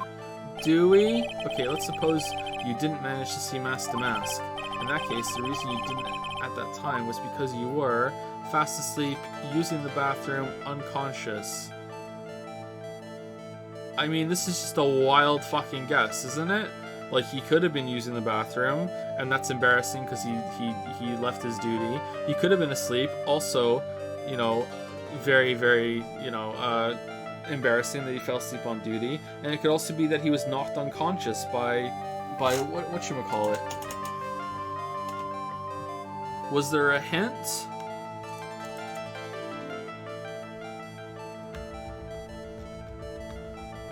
Did they mention sleep before? Let's just go down the list.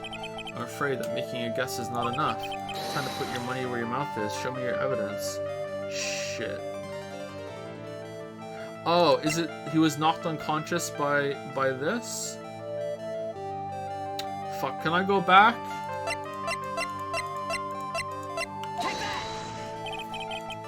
I give you a piece of advice, Crusader. What is it? A guess is not the same as a theory, not scientifically anyway. You need to go home, take a long cold shower, and get a good night's rest, Lawyer. I guess I need to think this over again. Detective Atme, you must have seen the thief last night. The question is, why are you trying to hide it? I thought that it was used to pry open the box that fucking Maya had made. That's why it was next to it. If he's hiding it, there must be some reason that he desperately wants to keep it hidden. Okay, all right. I'm afraid that making this enough. All right, you were hit with this. I didn't select it, did I? Shit.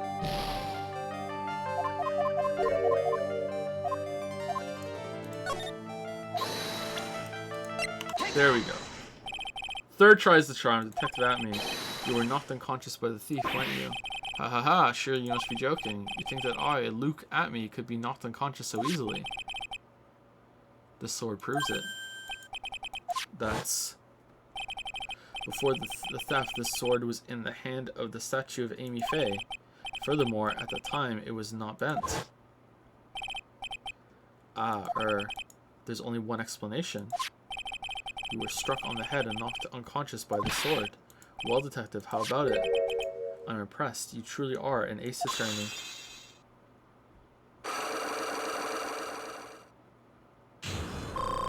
Unlock successful.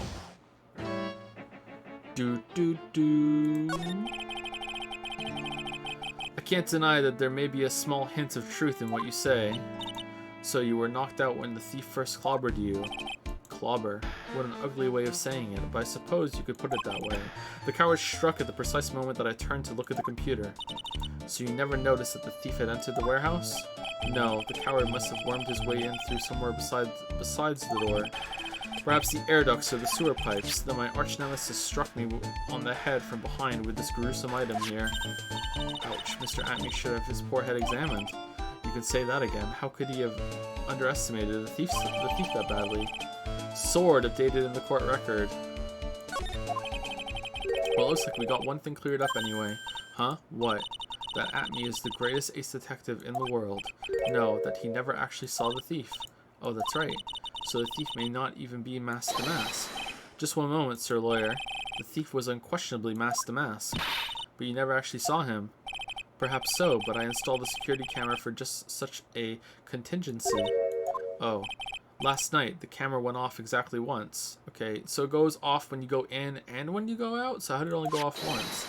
Behold, this is a photo of the dastardly thief taken by the security camera. That's him. Why didn't it go off when he went in? Mask to mask. Photo of storeroom entrance taken by the camera on the night of the crime. The thief can be none other than the arch-criminal Mask to Mask. After all, he has a very good reason for committing such brazen crimes. What are you talking about? Mask to Mask's reason. So what did you mean by he had a very good reason? Exactly that. Mr. Delight had a very good reason to dress up and commit those crimes. There should be a green envelope somewhere in his room. You'll need to go and investigate. But how would you know about that? Humph, have you forgotten? I'm an ace detective. You speak to the finest ace detective ever to walk the face of the earth. The most brilliant mind since, well, ever. Look at me. Sigh. Well, I guess we better go take a look, just in case.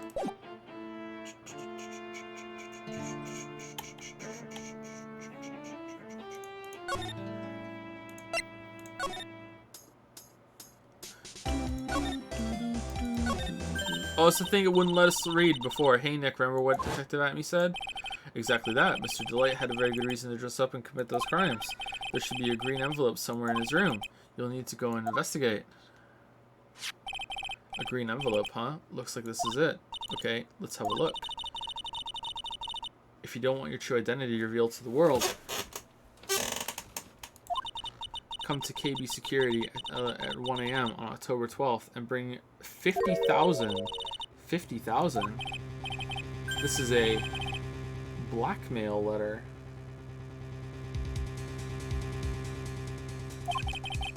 Sure looks like a major clue, alright. Blackmail letter added to the court record. Ding dong! Oh, someone's at the door. I'll be right back. Won't take but a second, I promise. Oh, thank you for coming. That's so nice of you. When I see a damsel in distress, I just can't help myself. Please, come in. I'll make some coffee. Really? Okay, I guess I'll make myself at home, pretty lady. Wait a minute. I know that voice. Oh, Nicky boy, I'm so sorry, but I've got another guest. You're... Nick, it's you, and Maya too. What a fluke. Oh, it's fucking butts. That was not on purpose. Long time no see. What? You know each other? Nicky boy. Nick, do you and this girl have, you know, something going on? Something. I underestimated you, Nick. a gorgeous lady like this. And married, too. Way to go, dude. I knew it. Just when things can't get any worse, it's time to cue in the butts. Larry Butts. Ever since grade school, he's been not exactly a close friend, but yeah, we know each other. Hey man, that wasn't nice. I was your very first client. We've got quite the storied history, he and I. And what we used to say still rings true. When something smells, it's usually the butts. How are you involved in this shit? So you're a security guard, or?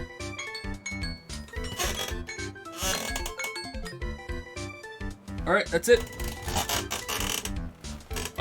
This is actually a pretty good place to stop. Let me save it.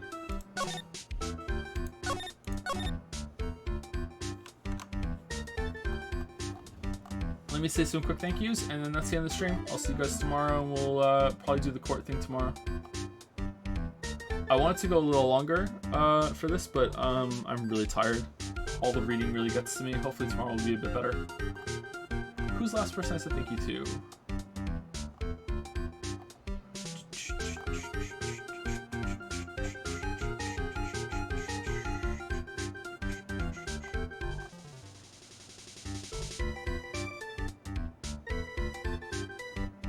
To her Von Bonsai for sure. Dasteg, just in case. Thank you, Dasteg. Thank you, Earthborn92 for the resubs. Thank you, Curio Tush for the 100 bits. Thank you, Mongoose0713 for the resub. Friendly Solid 93 as well. Thank you, Bouncy Bob for some more bits. Thank you, Bellicose Weeb for the new sub. Welcome. Thank you, B Brosco for the 213 sub. I should really not let these pile up, but it's a little bit of a habit now. Thank you, B Brosco. Thank you, Out of Jam Bread and Exuberant Vagabond. Thank you much for the resubs. Thank you, Fedaleo 1995 for the resub as well. Mixwellian, RT Smear, Bouncy Bob for more bits again. And the last ones on my list are Red Ret for a resub. Bouncy Bob gifting a sub to Germa 985. Is that like the real Germa, like a joke sub, or is there an imposter Germa? Thank you, Glucose Knight for the resub, and thank you, Baron O as well for the resub. And that's it. See you guys tomorrow. Have a good rest of your night.